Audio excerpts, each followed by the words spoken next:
Okay. Hold on. Oops.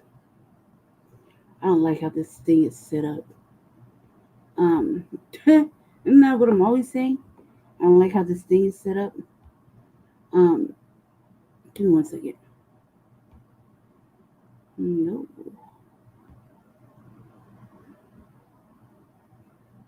Okay. Okay. All right.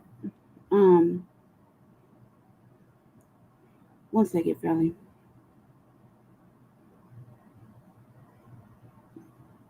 Okay.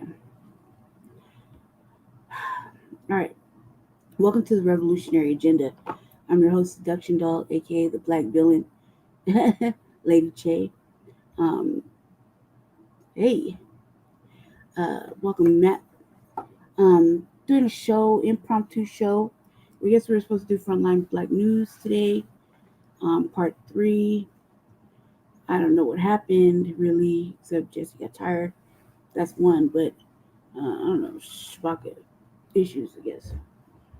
He said he was gonna make his show for tomorrow, and we're in the middle of doing a broadcast, and he like kind of shut it down. So, I guess he wants to go over some ground rules for his broadcast that we have to adhere to, which, in my opinion, I thought we already went over that. I thought we already went over that. I keep like that, you know what I mean? Like I thought we already went over that. But I'm assuming that because we're going on his program, his portion, maybe he just wants to drag us a little bit to kind of feel some kind of way. Maybe I'm not sure. I can't really say. Can't speculate because he basically yelled at me and shut the show down. So after that, we're kind of sitting here a little bit stunned. Not really stunned. I was just like, wow. I'm sorry, family. My nose is running. I don't know why my fucking nose is running. But I was kind of like, well, what to do now? And Jesse was like, I'm taking a nap. I got 90 minutes. And 90 minutes, 90 minutes turned into him throwing his ass all over the bed. There's no room for me to lay down. I spin this camera around. There's no room for me to lay down. In fact, I think it's just take his socks off because his legs look swollen. Just because of the socks. Yo, what's up, twin? Glad you boys are here. Glad you guys are here with me. So I'm not all by myself. um, yeah, I don't know what's happening with that. I think it's probably because yesterday kind of felt like, I don't know. I don't know how anybody's gonna yell at me for being the peacemaker, but or yell at me for just asking the reasonable questions. You know what I mean? But it happened. So apparently I was a villain yesterday. I don't know. And today it wasn't even any better, but we weren't really doing anything. I just was like, I saw what he wrote, and it's like kind of like when you're in trouble as a little kid, like we're gonna have to talk when I get off of work. You're like you already know you're getting punished. You already know he's got man. Is a whooping in the near future? I felt like a whooping was due. And I was like, I was like, I stopped everything. I was like, I don't know why we have to go over this again. I thought we already went over it. And then he yelled at me. I really don't understand what he said, but it was so quick, and then he hung up. He disconnected the show, which I didn't really understand till Jesse told me that it was on his platform, and I didn't really understand. So I was like, well, okay. It kind of felt like I was good. It was like the way it read in the chat was like, we're gonna go over some ground rules. I felt like my father was gonna come home and whoop us. That's how I felt when I was little. And as young, me and my brother, like, wait till I get home. Shit. Why do we have to burn that down? You ate that. I did not. I didn't break that. You broke that. Give me the glue. Let's fix it. You heard? I felt like I was, like, literally felt like, time to go get that switch and assume the position. That's what it felt like. And I was reading it. I was like, oh, we got to go over this again. Like, Because that's what I would have done when I was younger too. Like, why I gotta get spanked, eh? Like the belt? How many? There's no reasonable answer. I'll just take 50. Let's do it. Let's get it over. No, don't worry, I'll take his too, because he'll cry. Oh no, I don't know what's up with it, man. I feel like you can only recommend so many things like that are stress relieving. You know, it's kind of disrespectful if I start naming off stress relieving antics from here. He's gonna be like, I'm a man of a certain age. I don't know.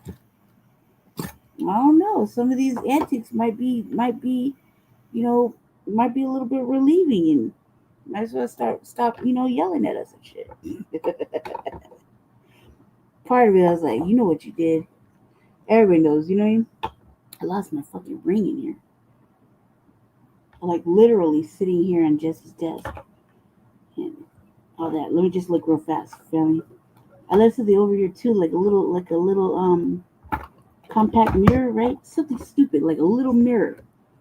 And I tore up my whole room looking for it because I needed a little mirror. There's some roguish shit going on outside my apartment, and I use the mirror like if I'm in jail. It's like a spy.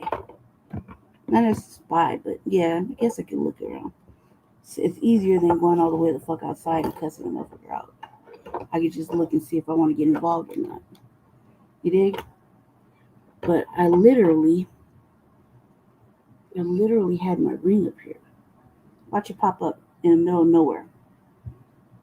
Just watch. Um, it could be in that stupid ass chair of mine too. Anyway, life moves on. Sorry, family. It's like look, I had it on my hand. Okay, so when it moved around, it just kind of distracted me. I was like, "Where the fuck is my ring?" I'm not sure I could just drink. I'll tell you this though. I had bought some African soap from the Black Arts Festival the other day. It had a nice little lather, a little oatmealish, kind of like I don't know. It was good. It was lathered up, did its job. I used it on my face, and I had an allergic reaction only on the face, and I thought that was weird as hell. I was like, how the fuck is not gonna be reacting anywhere else? I mean, I was like heavy duty scrubbing. You know what I mean? I like serious brushes, serious scrub brushes. I feel like the more abrasive, the cleaner I feel. You know what I mean? Because the world is a dirty place. This is a lot of salacious shit. Um, I wanted to talk about a little bit about some stuff I saw during the week that y'all didn't catch because I've been at home and Jesse's been over here showboating. Um, he says I'm being a hater. um, I did a Zoom meeting or like a town hall, two town halls, a couple town halls this week. Um, I did a. You guys know what forever chemicals are, yeah? Um, well, anyway, we got fracking and shit, and pollutants going in. The fucking whole ground is polluted, right? And a lot of places, like I'll give you a prime example of a polluted place, intentional pollution, right? That's racially targeted. It's Tennessee, right? Elon Musk put out a fucking supercell, fucking I don't know what electrical grid panel thing. It's like nothing but it's this huge space, right? I was looking for that documentary, and it's killing the black people around it. That's all that lives around this thing. It's a little town full of black people, mostly elders, you know what I mean, middle-aged people, men, women, veterans, right? It's killing them with like stuff like shit like I got, like congestive heart failure, COPD. Talking about people that never smoked a cigarette, not one goddamn day in their life. It's just killing them like this, and nobody's talking about it, right? Well, so there's people like me that like this. One of the little things that, fun fact, little uh, Lady Che causes to like to get involved in is environmental racism. That's just ugly, especially when it comes down to that. So that's an example, right, of a little something, something. But here, the energy companies and the petroleum company, all that shit, has been polluting. Like we got a Suncor here, Chevron gas, things like that. They've been polluting the air, the ground, the water, fucking millennia, decades. You know what I mean? And they keep now they're building on top of it, but they'll say, "Oh, it's safe. It's EPA safe. It's safe," but it can't be safe. It's not safe.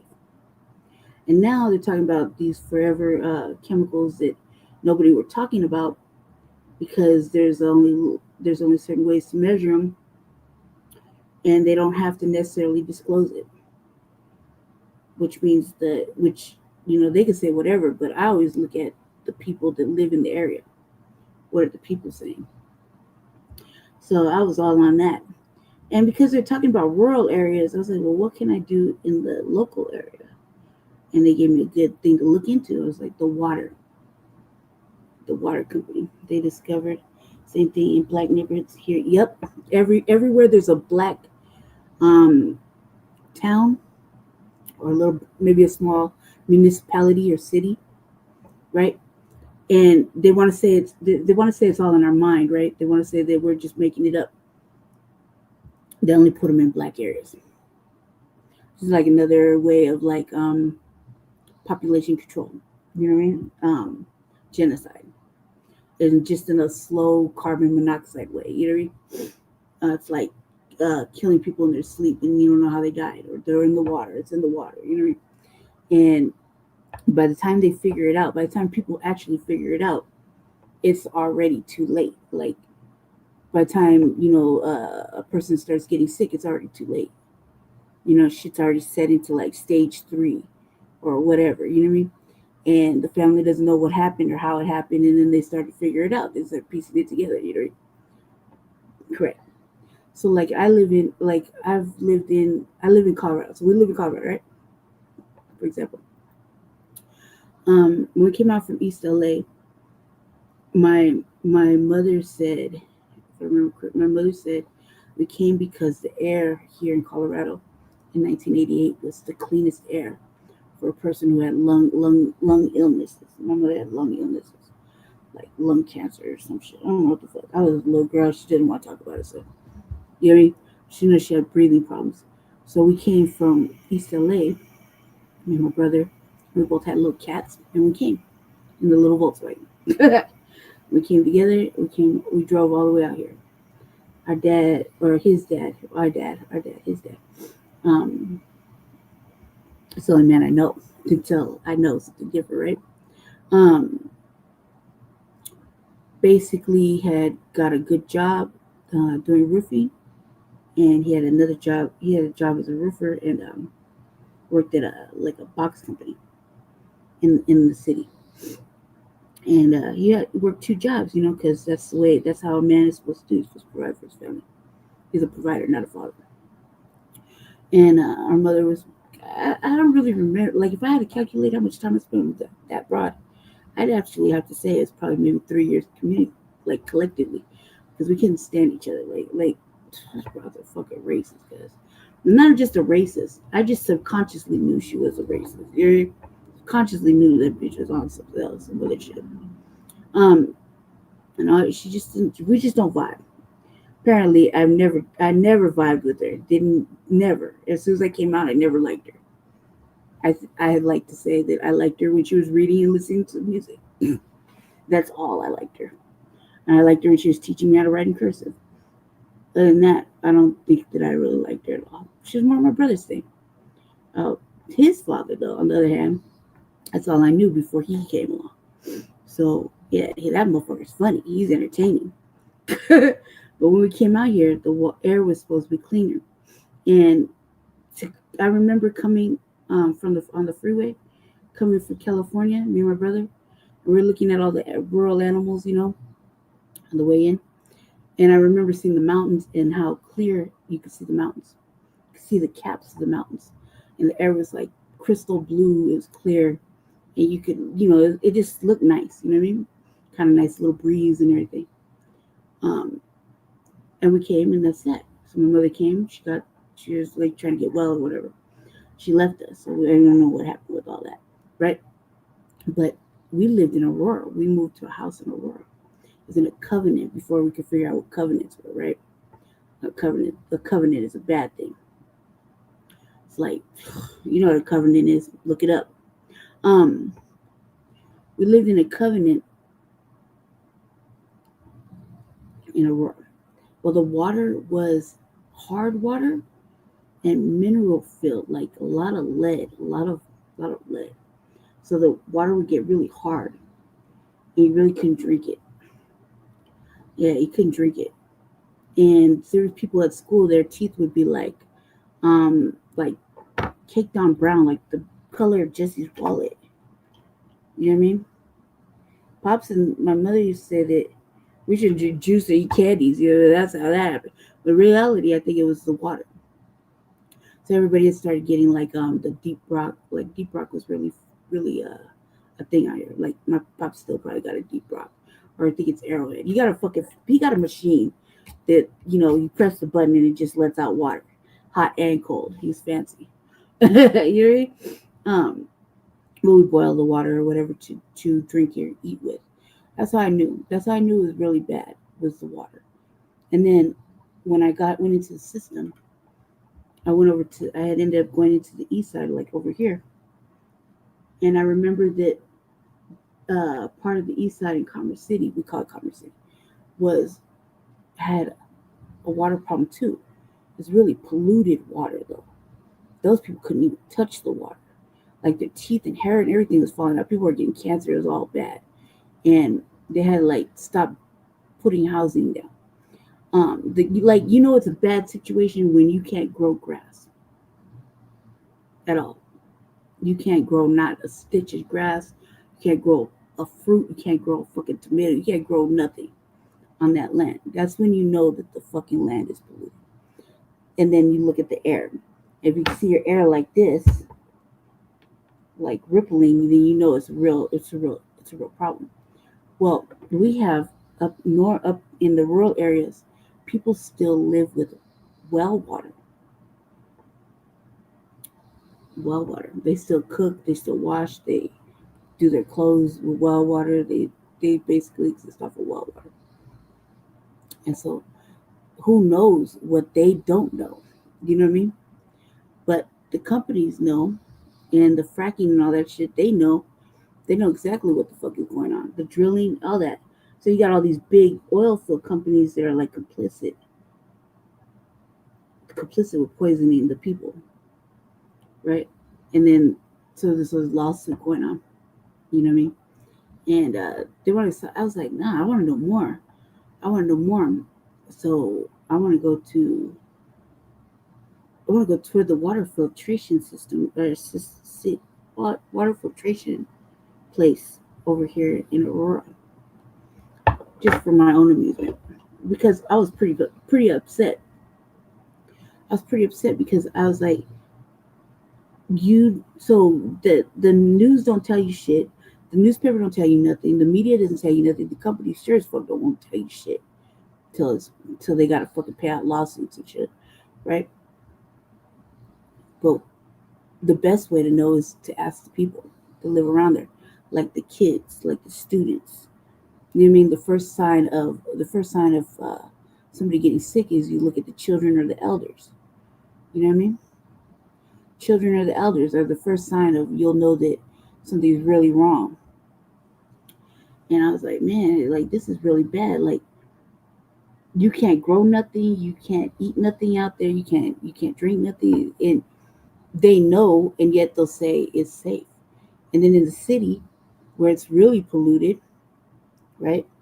Where it's really polluted, they're building these tiny houses for the unhoused, micro communities, et cetera. They're trying to tell the people that they pushed out because of the pollution, which they didn't say that, but that's really what it is. Because I'm 45. I know I was there. I watched the whole shit go down.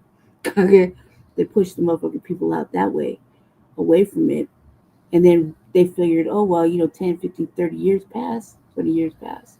And we'll just beautify it, make it a little artsy little area and start building shit up there. But it's like, how can you build on polluted land? And nobody's saying it except for me. I'm like the only asshole who's always saying shit like that. Like, it's that ground's still polluted. I hope you don't think that the ground is not polluted still. Just because you put fake grass on top of it, real grass don't grow underneath it. You know what I mean? Like you can't can't have your kid outside building a fucking dirt mound. He's gonna get sick. Or anything by the factories. Even by the factories, they are allowed to emit a certain amount of toxins, right? Only they know what's a safe amount of toxins, right? But a person like me, who has like I said, like my mother had lung cancer, lung issues, lung cancer, stuff like that. I have what's called unspecified COPD, and it's not from smoking cigarettes. It's from breathing the motherfucking air. You see what I'm saying? Real shit. They don't know how it happened, right? They can say, "Oh, you was living a free, carefree lifestyle, smoking drugs, and drinking, and doing whatever." No, it's from the air, and I happen to come from the the, the white portion, the European portion, whatever the fuck the sleeper cell is. It has genetics that the lungs are bad, and I caught that. I caught it coming, cruising down, kicking it late at night in the fucking east side, polluted areas, not really paying attention, doing the most. Nobody really pays attention when you're just cruising around late at night, fucking going to the bootlegger or who knows what else, right? But yeah, that's how people get it sometimes. And Tennessee is a prime example of motherfuckers getting COPD and never touched a cigarette. I've touched cigarettes. You see me smoking. I smoke all the time, but not like my babe, or not like I could have. I mean, weed is different. Weed's a whole fucking different thing. I like smoking weed, but cigarettes and things like that, no, more like casual social smoke. But this is serious shit. It's serious shit. So, my little like things I like to get involved in is that. And I was asking all kinds of questions, and they were like, "Go check out your water. I'm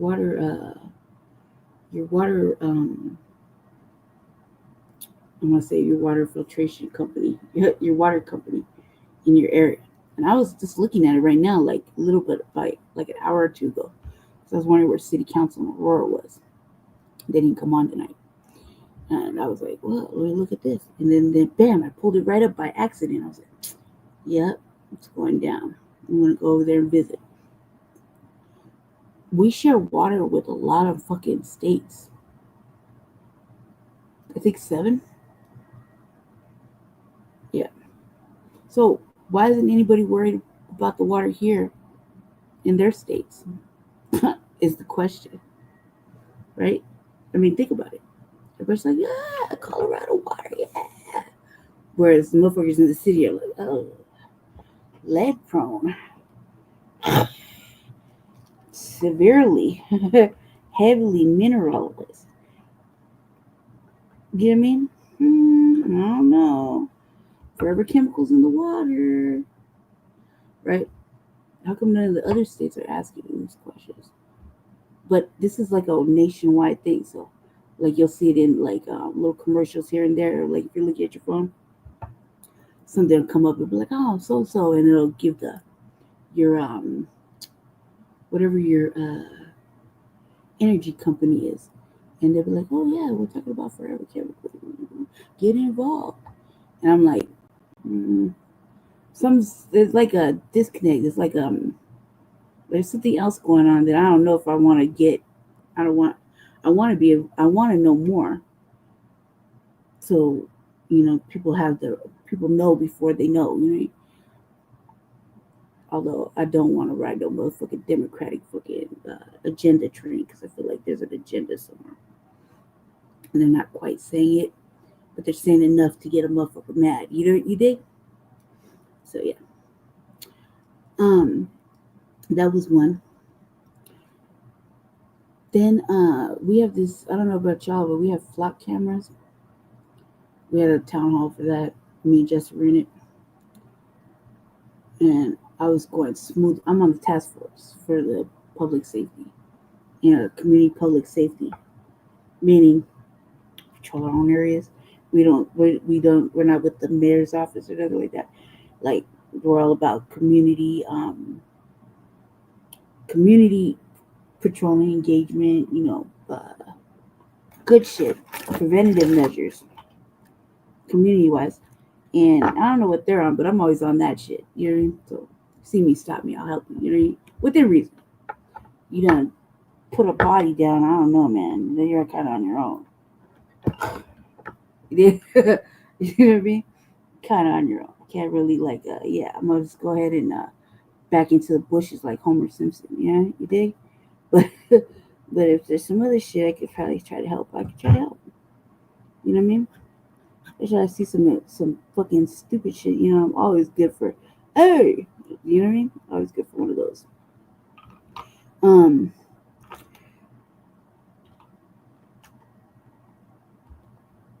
so we have these cameras. So the agenda, right? So everybody's talking about surveillance, right? And they want the ICE people to cover up or show their face and show their name or whatever. But I was like, no, man. I said anybody who's known anything about any kind of motherfucking gang task force, any kind of task force SWAT, anything that's ever happened to them in their life, i.e. me, I can say this for a fact. Um, they always come covered up. You don't ever know who they are. And unless you catch them saying something, you can hear their voice and you just got that recognition. But 95% of the fucking time, no, they're always covered up. They don't want you to see them because they already know what's going to happen when you find out when you get out. Okay? They already know it's on site. So, like an unsaid thing, they already know. So yeah, they stay covered up. So that other shit is like just propaganda, right? Well, so they're using these cameras. They're like, oh, we don't want to take these cameras down. Sounded like, if y'all know what next door is. Next door is like the Karen snitching app, right? Motherfucking Karens and Ken, white people just go around snitching on motherfuckers, typing little things like, I saw um a man, in a dark hoodie. He looked to be black or dark skinned, wearing sunglasses at 8 o'clock at night, walking my neighborhood with no destination in mind. I'm just saying, yeah, like that. It's always some stupid shit like that. You know what I mean? Oh, somebody tried to pirate, steal my, steal my Uber Eats off my porch. I think they were Hispanic. I don't know. I caught him on the door cam. Dick. I was driving and I noticed that there's all these expired tags, expired plates in this one apartment complex on Dallas. Do you think, like, can somebody please go check that out? You know what I mean? Or just white people doing white people shit. So this sounded like a white person fucking complaint. They're like, we want to remove these cameras. These cameras are surveilling, and they're just always, their surveillance is everywhere, and their main goal is to pick up migrants. I was like, there you have it. That's the motherfucking agenda. All they're concerned about is having these cameras, the surveillance taken down for the fucking migrants. Because I was like, and it was a whole Zoom. I was just in there just typing all kinds of vitriol, all kinds of angry shit. I was like, worried about the wrong shit here. Let's talk about all the fucking black people that get killed or hurt or fucking hit by hit and run or assaulted under these motherfucking cameras and nobody could ever solve a crime. Pause. Like, all right, let's wait there. Oh, now you're talking about you want to unmask the task force, the gang task force, the ICE and all that shit. Like, they stay masked up. Good luck with that. This sounds like a Karen issue. Like, what are you so concerned about? Like, if you're so worried about them, get on the bus with them. What the fuck is your problem? Like, then I heard them say the one thing I didn't think I would ever fucking hear in life. They said, long as you knew the rules of the road, you could get a driver's license. If they were getting driver's licenses at the DMV. And that's when I fucking lost it. I was like, oh my God, because I was pacing around the house. I was talking shit because nobody could see me. I was just typing and talking shit. I was like, I'm an American citizen. I was born on this motherfucking soil. Like, born in California, was raised in the soil. It's a privilege to drive as an American citizen. Allegedly, you turn old enough, you can get a fucking permit. You got to bring a birth certificate, social security card, motherfucking debit card, a fucking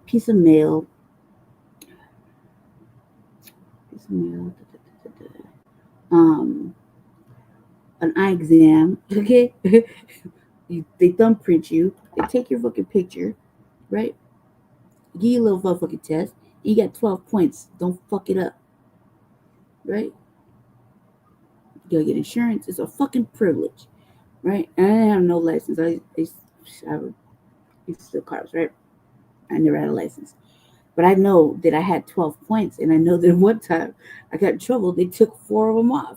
And I was like, Your Honor, I won't drive anymore until I get a license. Whatever, cuz. You know what I mean? Yeah, I drove after that. Who gives a fuck? You know what I mean? However, now in 2025, I was irate. Because that's a lot of shit to have as an American citizen to go get a fucking driver's license, even a permit, driver's license, whatever. Fuck. So for them just to give it away to the illegal aliens when they came over in the last 3 years, fast track them, right? Was like, I was fucking beyond fucking angry. I was like, the fuck you mean? Not only was you giving them money and housing, better housing than I've ever had, food, fucking the place to fucking bankrupt our medical infrastructure. You let them do whatever the fuck they want. They're doing survival sex with the unhoused.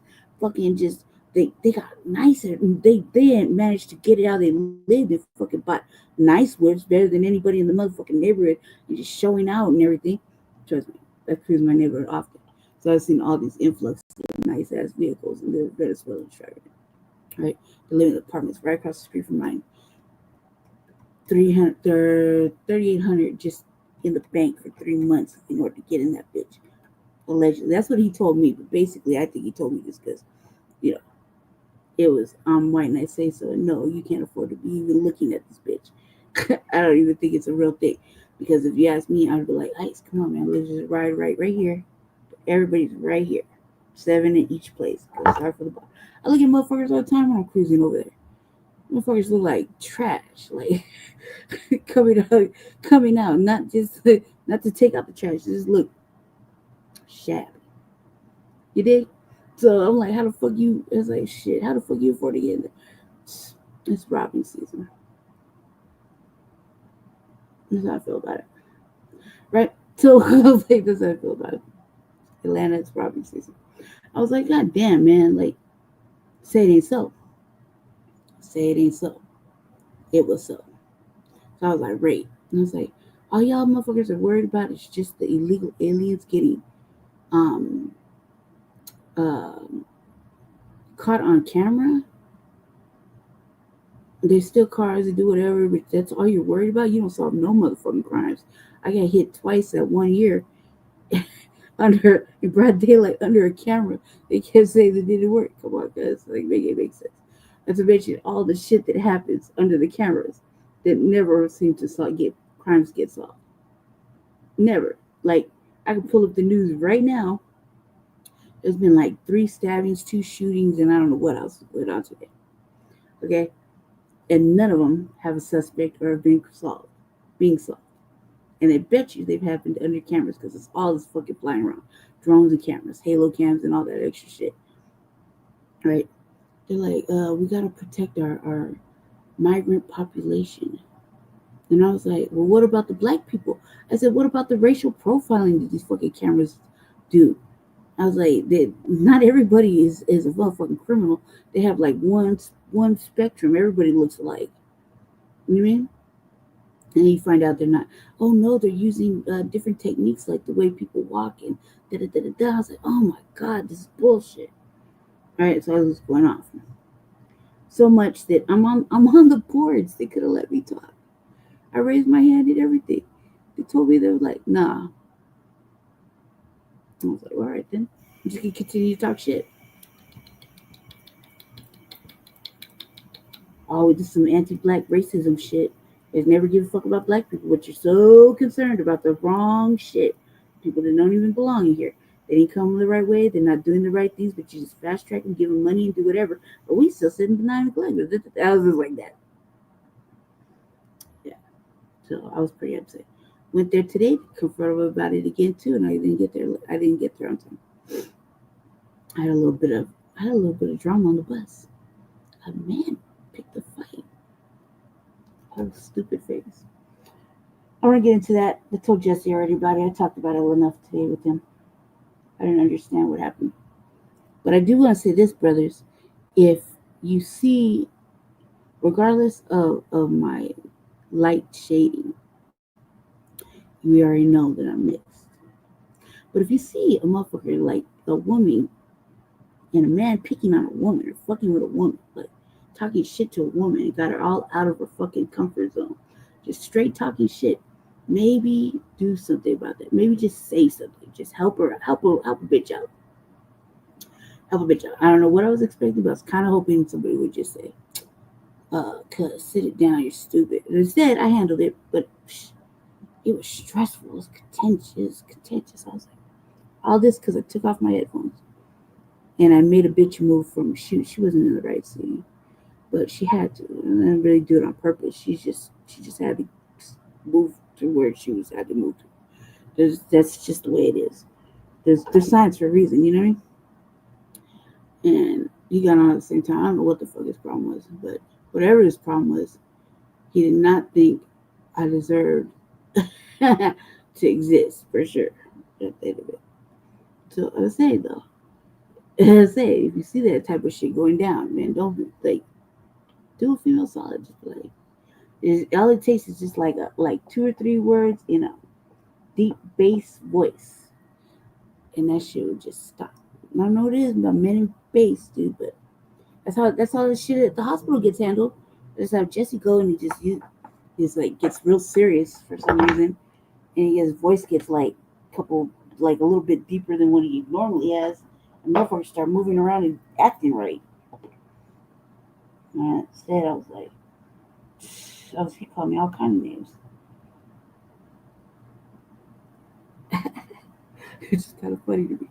It was kind of funny because I was like, what the fuck did I do? Like, I've been getting yelled at.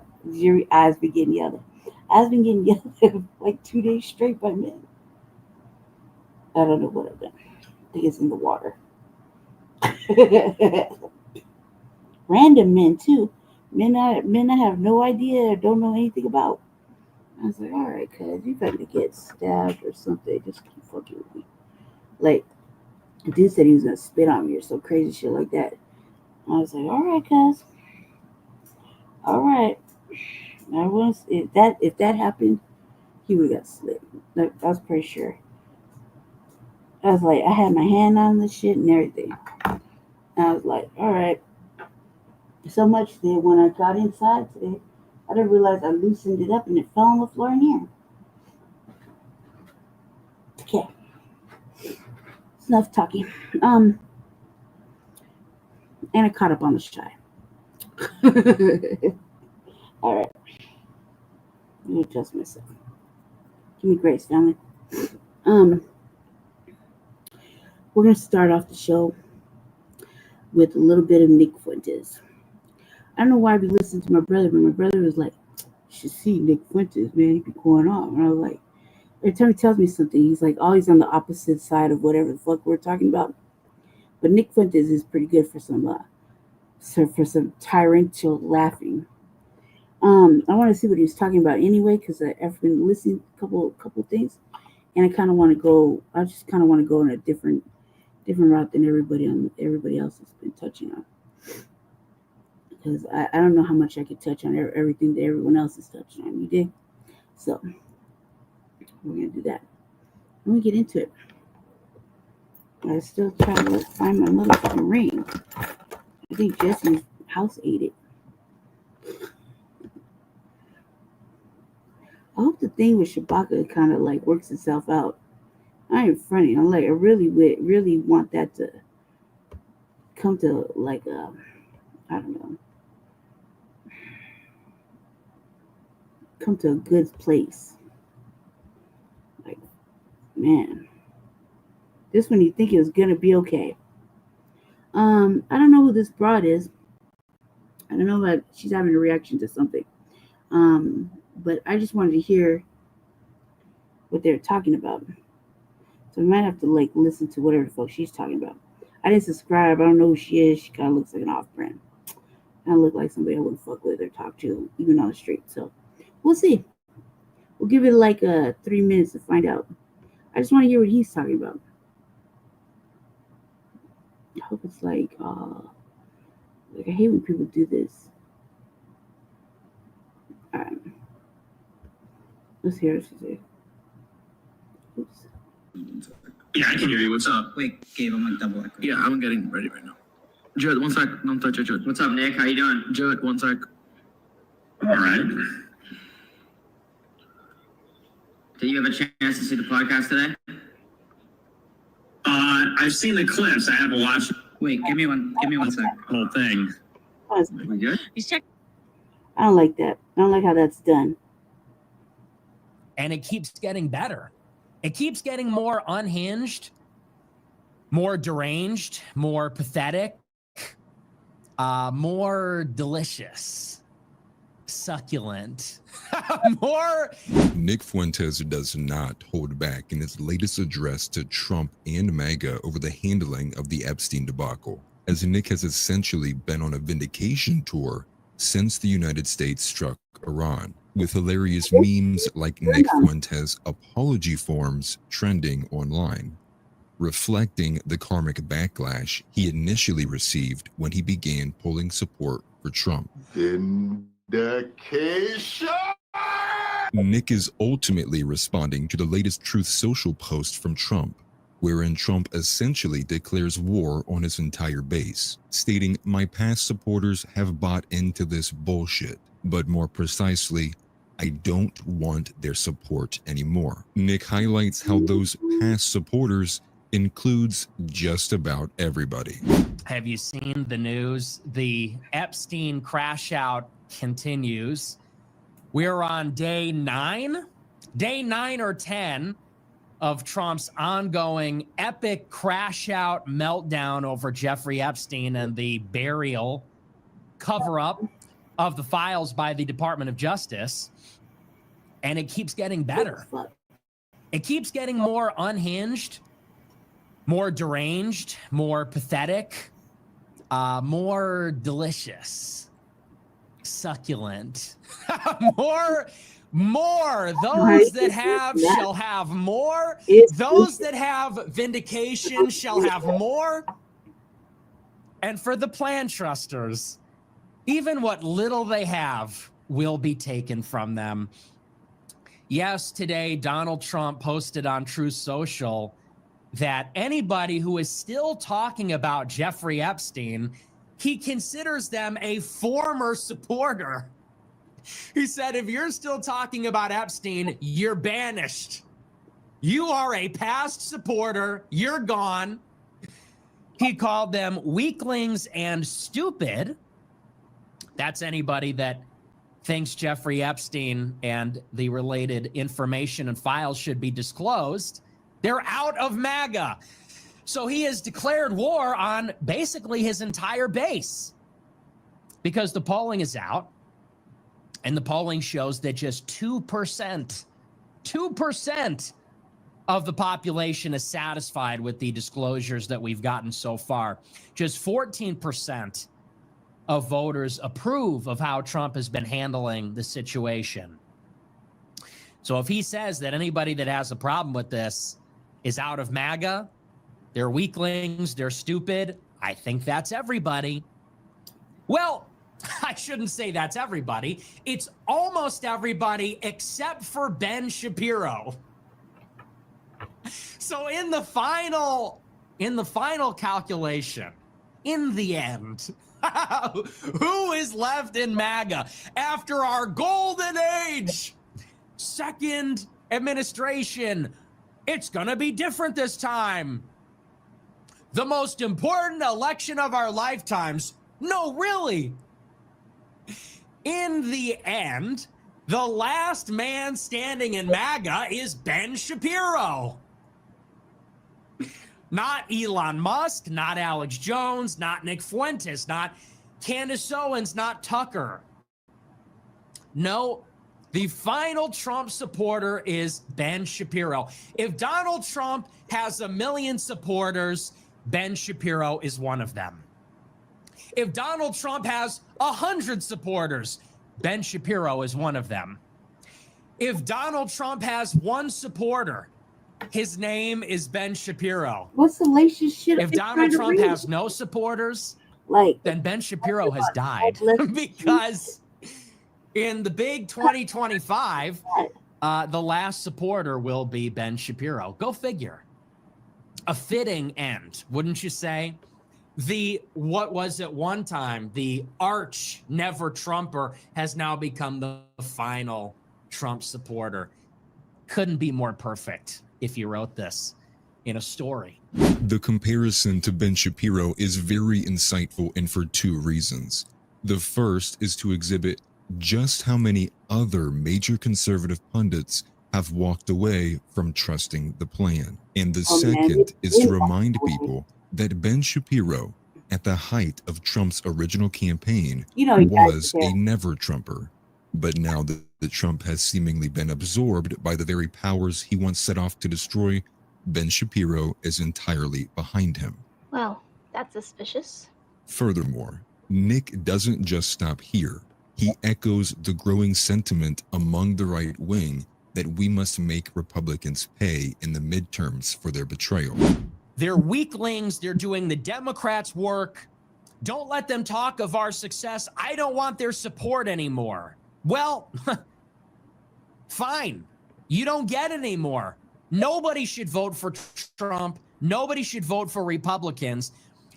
And what needs to happen next, by the way, the Republicans must be hanged in the midterms.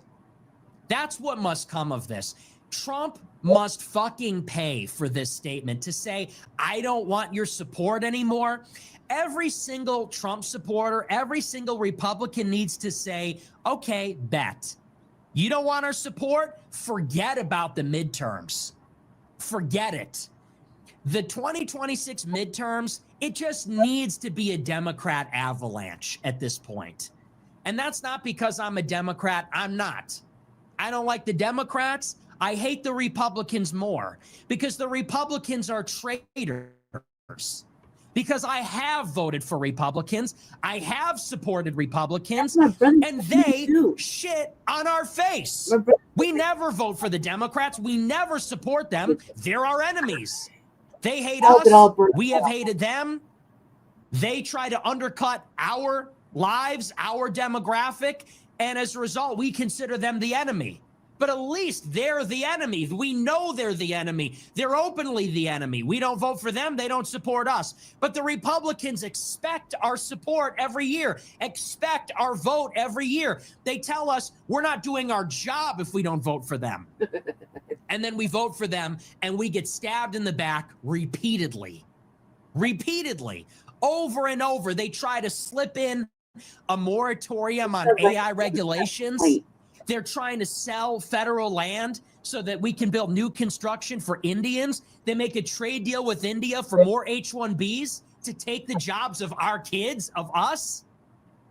This is what the Republicans do. The Republicans have drafted an amnesty bill that would give a 7-year work visa for illegal immigrants. This is what Republicans do.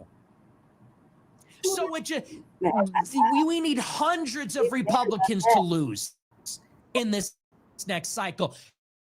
You don't want our support now? Then fine, you don't get it.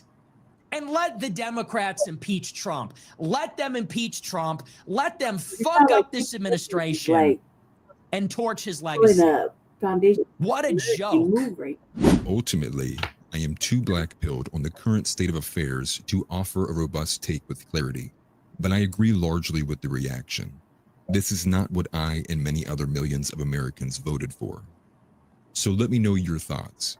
Do you agree with the accelerationism? Should we just expedite the fall of the empire and build from the ashes? Right? Or do we keep our belief in incrementalism, holding hope that one day in the future things will be different? I'm not sure where I stand with that, and that is... He betrayed us. I believed in him. And I was like, oh my God, cuz. It's like, I don't care. I hope the Democrats win. I was like, oh my God, cuz. Like, I like that. I'd just be like, calm down, cuz. Really, calm down. Like, no, fuck him. Like, dude. He's like, I hope he gets a piece. So I'm trying to understand if you're actually, you think that it's all Black people are like this, or if your world for 1,000 reasons, welfarism has definitely, like, I mean, Black people in 1940s, stand up. My grandfather, I talk about that denigration and the corrosion of culture. Yeah. That's happening. White, Black, whatever you want to name it, there is this intentional corrosion of culture. So do you think it's literally, well, this is just what a Black person is when they come out? Or do you think that post welfare, LBJ, Great Society, this is what Black Americans have become, and I have a right to respond to that and say that as a white man, I don't want to live there?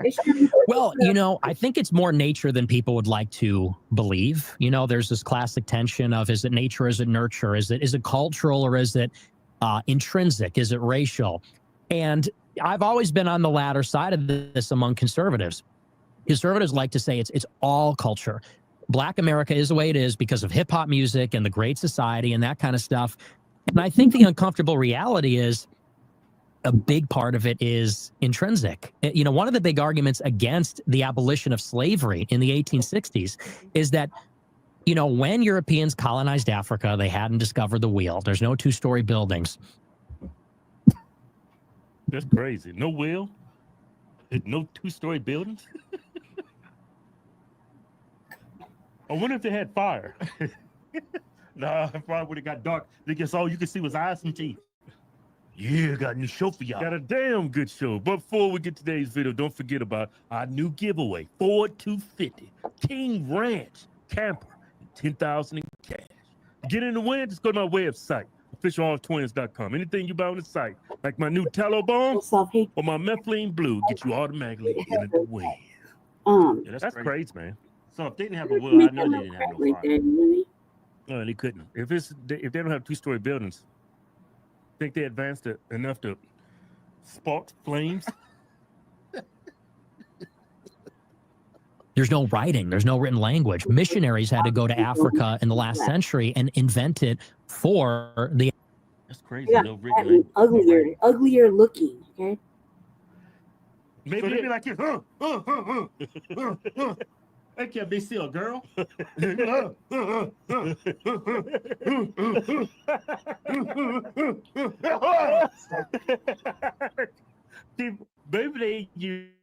they was more advanced. Maybe they got some telepathy going. African people, because there's no recorded history. They didn't have writing. So Egypt is not in Africa. Well, Egypt is a different race. You know what? Yeah. A lot of people think all of Africa is nothing but sub-Saharans. Yeah. Hold on, Black folks. Like, but it's a continent. Yeah.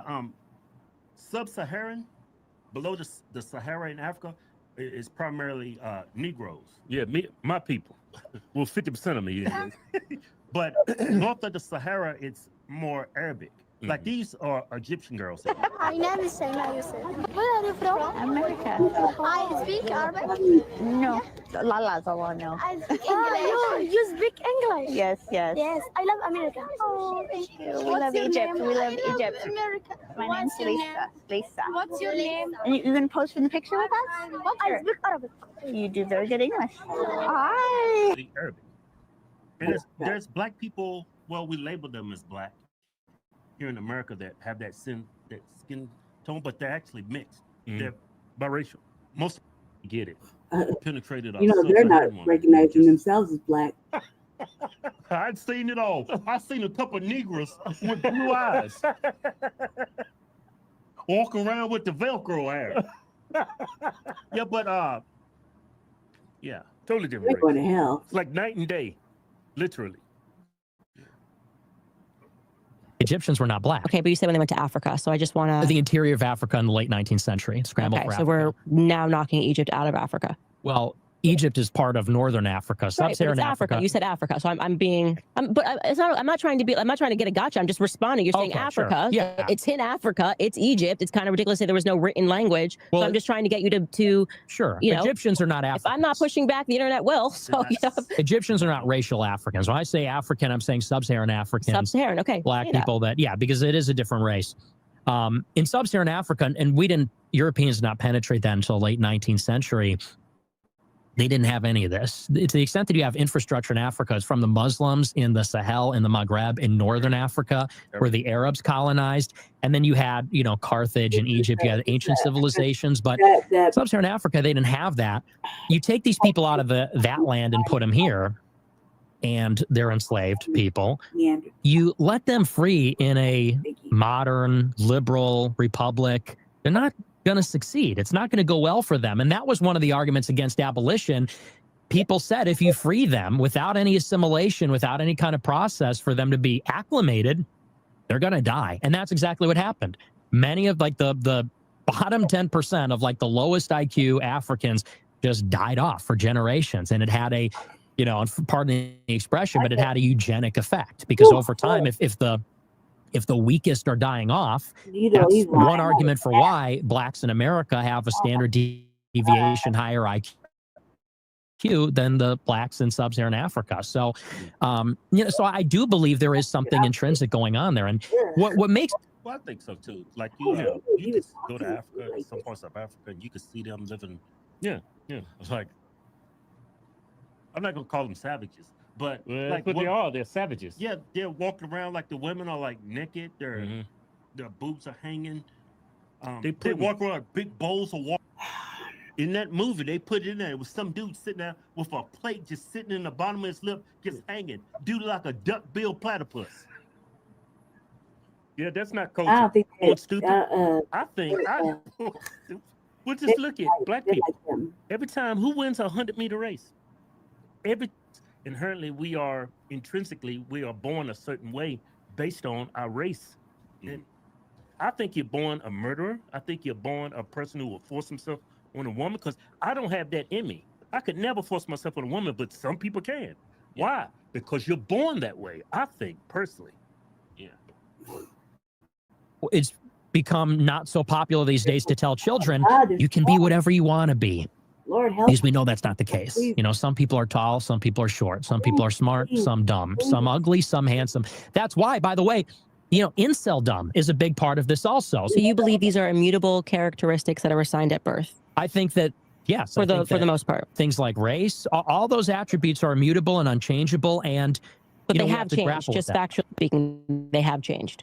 They change over time, over the generations. Okay, so then you don't think it's immutable because if this was an immutable individual person. Okay, so you're saying that if you are born at this space and time as a black person in America, here is the cards that you're dealt with, and you can't change that over time. Something like IQ does not change. No, it doesn't change wildly. It only changes genetically over. IQ is a big one, and that changes. That's a genetic trait, and so that can change over the generations, but not. You can't take an individual that's 75 IQ, which is the average in West Africa, and take them to 100. So two dumb people can't produce a smart person. I believe they can actually. Yeah. I've seen two short people and their kids 7 foot tall playing basketball. Bred the Hodgkin. You ain't never seen that. Yeah. I have. I forget the name of the basketball player. Keith, there's such thing as a miracle sometimes. You can have two dumb people and have an Einstein. I don't understand. It's not typical. It's not going to happen all the time. It's going to happen it's crazy. No, we've had conversations with Nick.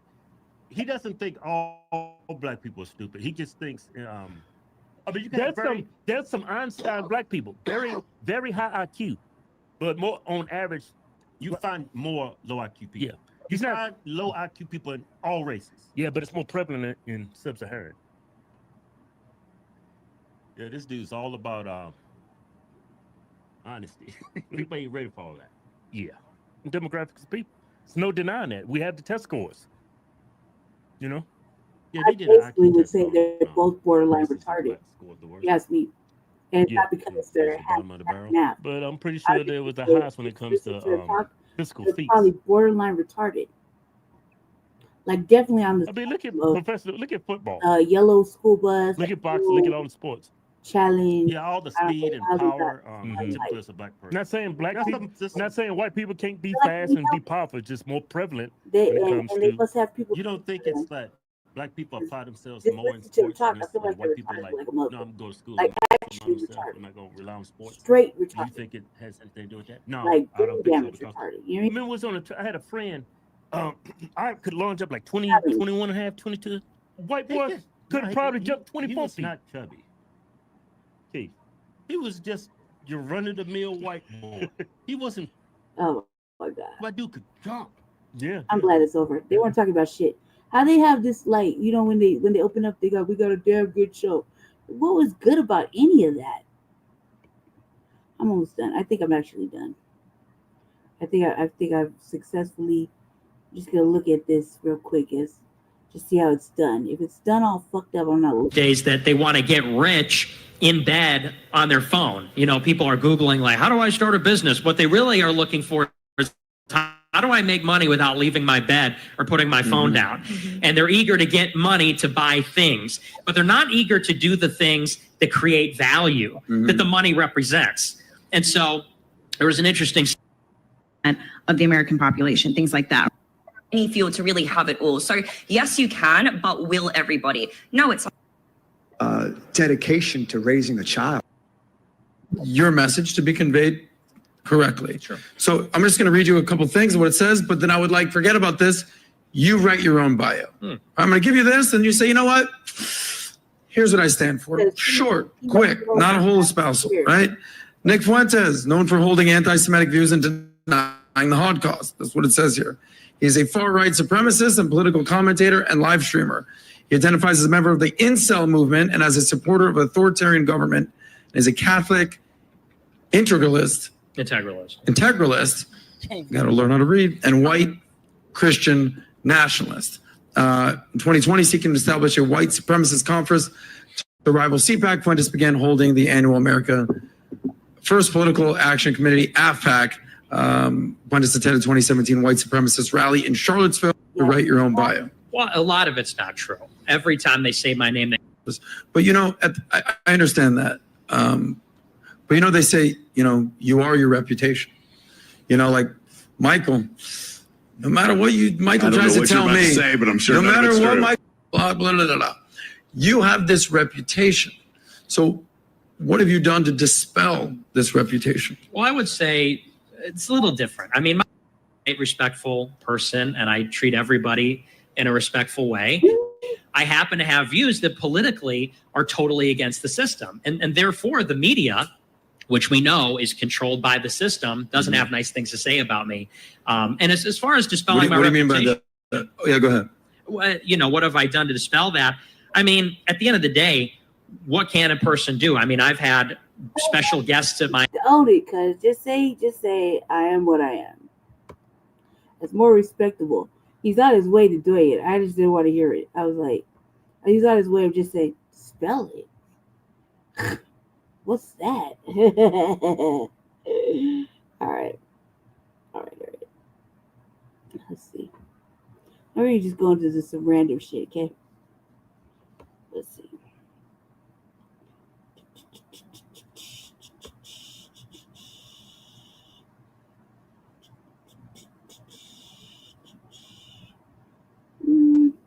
All right.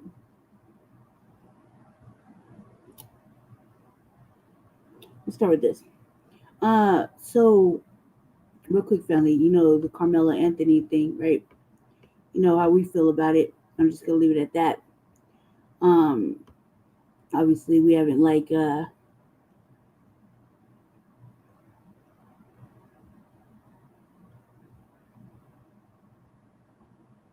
man, did you come over here and start being contentious again?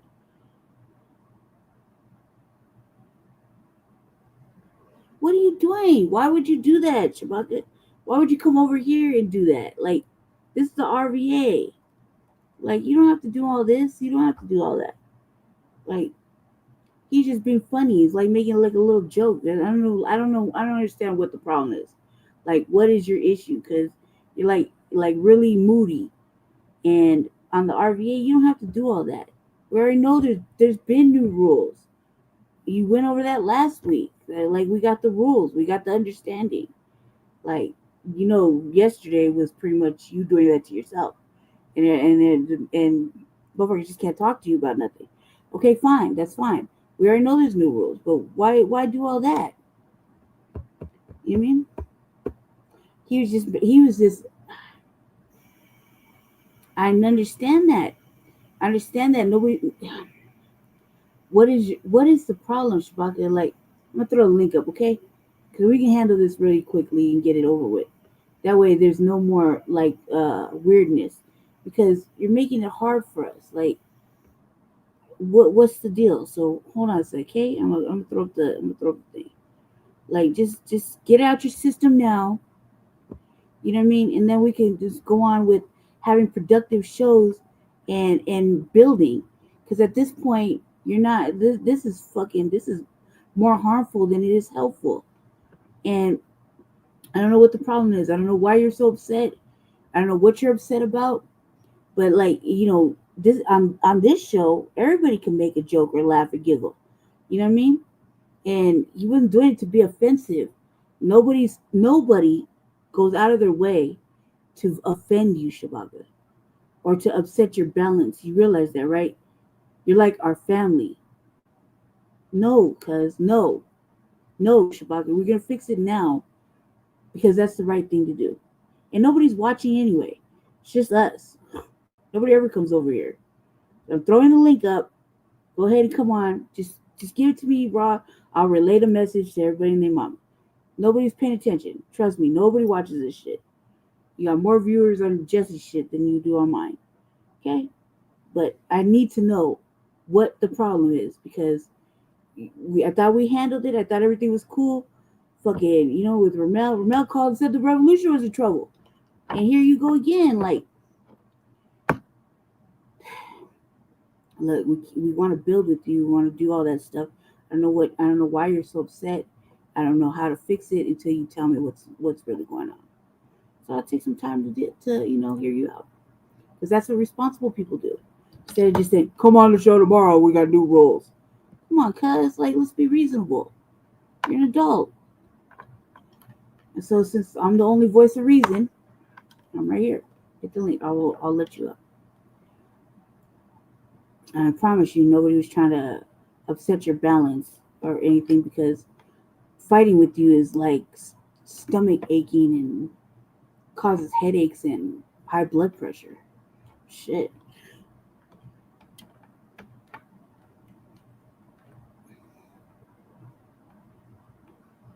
And no, Shabaka, but don't do that, because I'm from LA, because you know how that sounds, right? You know how that sounds if you read it and think about, we're from LA. You know how that sounds, right? Just hit the link, cuz. Please hit the link, Shabaka. Please. I'm asking you to please just hit the link. Come up. Nobody's in here. Nobody's paying attention. Nobody's watching. It's just me and like 3 devices. And I'm sharing the platform. Nobody's paying attention. Trust me. It's like midnight. But you read that comment. We're both from California. What does that comment sound like to you? Don't say it out loud, but you see how that sounds, right? And that's not nice, Shabaka. What did I do? Shit. Rather than be the voice of reason and actual truth and knowledge.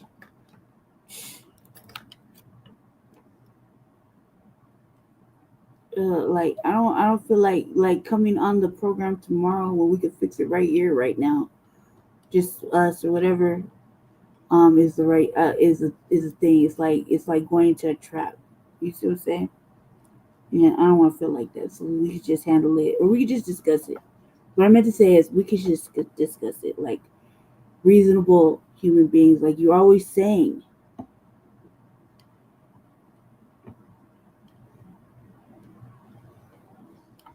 I don't think anybody wants to come on there with that kind of like this is the way it's written. See what I'm saying? No, Shabaka. No, because it feels like it feels like a trap, and nobody wants to go into something like that with contention and frustration behind it. We try to do these programs with positivity, not negativity. So just come on, nobody, just get on the thing, Shabaka. Like, it's only gonna take you a few minutes. You know what I mean? I promise you won't stay up here that long. Just get it out your system. Nobody's here. It's just me. But no, going there is like it's kind of menacing the way you're writing it. You did. Averting will be explained. No, no, Shabaka. What do you mean, Shabaka? I'm telling you to come over here. You came to my show and came over here starting stuff. And I'm asking you to come on the program. I'm asking you to hop the link, Shabaka. I'm asking you. I'm not demanding you. I'm not forcing you. I'm not threatening you. I'm not menacing you. Look at how you're writing. It's like almost like you're offended and menacing. And that's not right. Shabaka, come on now, cuz. Like, come on now, please, Shabaka. Sorry, let me cut you. Please. That's not right. Who's gonna want to go? Who's gonna want to go to something that feels almost like a trap and a little bit of antagonistic when it doesn't need to do it? See, I don't understand why you couldn't come, but you want us to go over there when you're right here and you could come right now on here for 2 seconds just to explain what's wrong, or say what's the matter with you, or why you're upset, or what's bothering you. Like, Jesus, it's Shabaka. I'm just gonna say this, and I'm not gonna beg, okay? Because I'm just gonna say this. Of all the years that we've spent doing work with each other, with Frontline Black News and Shabaka's Black Experience Enhanced on Blog Talk, and all the trials and tribulations, all the strife, and all the fucking ups and downs, right? This is how you're gonna do me, of all people. Like, I'm asking you to come on and just tell me what the fuck is going on. What's wrong? Hit me in the private message if you must, but I need to know, and I don't think that it's right that you write it like that and then you make it sound like it's menacing and threatening. Like, if I read it to you how it sounds, how it's written, you'd see that I'm from California, Shabaka, from LA. So the way it's reading is kind of threatening. You dig? That's how I take it. I don't know about anybody else, but I'm from California. See what I'm saying? It's kind of challenging. And it doesn't need to be like that. They're not built like me, Shabaka. So I'm seeing it like that, and I don't like it. So I'm just like, come on, dude, let's be reasonable adults, like you're always trying to tell us. And I asked you, and you just, it's disrespectful to say no when I'm asking you, you're demanding of us. You see what I'm saying? And you yelled at me today too. Like, I mean, how let me tell you like this. I feel majorly hurt by the whole situation. I tell you what. I'm gonna break it down to you real quick. Of all the things we've been through, Shabaka, with your show, our show, carrying it over from Blog Talk to over here to YouTube, to trying to reset things, trying to gain a visual following, and et cetera, et cetera, et cetera. All the work Jesse's put in, whether you think it's anything or not, all the representation of your show, right? All the discord it caused us right here on our lives, okay? Because Jesse put your show before us, right? Before our issues, before our things, before doing any kind of fucking anything with me. Shabaka's show has to go on, right? So of all that, this is how you choose to disrespect me, of all people, when I'm asking you to come on. I'm not demanding you. I'm asking you to just tell me what the fuck is wrong so we can fix it right here, so we can have a pleasant show tomorrow like we did the other day with everybody and their mother who was on the program. We had a great show over there. And you don't have to keep reiterating the rules. First of all, we're not your child. You dig? Just like he shouldn't be telling you anything. He's not your daddy. It's the same shit. But that's like I feel majorly disrespected because a lot was taken out of our lives to make sure your show and everything went forward, regardless of all the views and whatnot. Because you might not think that maybe right now this is why you're not getting the response that you want for these kind of things right here. Just this, you know what I mean? Because this behavior is like, it's a lot, Shabaka. It's a lot. You dig? And I'm telling you this because it's not that I don't want to go. Because the way I read it, like I said, I'm from LA. I read that shit like that. Sounds like menacing, like a challenge and kind of threatening a little bit. You know what I mean? If I read to you out loud the way it reads in my brain. You know, and I don't know about anybody else, but that's how I see it. No one else is paying attention to what I'm saying. He's asleep. He's not going to watch this tomorrow. You came in here on my shit to check Twin, who was making a joke for no reason. And what are you upset about? Coffee? You drink coffee because you do that. You know that, right? You're always warming up a cup of coffee in the back with your microwave and shit. This is being funny. He was trying to make a joke. He was trying to be funny.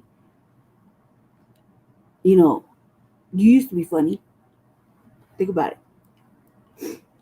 Anyway, I just feel like you need to know that, Shabaka. Because if nobody else is gonna say it, it's gonna be me that says it. Okay, my feelings are hurt. I feel disrespected and I feel upset. And I don't care what Jesse feels like. I don't care what anybody else feels like. I just know that your show and your things and you came before us, me and him, and our things and a lot of shit. A lot of shit. Sometimes his mayoral campaign, sometimes all kinds of things. Because your show has to go on. You dig? He literally would not do certain things because we got to do Shabaka show on Tuesdays and Fridays. That's how much of a priority you are. But you can't see that until you continue to disrespect us for whatever reasons because you don't like what's being told to you. But I'm also going to say this to you, Shabaka. 5 fucking years, okay? The Frontline Black News, I don't give a fuck what anybody says. 5 years, every fucking Saturday, it starts out with one thing. Tangibles. Okay? And if you ever listen to fucking Tangibles, the shit Jesse reads every fucking Saturday, there's statements that says foundational Black Americans will no longer accept, and there's a little bit of parameters. We expect tangibles, right? Every fucking Saturday for 5 years. We've never veered from it. We signal boost the messages of the new Black media, whether you like it or not. That's what we've been doing for 5 fucking long years. You're acting like this is a brand new fucking situation, and we just threw this on you.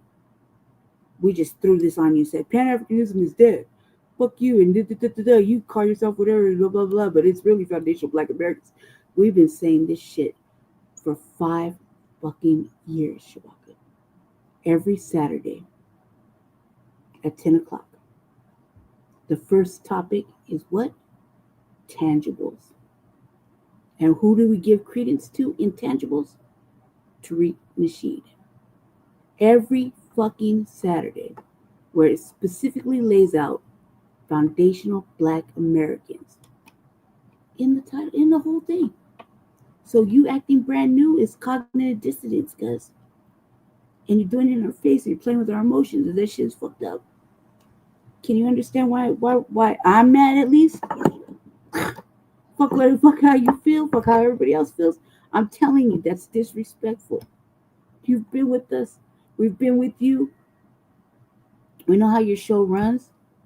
We know how to behave ourselves over at the Shabaka's Black Experience in Nashville. Come on now. But you also know how Frontline Black News runs, and you definitely know how the Revolutionary Agenda works. It's not anything different. We're a fucking family, cuz.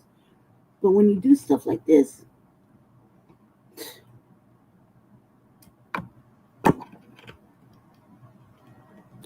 makes me wonder how we can even look at our elders to represent, to show us the way, if they won't even acknowledge for the last 5 years that they've been an active participant in tangibles and the shit we've been talking about for 5 fucking years, and that we've held you down too. We've held you down too. We ran your shit too. We brought you over here too. You mean? They sure wasn't fucking peaches and cream and fucking diamonds and pearls and fucking money and everything, but we did our best. That's what you don't understand. We're doing our best and still doing our job. Do you understand? So yeah, if anybody else, I'm saying it. As the first lady of Full Life Black News, and the only one here between me, you, and him. I'm telling you, it hurts my feelings. It's disrespectful. Then you disrespect me to a whole new level. I don't give a fuck what you call yourself. I've always said that. I don't care if you call yourself a diasporic African. I don't care. I don't care, because at the end of the day, you and me are going to be standing in the same California reparations line with the same fucking questions, the same genealogists looking down at us. So we're going to be in the same fucking line. And you're going to have to answer the same fucking questions. At least you'll have answers to. I will not. Okay? So be thankful and be like this couch. Just be thankful. You want to have a pleasant show tomorrow. But look, Dynamite and motherfucking Black Joe and whoever else. You know what I mean? Good ass conversation. But with this kind of attitude, how can we have that? How can we have that? And you wonder why nobody wants to call and hang out with us. Well, this is the kind of shit they're gonna look forward to. And then you want to give us the rules and regs and shit, but you can't adhere to your own rules and regs. Who's correcting? Who's parenting who? You did? Anyway, enough with the lecture. I feel like I thoroughly did my job. I don't care, Shabaka. If somebody has to say it, and I'm done saying it, I'm not gonna bring it up no more. But we're not going over there because doesn't look like it's gonna be a pleasant interaction. And they gave you an opportunity to come on, like you would tell anybody on Shabaka's Black Experience Enhanced to get up on the stage and say what you have to say. And you couldn't even do that for me, Shabaka. You know what I mean? Not them, not anybody else. You didn't hear anybody arguing with you. You didn't hear anybody calling you anything or telling you shit. It was just little old fucking me. Right? The one that has to tell the fucking truth. Shame the devil. Okay? So go sleep with that on your mind. But no, niggas is not going over there tomorrow. Not like this. Because it feels kind of like a trap fucking, I don't know, version of discipline we don't need right now. We want to just have peaceful, empowering conversations for Black betterment and Black empowerment. Because isn't that what we're really here for? To better our people. Or in case maybe you forgot that that's really what the goal is. Well, let me remind you, that's the goal. You know what I mean? Get our people on the right frame of mind so we can move forward with the agenda at hand, which is reparations, delineation, all that kind of shit. So I don't need to explain it. Tangibles. Every Saturday explains what we're doing.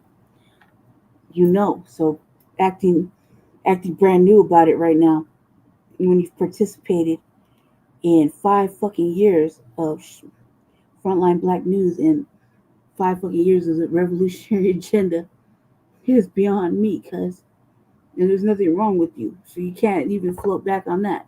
There's nothing wrong with you. I don't care how old you are. You're old enough to know what you're doing right here and right now and to be as angry and defensive as you are. So you're old enough to know that you've been participating in tangibles for 5 fucking years. So none of the shit that we talk about, share, or the people we share, the content creators that we share, the messages that we boost or signal should not be new to you. Jesse has a running routine of motherfuckers he likes to show. And on my shit, I got a running little thing of things I like to look at too as well. So, and your show is your show, Shabaka. And we've done the right thing. So that's all I gotta say. I'm not gonna beg you. I'm not gonna beg you. I would like an apology. But I'm not gonna beg you though. We just don't feel like throwing away a fucking lifetime, Shabaka, for some shit like what do you call it? Identity ideologies. Okay? When at the end of the day, they're just like us. You just don't want to say it. And that's fine. You don't have to. You know what I mean? Ain't nobody gonna parent you to say it. But you're not gonna be like doing this either. Not over here. We can't come checking guests that are meandering on all three panels. Can't just be checking people and telling them that they missed out on stuff because you just don't know. You know what I mean? You just don't know. Same thing could be said with this attitude. You're missing out on vital people hearing you speak and give all the excellent knowledge that you give because of this. Same thing. It's good for the goose is good for the gander. You dig? Okay. Let's see. Get this off the screen for a minute. We'll get back into whatever else I was sharing.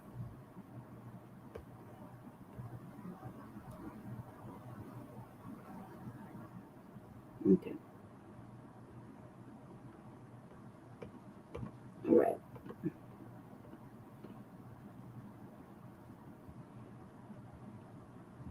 All right, let's talk about Carmelo Anthony, family.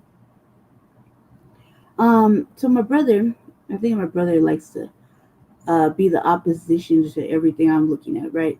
So we listen to Carmelo Anthony and whatnot, but there's like a handful of opposing sides to the Carmelo Anthony situation, like opposing opinions, people that really don't like him, people that really want him to be thrown into jail, fucking lit on fire. I mean, it's just really ugly comments.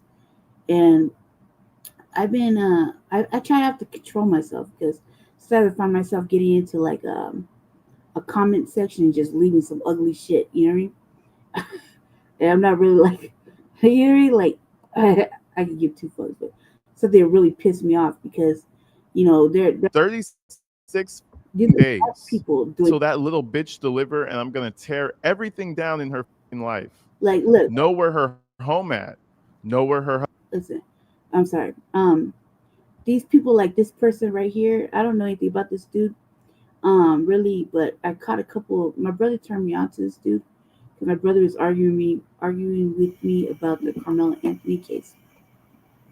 He was acting like a know-it-all. He was acting like he was acting like one of them. Okay, that's basically a short version.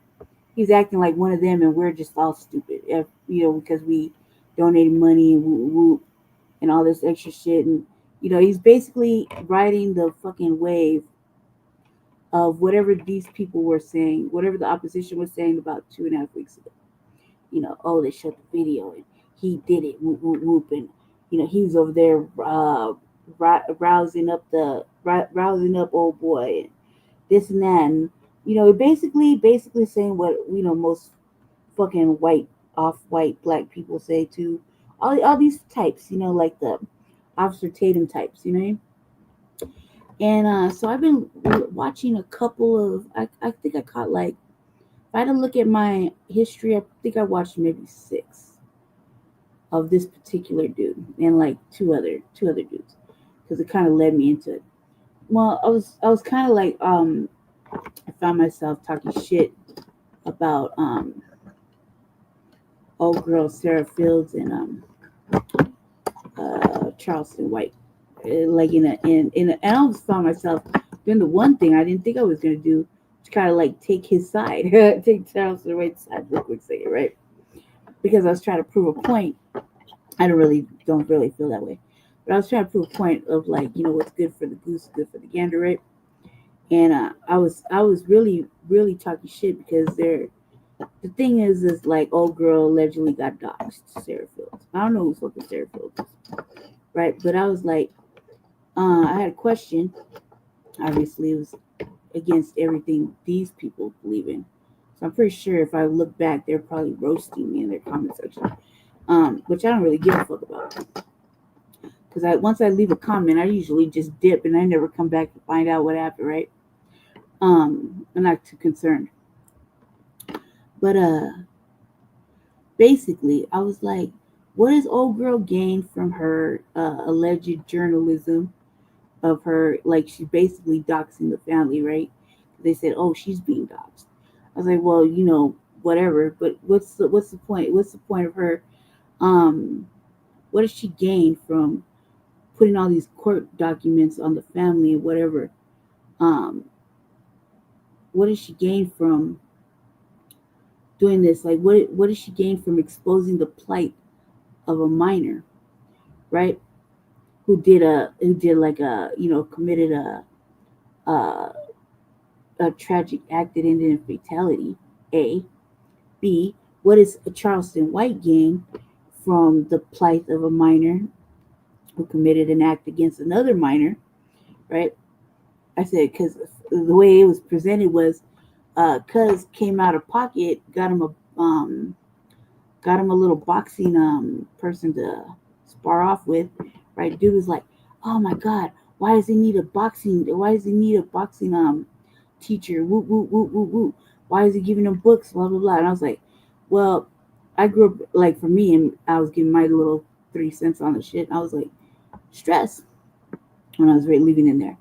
I was like, I grew up in a house where we had a boxing gym. My dad did bare knuckle boxing in California.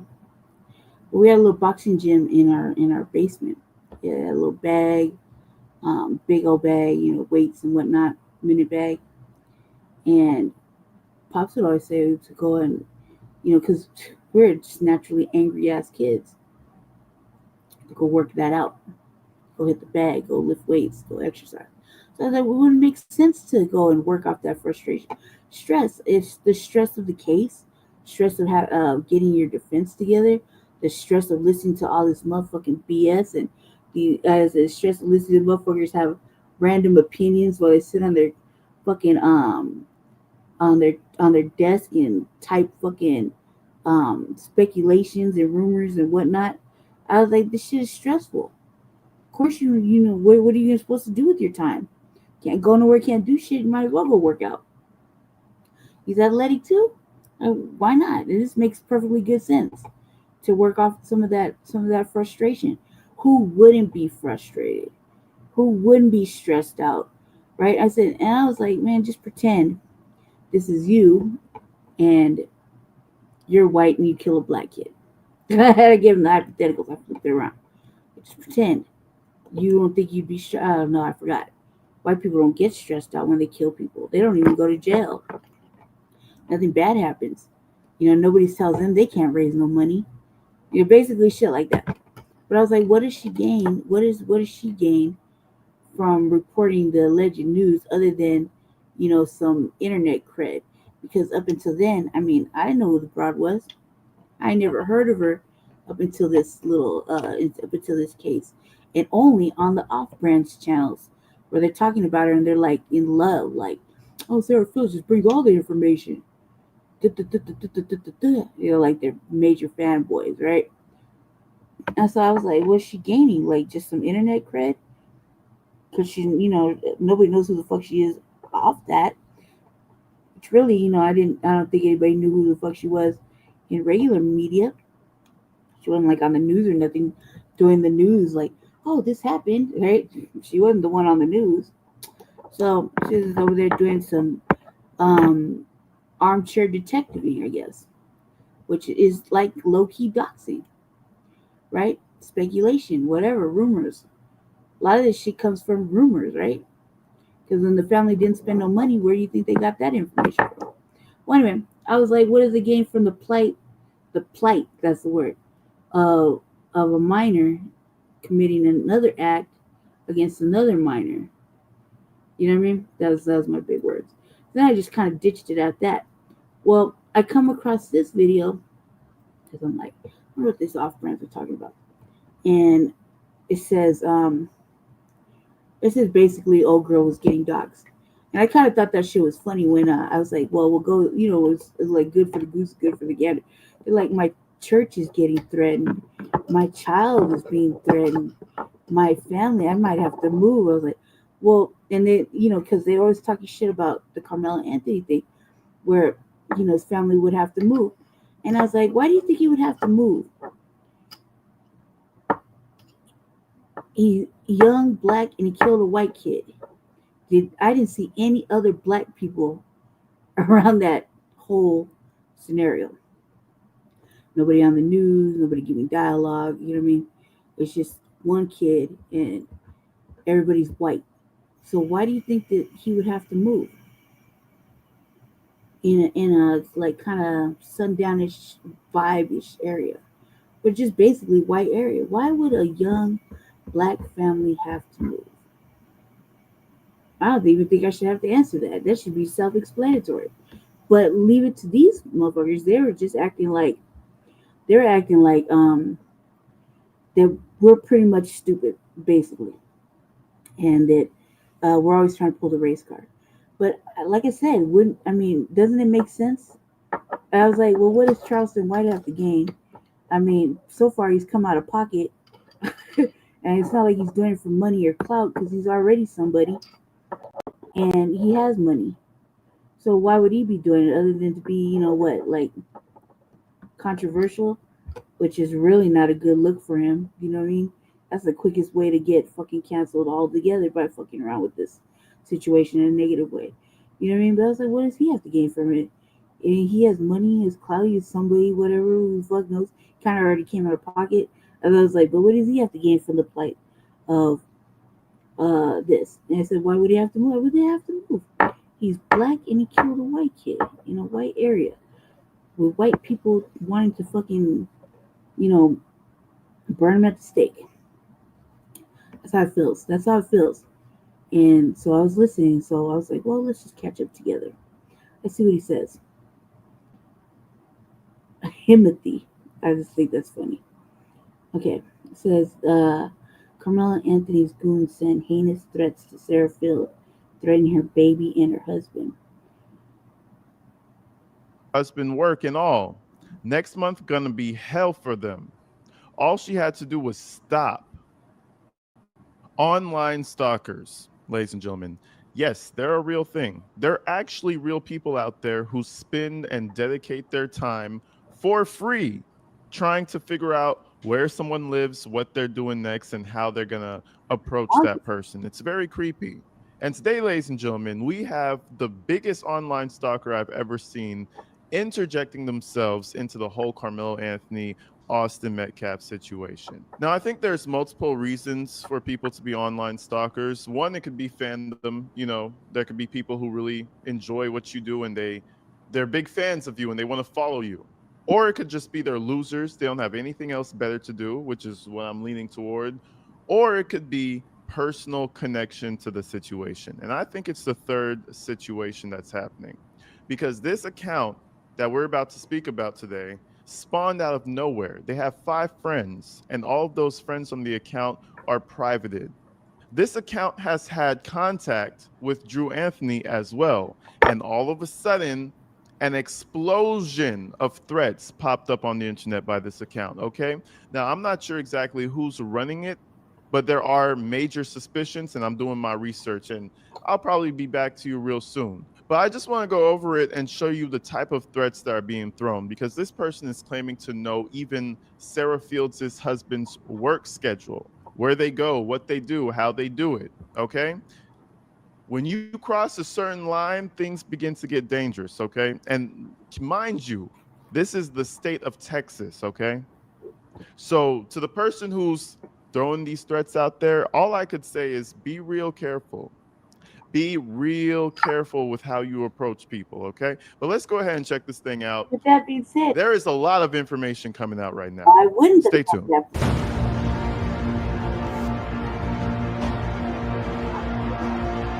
That right there is an example of a motherfucking straight coon. So Sarah Fields posted this up a little while ago, and I do want to point out that the account that's doing this seems to have a vendetta against Sarah Fields. I don't know if it's admiration, jealousy, or if it's a little bit of both. Because you know how people with that type of a stalker mindset operate, typically have no job, nothing going for them, and everything the other person does, they kind of live like parasocially through that in a weird way. So basically, the other account is mad that everybody else is reporting on the things that Sarah Fields is reporting, basically calling her out as being the lead to the Anthony family's problem.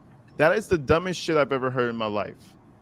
Whenever there is a source of information, YouTubers flock to it. Reporters flock to it. It's just how it goes. I don't see how people are so stupid to think that she's causing the problems for the Anthony family. The Anthony family is causing the problems for the Anthony family. And you'll see even further here, because Drew Anthony, like a fucking moron, comes out and speaks with this account as well. Let's get into it. Since the beginning of April, I have reported on the Anthony/Metcalf case with detail and accuracy, sharing information from ORR responses, direct sources, court documents, and public records. Insane and baseless rumors, vile statements, threats, and outlandish conspiracies have been spread about the Metcalfs, which I have torn apart and dismantled every step of the way. And this is the biggest thing. The Carmelo Anthony supporters always want to come up with this theory. They want to come up with this idea, this, that, and the other. But when a little old reporter from Texas comes out with some court documents, all of a sudden she's the racist white woman that wants to see a black man go down. And you know, maybe some morons that listen to Charleston White blabber on about how she's editing documents, maybe they're actually believing that. But for the majority of people with a brain, including Charleston White, we all know that this is just reports that she is requesting and posting and giving some of her opinions on. Nothing more, nothing less. But don't worry, we're going to get to the account that's spreading all of this information in a moment. Because of my reporting, my character has been attacked, my past lied about, and my life threatened, not only by Dominique Alexander, who has mysteriously disappeared from the scene, but also by people spreading sickening narratives about the Metcalfs, disseminating lies and rumors about them and me. I have filed a lawsuit against these malicious individuals. And Dominique Alexander, his Twitter has been removed, by the way. Let me actually show you guys something. Just a little fun fact for you guys. I believe Dominique Alexander, I'm not sure if I shared it yet. Maybe I have on live stream, but Dominique Alexander has his main Twitter up, but his Nagan Twitter is now terminated.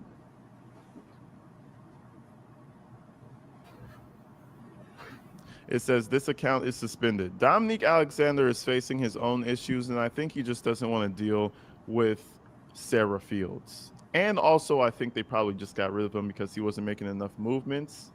He's going through some things, and I think it's all because Sarah Fields started investigating into him a little bit closer. He realized he doesn't want any smoke.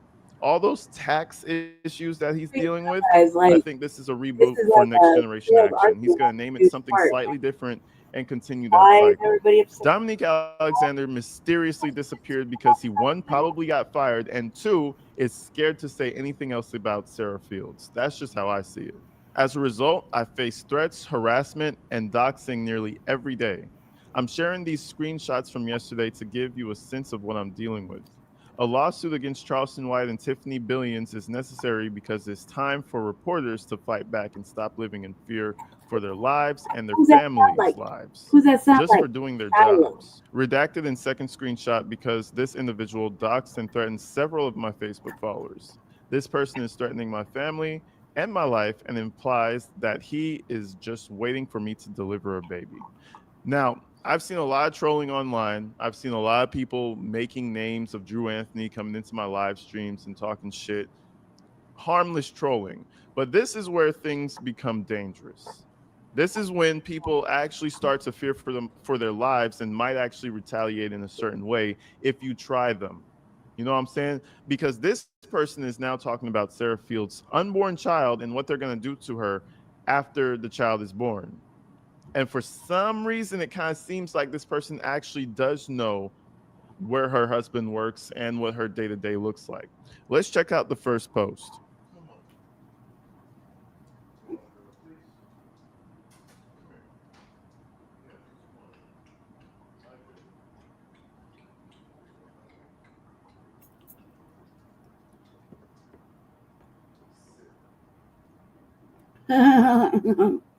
What's good? What's good? Cause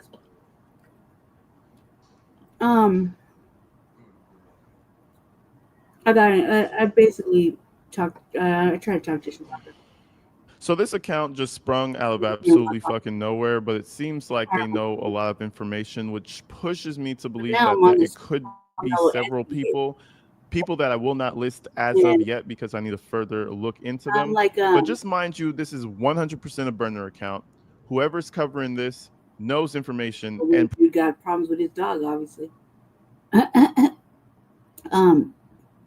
Basically, you know, this is like the other side, the opposition of what we're on with Carmelo Anthony. We're kind of supportive. This is the last time I checked. But he's basically talking about the, you know, this. I find myself looking at certain things, and I can't help but get in the comment section and just like give them that work real quick, and then get the fuck up out of there. You know, there's always something. It's always something contentious. You know, basically, because this is like, you know what I mean? Just the speculations are stupid, right? But I think I follow, like, if I look at my history, I think I looked at this dude like maybe 6 or 7 times. It's always about something else. But I was like, typing in one of the comments one day about fucking Charleston White. I found myself taking, like, not really taking his side, but taking his side. And talking about this broad, Sarah Fields, journalist, alleged journalist. I was like, what does she gain from the plight of a, you know, minor, you know, all this other shit, from basically exploiting the situation. I asked a whole bunch of questions, but this is like these types are like they're like coons. They go against the motherfucking grain. They're like, you know. And I was like, it's not like we know who this broad is. Like, so I was like, what did she gain from it? Charleston White's already somebody, you know what I mean? He's like, people know who he is. He got some money and shit, you know what I mean? So he's already come out of pocket, you know, trying to help the boy or whatever. Whether it's true or not, right? I said, but what does she gain, like, other than internet cred? Because nobody knows who the fuck she is. Nobody knew who she was prior to this, and only they do. And I said, what? Some fandom shit? Like these are like, you know, they're like, oh my god, she's going into danger. She's getting dogs. These are like fanboy type shit over some white lady, you know what I mean? And so that's what I was like. I was like, God. So this dude's going to go into this broad talking about, all I did was bring the news. Well, you wonder why motherfuckers are, why black people are like, you know, fuck you and your family. It's probably because of that. You know what I mean? People, like, they only answer their same questions. probably does live in Texas, right? I don't think we're going over. It says, Timothy, 36 fucking days till that little bitch deliver, and I'm gonna tear everything down in her fucking life. Know where her home at, know where her husband work and all. Next month gonna be hell for them. All she had to do was stop. Well, check this out, man. We live in America, you fucking bitch. You know, personal message to Timothy. You're a bitch, okay? Use your normal profile, show your face like everyone fucking else, and then say that shit publicly. You know what would happen? Exactly. You know exactly what would happen. Everybody would dogpile your shit. Oh, all you had to do was stop. Where the fuck do you think we live? It's called freedom of speech. You know what this is gonna do? This is just gonna invigorate people to go even harder. All you had to do was stop. What stop and what? Bury our heads in the sand? All you had to do was stop. Stop what? Well, stop exposing facts that is open to the public. It's insane, bro. It's like, what facts? It's almost like they're setting the stipulations to how this is gonna go. Guess what? When you stab somebody, you don't get to set the rules no more. Crazy. It's a crazy concept, I know. But welcome to the United fucking States. You know what I'm saying? Shit. Shout out to I was like, dude, put yourself in his shoes and just pretend you're white and you stabbed a black kid. Oh, I forgot. You don't have no stress. You don't have no worries. You know what I mean? And this is a black kid who did it to a white kid in an all-white area. And you got white people and white black people, black white people doing all this extra shit. You know what I mean? And yeah, what's one level of doxing versus another? You know what I mean? You know what I mean? And he's like, you're a bitch. Sure. Okay, maybe Timothy is a bitch. Right? Maybe he is a bitch. Or maybe that shit is just ridiculous and white tears don't matter today. You know what I mean? all my overseas people too. I'm worse than Charleston. I'm going to make you fear for your life and give no fucks about it. And then he just tags a whole bunch of people at the bottom, a whole bunch of illiterate bullshit. But that's a big claim. That's a real big claim. But you see, it's really easy to get behind a keyboard in your nice, cozy house and type all this shit out. But if anything like this starts to persist in the real world, you have to be real careful about how you move. If you get blasted to a different realm to which your body no longer is needed, you can't get mad about that because you're saying shit like this. Timothy, what a fucking moron. But again, I think this is... But even in that, with what he's saying right there is the same shit as what old boy just did. You know what I mean? This is like major fandom. Like, you know what I mean? In the clout demon. Basically. Crazy work. But let's move forward. There's more. So apparently, dumbass number one, Timothy, contacts dumbass number two, Drew Anthony. And two dumbasses just have a conversation. Now, as Drew Anthony, I would be really careful with what accounts I interact with. I don't know if I would even have a social media active during this time. My son just stabbed a high school kid. Me on social media, I don't think those two go together. But again, dumbass number one contacts. I'm like they have no idea. Like they don't think that it's a cold, lonely place when you're facing some shit like that and the family is like that. You know what I mean? Like, who are they supposed to talk to? Who can they talk to when everything's so fucking scrutinized and told on you? Like, there's no outlets. And with the way, like, look, you got like cats like this. I don't even think he's cats. I don't even say. You got black, white people, white, black people. You got white people basically calling for the young man's head, right? Like that. We already know he did it. This is not like a surprise. He said he did it. You did. We already know what happened. So it's not like unfamiliar facts that we know where we, you know what I mean? We know where we gave our money to. We know what we don't. We know what we did. So this is the same type of people that were angry with FBA donating to the young man so he could get a legitimate attorney, and then then speculating about the family. Not us, but that side of things, about the family needing more money when they didn't even touch the first amount of money, and that the young man had to get a public defender. Well, why does he have to get a public defender? Because he can't touch the money. And I wouldn't touch the money either, because I don't know what it is now, but just off of that alone, you can't touch it. You can't really, if you got all these attorneys trying to take a retainer, they're probably trying to hide, like, nickel and dime you for every fucking thing you got, because that's what ambulance chasers do.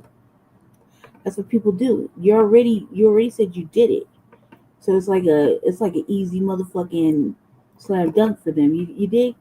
So they're probably trying to take every fucking red cent you got, and then to think that the family has to move or whatever. Well, yeah, it makes only perfect sense if you got a black kid that did something for whatever reasons. Probably had a damn good reason. Look, you got to have a damn good reason to do that type of shit to a white boy in an all-white state or a white area. You have to have a damn good reason, because you know what's going to happen. Right or wrong.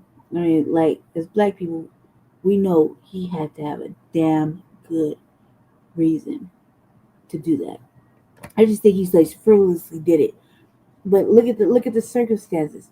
He lives in a white area You know what I mean? He's going to school, white kids. He's, already got interaction with white kids other places. You know what I mean? And he does that. Think about it. You have to, as a black person in America, woman, man, and you do something like that, egregious, to a white person, you already know that you better have a damn good reason. Like a damn good reason to do it. You know what I mean? Not no willy-nilly shit. And this is like, a damn good reason. Because what's going to happen? Family's going to be followed. Family's going to be harassed. Threatened, menaced. Worst case scenarios that we don't want to talk about that happen. You know what I mean? So, yeah, I'm looking at like the kid probably had a damn good fucking reason to do it. And it probably is more than what he was saying. Like heat of the moment, I just had to get this little piece out. That's you dig? Yeah. All right, guys, go ahead. But I think if I was gonna do some egregious act, like situations have gotten dirty sometimes, I had to have a damn good reason. Because you're fucking with the dumbass number 2. And let's see how that conversation went, right? Put you under the So it says, I messaged them their address, Justine particularly. I told her the hospital her husband currently a doctor in. Now they're going around telling motherfuckers on TikTok I'm threatening them. Like I really give a fuck. And then Drew Anthony responds, oh, wow. Why they keep harassing us, though? So, mind you, this is a conversation that is ongoing with Himothy and Drew Anthony. This is not just a message that just came in and all of a sudden they're talking about these random people. Himothy is going around threatening all these people, doxing them on the internet and making them scared, trying to silence them. That's what Himothy is doing. So it kind of feels like, Charleston White is the pit bull. Then you have the little scrawny chihuahua going around trying to bite people's ankles. That's who Himothy is, the fucking chihuahua going around bothering people. And I will publicly put this out there. Himothy's a bitch, okay? If you see Himothy in real life, the way that person's talking, you will have no problems taking care of a bitch ass Himothy. Because they rally behind Sarah. Everything Sarah do or say, they take like commandment, like she God or something. The ignorance in the text messaging. You could tell when it's a stupid motherfucker just by the way they text. Shit. You could tell the IQ level by the way these people text, bro. It's actually insane. But anyways, it's really weird. This whole box opened up because Sarah. Seriously. And she in blank Texas and pregnant. Like it's outrageous. That's why I gotta come there. Because I know her husband's job site and something gotta give. Let this play out. She doing stuff for views and engagement for money and gullible people. Like she doing a little too much. Focus on her family and not y'all family. And I'm gonna take care of that. So this is his goons. Remember Drew Anthony? He was like, yeah, you don't know me. You don't know me. Apparently the goons, the people we don't know are these idiots going around saying they know where her husband's job site is. Listen, bro. Listen. I can't take this shit serious, in my opinion. You're putting all this for the internet to see. If you were actually a serious person, we wouldn't have heard nothing about this until it happened. You know what I'm saying? Himothy is an absolute bitch, but little bitch boys can be dangerous. Menacing line. So, shout out to Sarah Fields. We appreciate you for dropping straight up information, just documents and files. We appreciate that. And keep your eyes open because little idiots are really out here. Little dumbasses like Himothy are really out here trying to lurk. Oh, look. But I wouldn't worry too much. So I just want to read this piece. It says, calling her out personally because she got blocked. So again, attention whore, right? We're seeing the pattern. This person is harmless. It says, Sarah J. Fields, I know exactly who to bother, who to get their emotions to make you unblock me. A lot of this can be fixed just off your input. This happened because you radicalized a bunch of white people to harass the black family every day for the last fucking month. You didn't have to do that. Whoa, whoa, whoa. You know how many black creators cover this and say the same thing? You see, you're tunnel visioning on Sarah because she's the information pipeline. This is what people try to do when they're trying to break a whole situation down. She knows that Sarah Fields is the supply to a lot of information to a lot of people, and that's why she's calling her out. It's not because she's white or she radicalized people. No, they're trying to stifle out the flame that everybody's catching on to. Because listen, again, any YouTuber, podcaster, reporter with a fucking brain that isn't a complete sellout is saying the same thing. Carmelo Anthony probably deserves to go to fucking jail. And there's a lot of evidence aiming toward that. Now we're going to go through trial. He said he did. But some documents from Sarah Fields not going to change nothing. Shit. Then way at the bottom it says, keep it to the trial, particularly Carmelo. Don't worry about them. Worrying about them gonna fuck you and your husband and kids' life up. But great, be magnificent. You was just a MP. I was 18E. You know I can reach way further than you. Hooah. This illiterate piece of shit. You guys let me know what you think, man. There's a lot more coming, folks. Stay tuned. There's a lot more coming tomorrow. And you're soon going to find out who this Timothy character is, because they're not very good at covering their tracks. And they think there's some Jason Bourne, James Bond clone or some shit. No, I just think that the cousins is fed up, right? Like everybody else. Like, she took it above and beyond the Call of Duty to go do all that. For what reason? Who knows? Right? But they act like we're supposed to know about it. Like, over here, we ain't studying that broad. We don't care. Do care about what else is happening, though. You know what I mean? Let's see.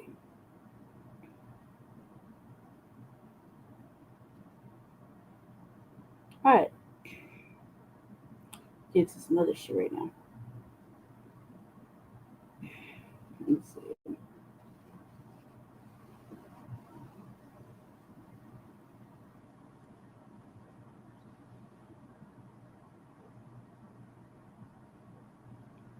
All right.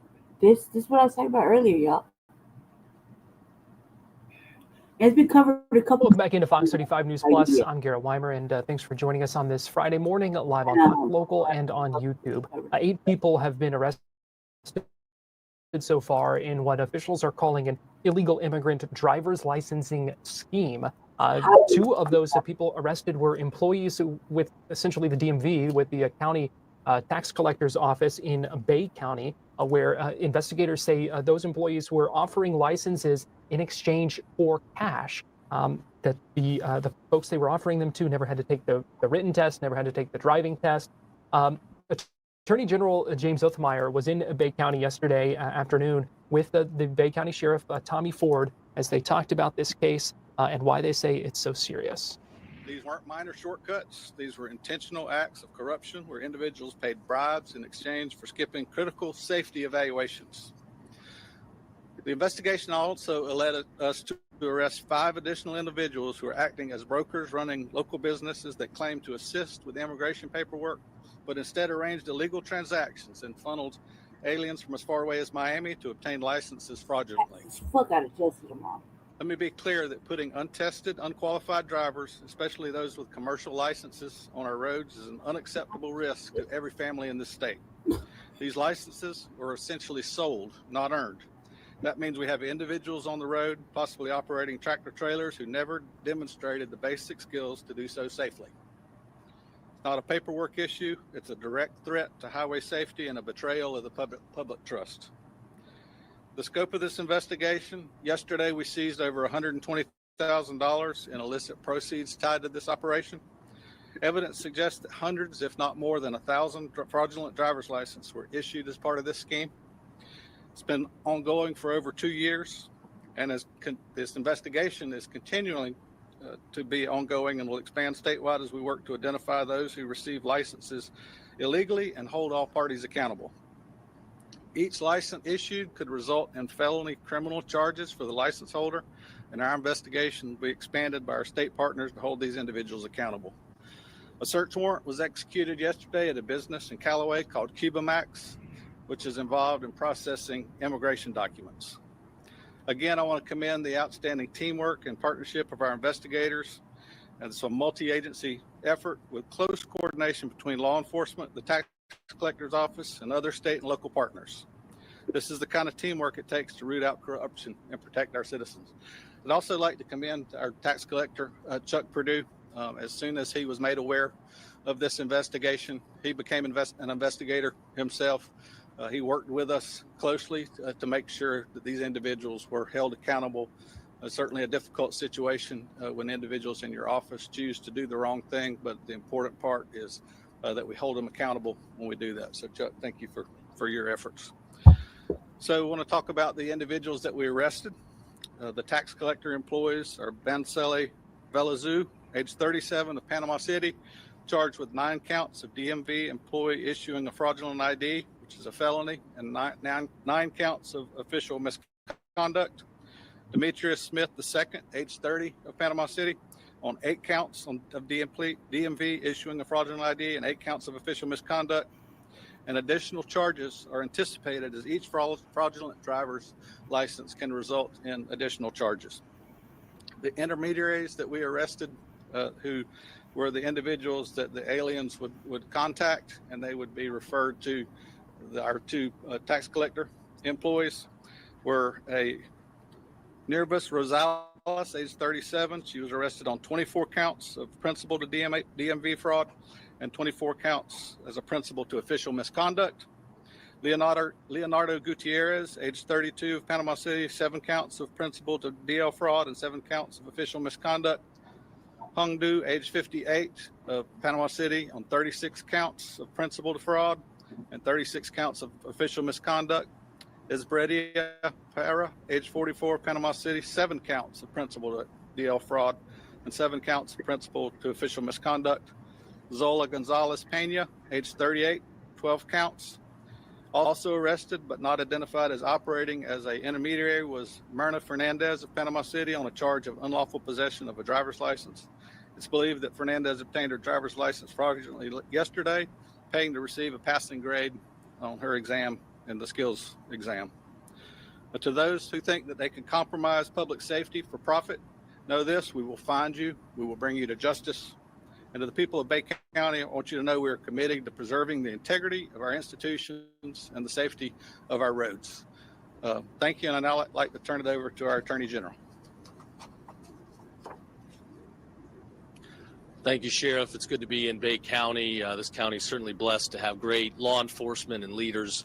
I commend the Sheriff and Tax Collector Chuck Perdue on working so well with state law enforcement, Homeland Security, and all of our law enforcement partners to ensure that we could bust these guys.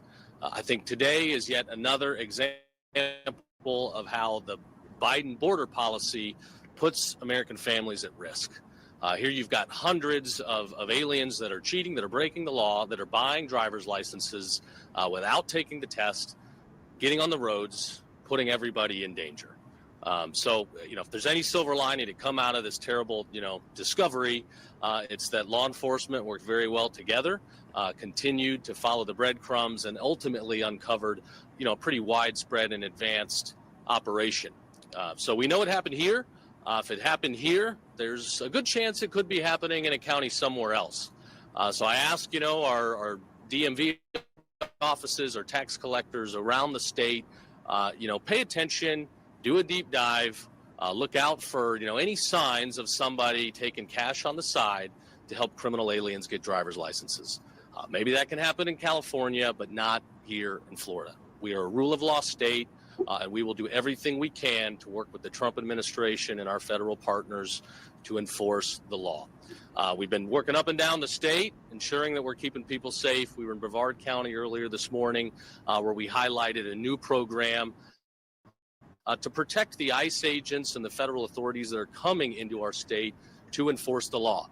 In California, you've got leftist groups out there that want to reveal personal information. They want to dox agents. If you don't understand this word, if it's new to you, doxing is when you reveal personal identifying information with the purpose of intimidating, threatening, and distracting from official duties. We want these guys here. They're protecting our families, and while they protect our families, we're going to protect theirs. So we've set up this new program where ICE and federal authorities can work with our troopers And if there's any evidence of personal information getting out, we want to know. We'll ensure that we're doing routine checkups and get a detail to protect the agents and their families. As we go into the weekend, I know there's been, some rumblings about protests and demonstrations.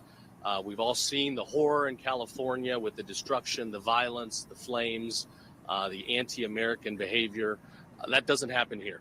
Florida, rioting is illegal. If you throw something, if you obstruct roadways, if you want to cause damage or harm to law enforcement, businesses, or our citizens, we will find you and we will put you away for a long time. So to put everybody on notice, if you want to participate in, peaceful free speech, nobody respects that more than we do. If you want to cause damage and destruction and engage in these violent demonstrations, we will shut it down fast. So again, a big thank you to the law enforcement here. Thanks to the sheriff for a very good job, well done. Thanks to our federal partners, and we'll continue to investigate. We'll continue to make sure that Florida is the safest state in the country.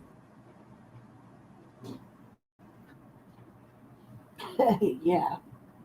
Hold on one second. Get out of this real quick. This video. This was a guy who said he was a U.S. citizen fleeing from federal agents after they say he slashed the tires on one of their vehicles.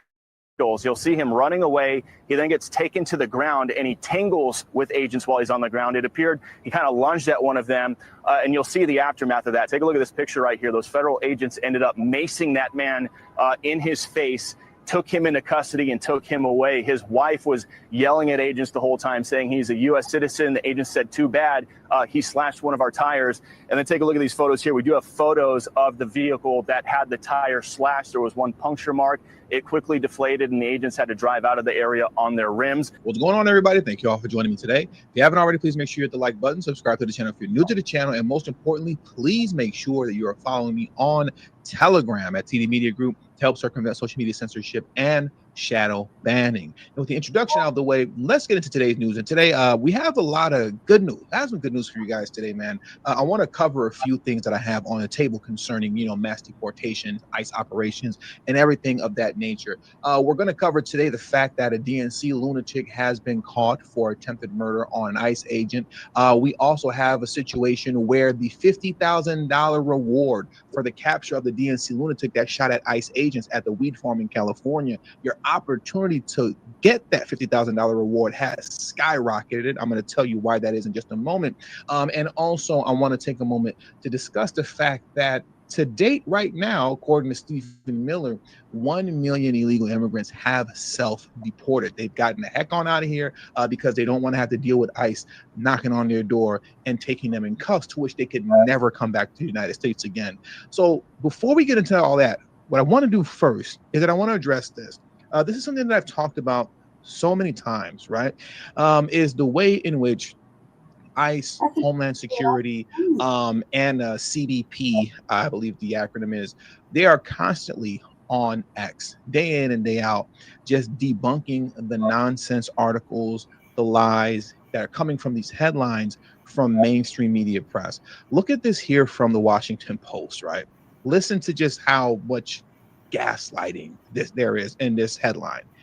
Here legally since 1999, thousands of immigrants have 60 days to leave. Thousands. If you've been here since 1999, you got 60 days to leave or else.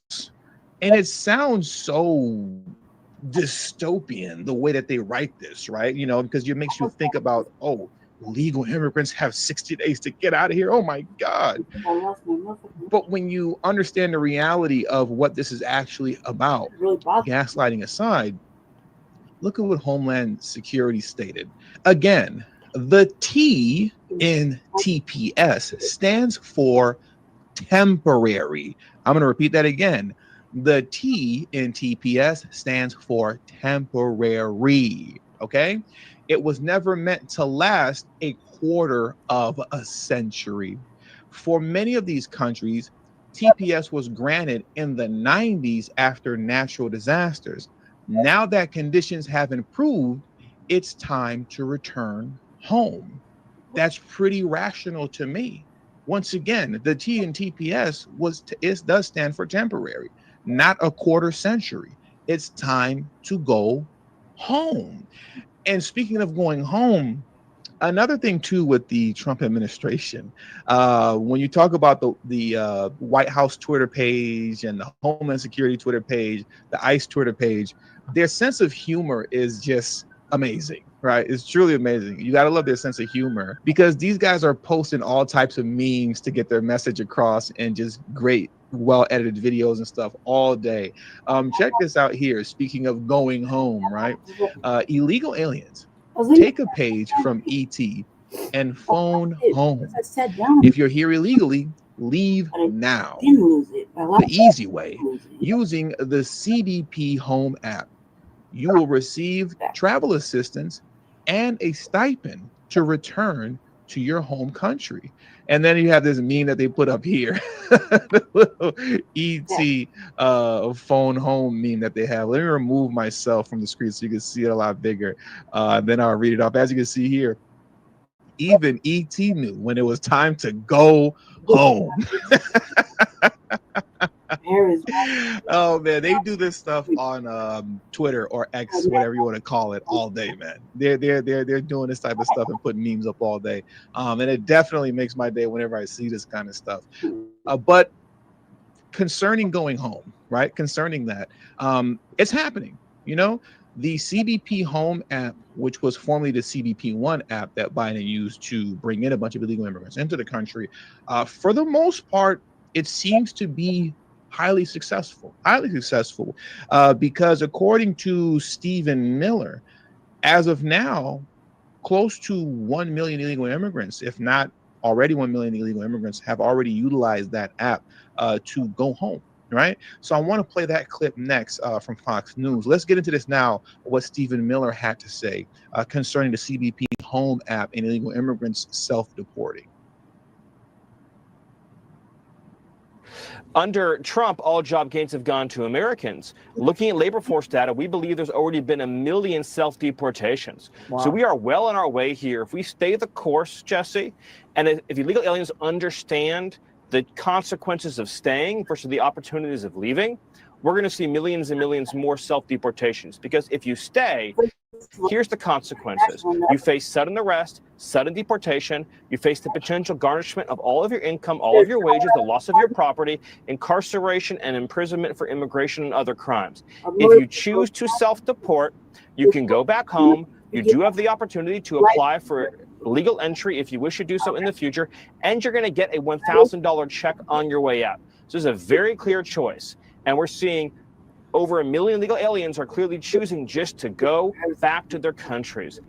You just can't have the entire third world piling into your country unchecked and unvetted.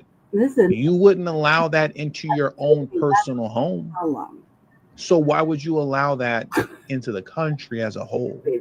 Concerning the majority of Americans, which I'm a part of that majority, this is just sound logic that we all agree with, and we still agree with it till this day, despite all of the propaganda that has been put out there by the mainstream media, you know, concerning how much of a Gestapo and a dictator, a tyrannical force that ICE is, and they're ripping away families and so on and so forth, none of which is happening, right? None of which is happening. To this day, the American people are still overwhelmingly in support of mass deportation, as you all know. I've played this clip before, but I want to play it one more time, a shorter version of it, where it shows no matter what poll you read concerning the American people and their view on mass deportation, the jury's out. This is what we want, and this is what we voted for. Let's get into this video very quickly. It's only about 30 seconds. Let's do a little bit in. Deporting all immigrants who are here illegally, 55% of the New York Times, Marquette 64%, CBS News 57%, ABC News with a slightly different question 56%. So what you're seeing essentially here is a very clear indication that a majority of Americans, in fact, when they're asked this blunt question, which I believe gets at the underlying feelings, do in fact want to deport all immigrants who are here illegally. There's no arguing with these different numbers because they're all essentially the same across 4 different pollsters. Right. I rest my case. This is what we want. This is what we voted for. That's right. You're right. And even some of the most hardcore of DNC lunatics like Bernie Sanders are being forced to come around to this reality and admit the fact that what's happening right now is right and it is just. It is, right? Because it's only logical and it's only common sense. Look at this clip here from Bernie Sanders, where essentially he's bending the knee to mass deportations. Let's look at this right now, and then we're going to get into the meat of this discussion. He decided not to run for re-election. How concerned are you about these continuing ICE efforts that we are seeing? The videos of a number of Republicans continue to say, Republican governors I've spoken to continue to say, well, look, they are going after the baddest of the bad people. We have wiretaps on people and investigations. I read a piece in The Atlantic that says they're actually pulling people in FBI or elsewhere in law enforcement who are actually doing investigations on really bad, people who are here illegally in order just to get body counts, in order to get the 3,000 people a day that Stephen Miller, has told multiple people in the administration that he wants. Look, this is where I think the American people are at. If you are a drug dealer, if you are somebody in this country undocumented or has committed a crime, I think most people think, hey, have a nice day, you're out of here. And I support that.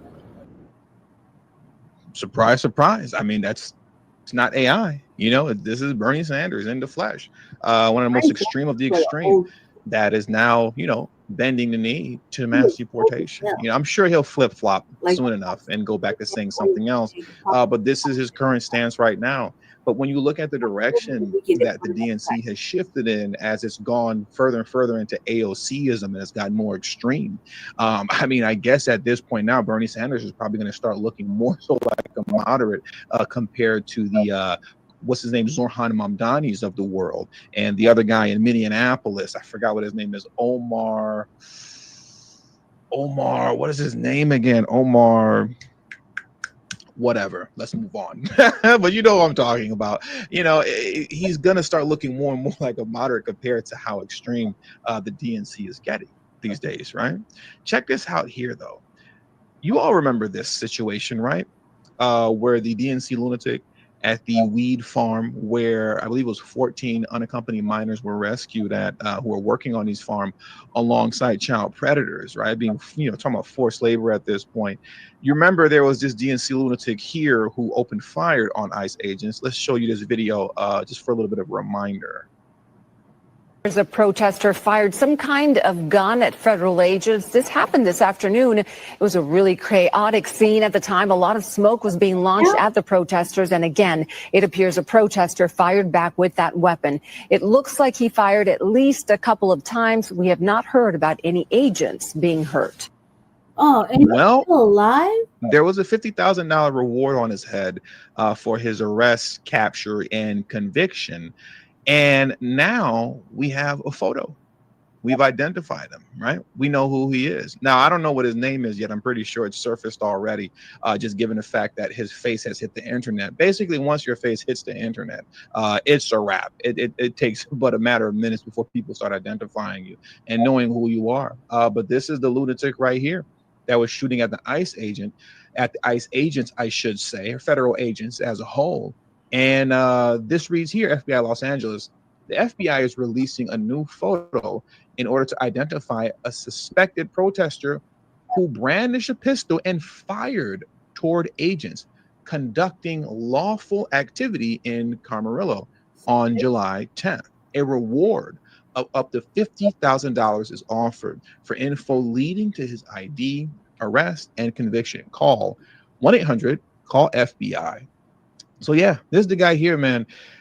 He kind of looks like the boxer Ryan Garcia, honestly. He has that Ryan Garcia look. Let me blow it up just a little bit so you can identify him better, and hopefully you have a better chance of getting that $50,000 reward. But this is him here, This is the Ryan Garcia looking guy that was shooting at ICE agents. You see he has a little tattoo right here on his arm as well. For those of you who don't know, Ryan Garcia is a boxer. For those of you who don't know, but yeah, the Ryan Garcia looking protester, he's been identified as far as his physical physical appearances.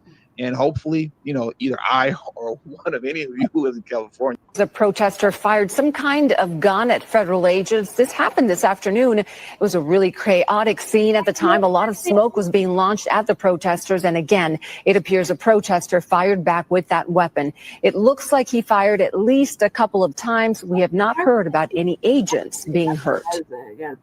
Well, there was a $50,000 reward on his head for his arrest, capture, and conviction. And at the ICE agents, I should say, $5,000 is offered for info. Looks like the boxer Ryan Garcia. Honestly, he has that Ryan Garcia look. Let me blow it up just a little bit so you can identify him better, and hopefully you have a better chance of getting that $50,000 reward. But this is him here. This is the Ryan Garcia looking guy that was shooting at ICE agents. You see he has a little tattoo right here on his arm as well. For those of you who don't know, Ryan Garcia is a boxer. For those of you who don't know. But yeah, the Ryan Garcia looking protester, he's been identified as far as his physical appearances.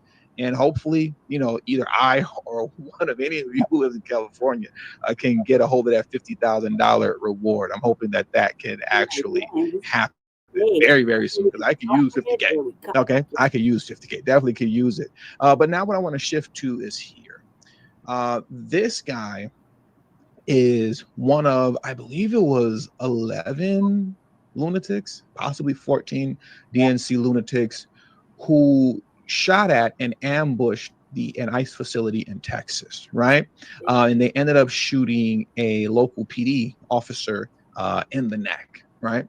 They were trying to lure out ICE officers by, throwing stuff at the ICE building. They were shooting off fireworks at the ICE building in Texas in hopes that the ICE agents would come out and they would open fire on the ICE agents. Instead, what ended up happening is a local police officer showed up and they shot that police officer in the neck. This guy was still on the run.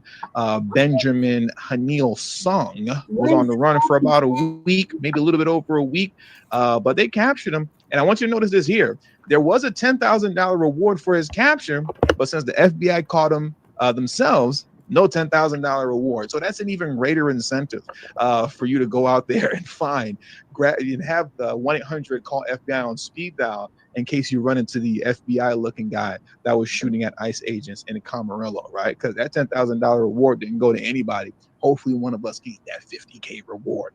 But I want to read a little bit here from this article here, or I should say, I guess, from this press release from the FBI, just concerning his capture, who he is, so on and so forth, right? So let me transition over to this here. Okay, FBI captures alleged Prairieland shooter Benjamin Hanil Sung in Dallas, Texas. An intense week-long manhunt for Benjamin Hanil Sung, an alleged shooter at the Prairieland Detention Center on July 4th, has ended with his arrest by FBI agents in Dallas, Texas, announced acting United States Attorney for the Northern District of Texas, Nancy E. Larson. Sung's capture marks the 14th arrest in the case. Court documents reflect that Sung, a former United States Marine Corps reservist, so this guy knew how to handle a weapon, joined 10 others in an organized attack against officers at the Prairieland Detention Center just after 10:30 p.m. Friday, July 4th. Sung has been charged by federal complaint. Sung has been charged by federal complaint with 3 counts of attempted murder of federal agents and 3 counts of discharging a firearm in relation to a crime of violence. The Democrats are ruining people's lives, ladies and gentlemen. They're ruining people's lives. The way that they gaslight everybody and just get on the media day in and day out and lie about the job that ICE is actually doing out here, which is keeping us all safe and is just simply enforcing the law. The lies that they put out, in which they portray them as, masked men who are bounty hunters, who aren't really federal agents, and they're Gestapo and they're Nazis and so on and so forth. This is what's leading to people with extreme Trump derangement syndrome, and now I guess ICE derangement syndrome. It's leading these folks to go out here and commit these heinous acts of violence and commit crimes that there's just no returning from afterwards, right? I think it was after this situation here at the Prairieland Detention Center, there was another situation in Texas where there was a DNC lunatic who actually, if I remember correctly, he shot at the facility in Texas, ICE Detention Center in Texas, and they ended up putting that guy down. Like he's no longer with us. You know what I mean? So DNC lunatics are literally destroying the lives of their constituents, getting their lives taken and getting their freedom taken forever. Because this guy right here, Benjamin Anil Song, he's done. He's super finished. Let's check this out here in closing. Based on the charges mentioned, 3 counts of attempted murder of federal agents and 3 counts of discharging a firearm in relation to a crime of violence, the individual could face a very lengthy prison sentence, potentially life in prison, depending on how the court applies the sentencing guidelines. And I want to take a moment to go through that right now. Let's check this out in closing, ladies and gentlemen.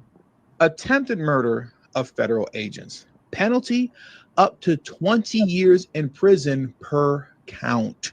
For 3 counts, that's up to 60 years total if served consecutively. Sheesh. Discharging a firearm in relation to a crime of violence. This is far more serious. First conviction of discharging a firearm, a minimum of 10 years. He was already doing a minimum 10 years off that alone, but he has 3 counts. So what does that mean? Each subsequent conviction under Section 924C carries a mandatory minimum of 25 years consecutive to any other sentence. So for 3 counts, first count is 10 years, second and third counts 25 years each. Total equals 60 years mandatory and consecutive to any other sentence. So total possible sentence, this is what this moron is looking at in total, right? Attempted murder, he's looking at up to 60 years. Firearm charges, mandatory 60 years. Yeah, he's done. There's not even any need to go into it any further because it's done.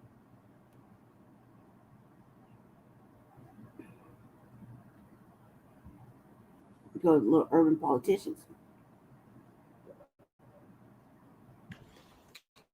Born in a trace where I can speak on the situation. This is why I don't. This is why I don't hang around niggas. This is why I stay away on. Ain't no Houston or Screw without Key. Man, listen, the real understand, the clowns don't. No Pat, no Screw. Rest in peace to both of them. We talk about today. We ain't talking about back in the day. We ain't talking about, we know Screw is the originator. We know Screw, if we can't talk about this without Screw. It's his namesake. We understand that. Anybody with common sense, because a lot of y'all don't have a common sense with Screw. You know what I'm saying? Then I'm going Pat. But neither one of them here. Today, who doing it right now still? It's only one person. Cut it. I hear y'all little bitty platforms saying my name. Little bitty platforms in H-Town, the little small ones. I will never say your name. But I stand on what I say. I'm going to continue to stand on it. Rest in peace, Screw. That's where it started. Rest in peace, Fat Pat. They ain't here. It's all about Kiki, bro. You can't do nothing without Kiki. It's going to stay that way. He's still doing it. Still winning. Still dropping every summer. And when you speak of Screw today, you think of Don Key, self-made 713. Like I said, rest in peace to Screw. That's where it started. Then I go Fat Pat. Rest in peace, Pat. They not here. Who doing it today still? Everybody else in the way. Shout out to Dawn. You know what I'm saying? But I would not say you little platforms' names. That's what you want. Never. Yo, it's Big Ant, the spokesman, man. We back. Another edition of Urban Politicians TV, UPTV. Make sure you stay on your pivot at all times, man. Had to come tap in on Mr. Steven, stand on being loud and wrong at all times. Jackson, once again, as he has spoken on this screwed up clique Lil Kiki and Youngster conversation 3 times, and every time he spoke on it, he's completely incorrect. He's uninformed. He's spreading misinformation, and he doesn't want to sit back and be taught about the situation. But now he done took it to another level, as y'all heard right there. You small Houston platforms, you love Houston platforms. Y'all want me to say your name? I'm not gonna say your name. No, Steven Jackson, because he's talking about me and Cofigure TV. Now, when he jumped out there the other day on it, I was like, ooh, first thing first, where you went wrong at. I was born in the trade, which is third war, so I can speak on it. Houston niggas don't talk like that. Just keep it at 1,000, the way that the culture is, the understanding. It ain't about where you're born at. It's about where you was raised at. You got your game at or made your name at. You got people over there that you really have been tapped in with weekends, even if you're not just staying over there every day. We know if you're from H-Town, like when you could say something like that. But we knew, okay, bro. Then you followed up with the comment of, hey, there is no Houston or Screw with Kiki. I'm like, whoa, this nigga don't even know the conglomerate and how many factors that play the role in the what is Screw's house. And he is the platform. He is the mecca of this thing with the Screwed Up Clique and the reflection of the Houston identity culture. Nigga, you just don't say nothing like that. But I spoke out on it, but then Cofigure TV, he gonna turn it up. He don't care, nigga. He gonna go for the gusto. He on niggas next. So when Cofigure TV did his video, he used my video of it to get the audio and what Steven Jackson has said and stuff, and he gonna go straight shot at you. He don't care. Cofigure been riding on that. But what Steven Jackson just said, I'm just sitting there finna roll up some of that good dynamite. And I just salute to Big Ant, Urban Politics TV. You be standing on it, and you one of the people who will stand on it in the city. Steven Jackson decided to wallow into this conversation. Speaking up for Don Key, he got it right to. Key is a legendary musician, a great Screwed Up Clique member, a great one. But did this nigga just say this is the thing we putting an end to? It wouldn't be no Screw or Houston without Lil Kiki. Boy, yo, dick and done went crazy. You a dick rider, bro. Steven Jackson. You a fan, basketball player. I'm so glad you did right in your life, nigga. And going to the NBA, phone game, you ain't put no mother false claiming, nigga. Acting like you tapped in with them hounds. No, you ain't, nigga. Phone that. They would have been pulled your chain, nigga, by going check in with them youngsters in O-Block, nigga, and making PA look silly and soft, making Houston, making Texas, because you're making Texas look bad. You do. You made it look great when you were shooting threes on the NBA. But when you hear Cole TV speak, I can most definitely understand why you would be offended and you would feel a way about it. But me and him are the niggas covering this conversation in Houston right now. Right. And I just got to say this right here, Steven Jackson. There's so many layers to this. First and foremost, say little platform, my nigga. I'm 1,000% independent, man. I get up and do this every day on my own. I don't have no deal. I don't have no sponsor. I'm not on no network. I'm coming from ground zero in this game. You calling this a little platform or any platform that's grinding and working every day independently, it is not offensive to me, my nigga. I choose to move like this. I done turned down deals. I done turned down money. I done turned down sponsors. I don't do none of that. So I can wake up every day, work how I want to work. I don't owe nobody nothing. There ain't nobody depending on me. Ain't nobody, I'm talking about when it comes to, I got to push this content out with them. All I got to do is go directly to my supporters with what they want. Information, education, entertainment, real stuff, enlightening things, raising awareness, whatever we on that day, even if it's some BS like this. That's what my job is. I can say whatever. As long as I'm in them community guidelines on YouTube, who I'm partnered with, then I got my other little things that I do as well, that are, whatever. But as long as and that's outside of YouTube, but whatever else I do, nigga, on YouTube, nigga, all I gotta do is follow the community guidelines. There is no boss. We gotta interview a nigga we don't want to talk to. If I don't want to talk to a nigga, I ain't gotta talk to him. I get up and do this. Plus, we got reach, my nigga. This is not local. This is global. I got supporters all across this world. Check them comments, nigga. We getting thousands and thousands and gangs of thousands and thousands and thousands of comments every month. I do millions of views every month. Whether I'm streaming, whether I'm outside, nigga, I go live on the block. regularly. Nigga, I go live right here, videos in the front yard. I can go in the streaming room in the crib. I can go from the cars. I can set the camera on top of the car. I can wake up tomorrow and say, hey, bro, I'm going to start shooting at 5. Nigga, I can do what I want to do. And I'm still going to do millions of views. And on top of that, Steven Jackson, let me say this. When you say small platforms, it's niggas that have been on your show that you respect in this game, that you know in this game, that everybody else know in this game, that got my personal number. Because they know me, nigga. They rock with me. They know what I'm doing. They respect it. They told me this out their own mouth. Some of the biggest in the game. And I'm not talking about one, nigga. And I ain't just talking about rap and hip-hop. It's niggas that's outside of rap and hip-hop that everybody know. I ain't gonna drop no names. Who rock with a nigga, bro? They be hitting a nigga up. They got a nigga number.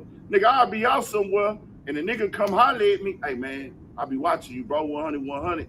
Da-da-da, you know, my people and such. He's like, he be on you. I was like, tell him I said, what's up? That's 100. Appreciate the love and support.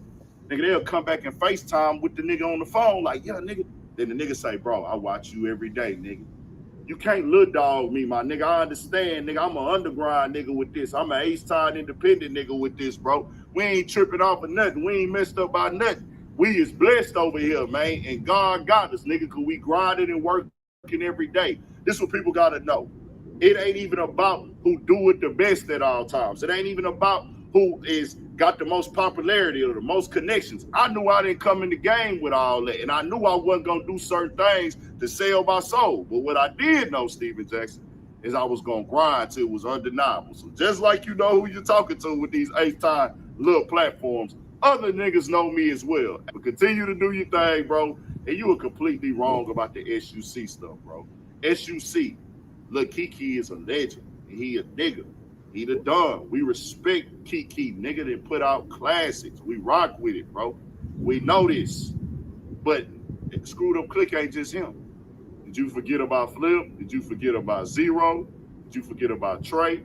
You know what I'm saying? The other names that built this thing as well, Lil O, that contributed to this, all what Screw started. Did I say Big Mo? It's just too many names. I mess him up. All these guys to ESG. ESG had hit records before he went to Screwed Up Click to start working with them. ESG was already an artist going crazy, nigga. So you keep just talking about one nigga. You just had C-Note, nigga, come home. What is we talking about? They had everybody that played roles. Screw was the owner. Screw was the coach. Screw was the creator. Screw was the nigga that said, we gonna do this, we gonna do that. Got the game from Daryl Scott, him and DJ Chill.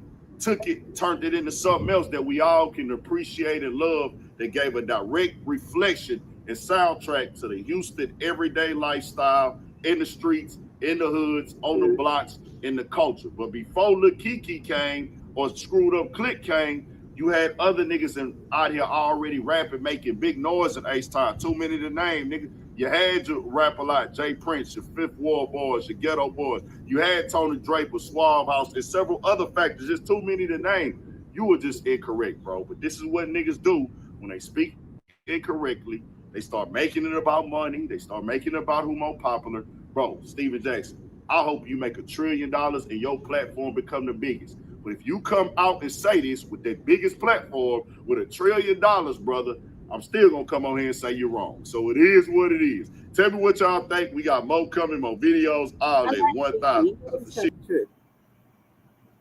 I like it, man. If urban politicians, they cover all live it. You know what I'm saying? Like we live it. Like hip hop ain't just raps to us. It's raps. It's being fly. It's like I'm still taking codes from Kane. You know what I'm saying? I'm still taking codes from that era. You know what I'm saying? So it's like that's what it is to us. So it's like, you know, when you get the opportunity to walk a runway or get that endorsement deal for me, I'm like, man, I remember when. So the topic is Fat Joe admits blacks created hip hop first and no Latinos were doing it. No chance. And I'm like, this is a walk back, and I had to see what was to it. Because, you know, we canceled his ass. Like, this shit don't even supposed to be here. I remember my dad telling me rap won't gonna be here. Like, I remember it. Like, man, that don't mean nothing. It's noise. Yeah, all the noise, you know. That in the room. So it's like, It was worse for me. I had a Cuban father. oh, he didn't understand you at all. On the table, that he definitely looking at. Now he was telling me the plain truth. He was like, "You're not going to make it. Have you seen any Spanish guys make it in this? You're done." And I'm from the soil, the Bronx. And my father actually saw hip hop born. He was like, "There's no other Spanish people doing this, Poppy. Like, you have no chance." And I'm on it. I'm in the kitchen writing on the table. But then they become my biggest fans. Yeah. Right. Yeah. Oh, what? Yeah. I'll never forget, man. My dad recited Big's "Flavor in Your Ear" verse to me. And I was like, "Flavor in Your Ear" remix verse. And I was floored.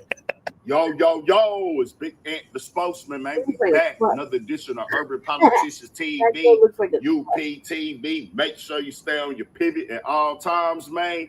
Had to come tap in as one of the most controversial conversations in the culture that made its way into the timeline once again, with the topic of who created hip-hop, who started it, who was there first, who wasn't, and every topic that come along with that. And I had a link in the description where you can watch the clip in the beginning in full on Joe and Jada's show, as they recently had the clips on as guests to talk about the new album that dropped, Let God Sort 'Em Out, and it most definitely is going crazy front to back.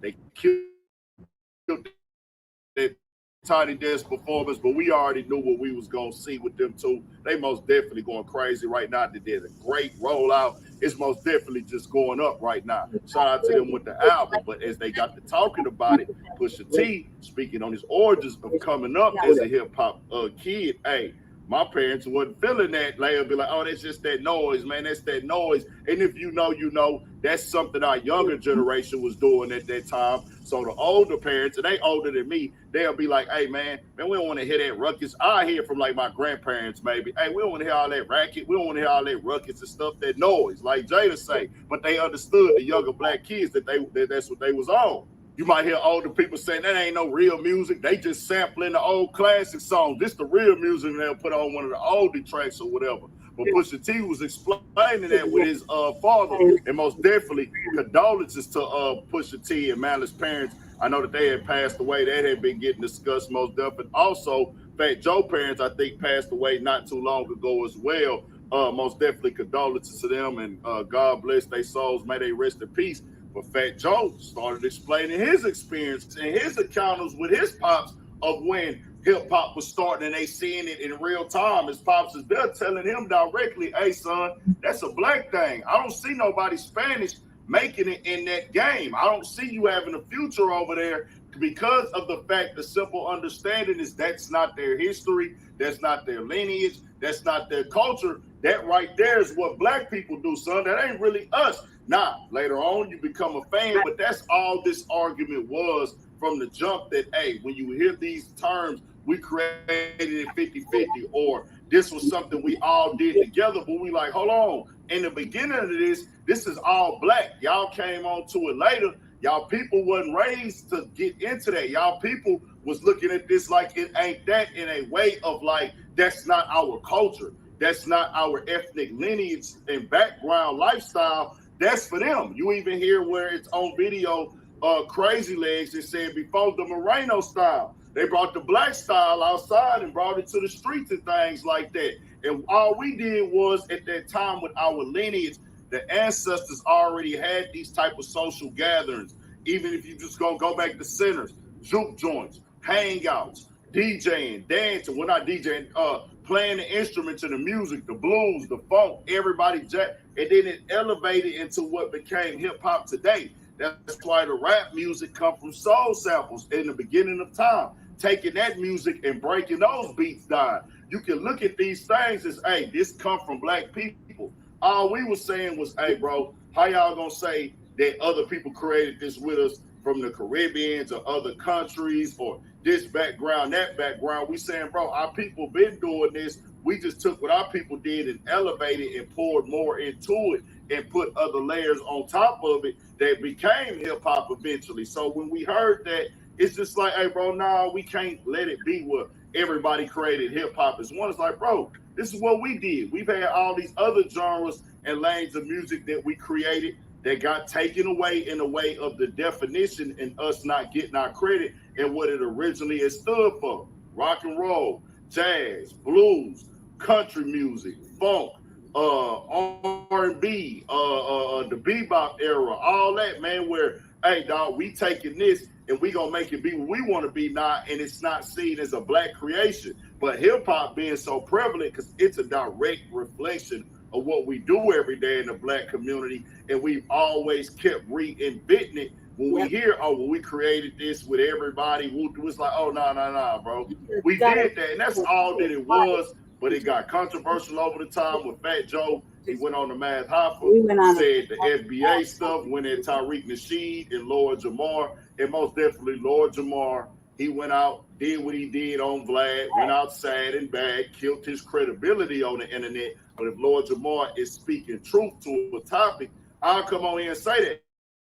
The things that he was saying about FBAs and what rap and hip hop came from, those was all facts. But when you do what Lord Jamar did, you most definitely make people look at you like, hey, they can poke holes on you and look like you're just running a game and you're just talking. That's why you don't want to go up here and kill your credibility on the internet. And if you are going to make a decision and do certain things, be transparent and be direct with the people. Don't talk in circles. But the facts is the facts, man. When we watch these things, we have to call it for what it is. It wasn't about no beef. It wasn't about, oh, we just trying to like do other people dirty. They want to turn into racist stuff and all this. Nah, bro, it ain't that at all. We just speaking the truth. I had people up on the East Coast making videos about me, trying to make it a demographic of geography of, oh, well, you're from Texas. How do you know? Hey, fam, New York was not the only people that our people was having gatherings, dancing, rapping. Rapping didn't start in New York, y'all. Breakdancing didn't start in New York.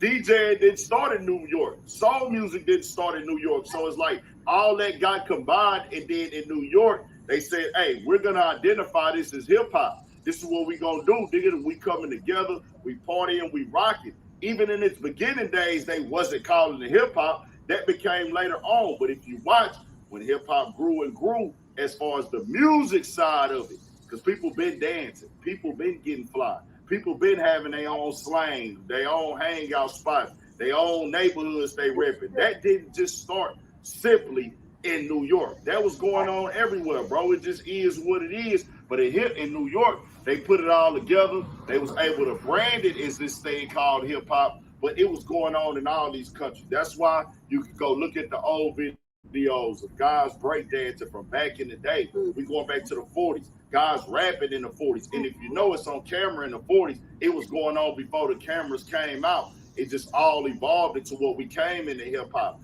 taking James Brown music and other soul and rock and roll samples that the black guys was putting out at that time and making it into this. It wasn't no hate, but people just didn't want to accept it. They wanted to get into this beat. They want to make it a New York thing only. Nah. Is New York a major factor, and did it get started in New York as the creation is saying is hip hop? Yeah, but the elements and everything that go with hip hop and what hip hop is, that didn't just start in New York, bro. That was going on everywhere. That's why when people started coming out and making rap music, which is a part of hip hop is the top. Black is at the very top. Hip hop is underneath that. It's all a reflection of what black people be doing every day. Other people came in and start participating as well. I don't understand why that'd be an issue and a problem, but Fat Joe said what he said right there, indirectly knowing or probably just keeping it 100. But you know, people, you know, it is what it is.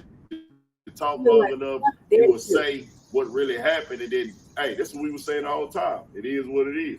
Tell me what y'all think. We got more coming, more videos, all that 1,000 shit show. Stay on your pivot. I appreciate that. I like listening to him. Los Angeles Mayor Karen Bass has been on the front lines as her city has faced the Trump administration's immigration crackdown. I spoke to Mayor Bass at a restaurant in a predominantly Latino neighborhood in East LA, and we began our conversation with how she says ICE enforcement has sent shockwaves through her city. Los Angeles is a city of immigrants. 3.8 million people, and about 50% of our population is Latino. And so when the raid started, fear spread. The masked men in unmarked cars, no license plate, no real uniforms, jumping out of cars with rifles and snatching people off the street, leading a lot of people to think maybe kidnappings were taking place. How do you have masked men who then say, well, we are federal officials with no identification? Well, you know what the administration will say to that. They'll say they're in danger, that there have been threats, that there has been doxing, and that that's the reason they have the masks on, and that they say there is some ID. Well, let me just tell you, we have a Los Angeles Police Department that has to deal with crime in this city every single day, and they're not masked. They stay here.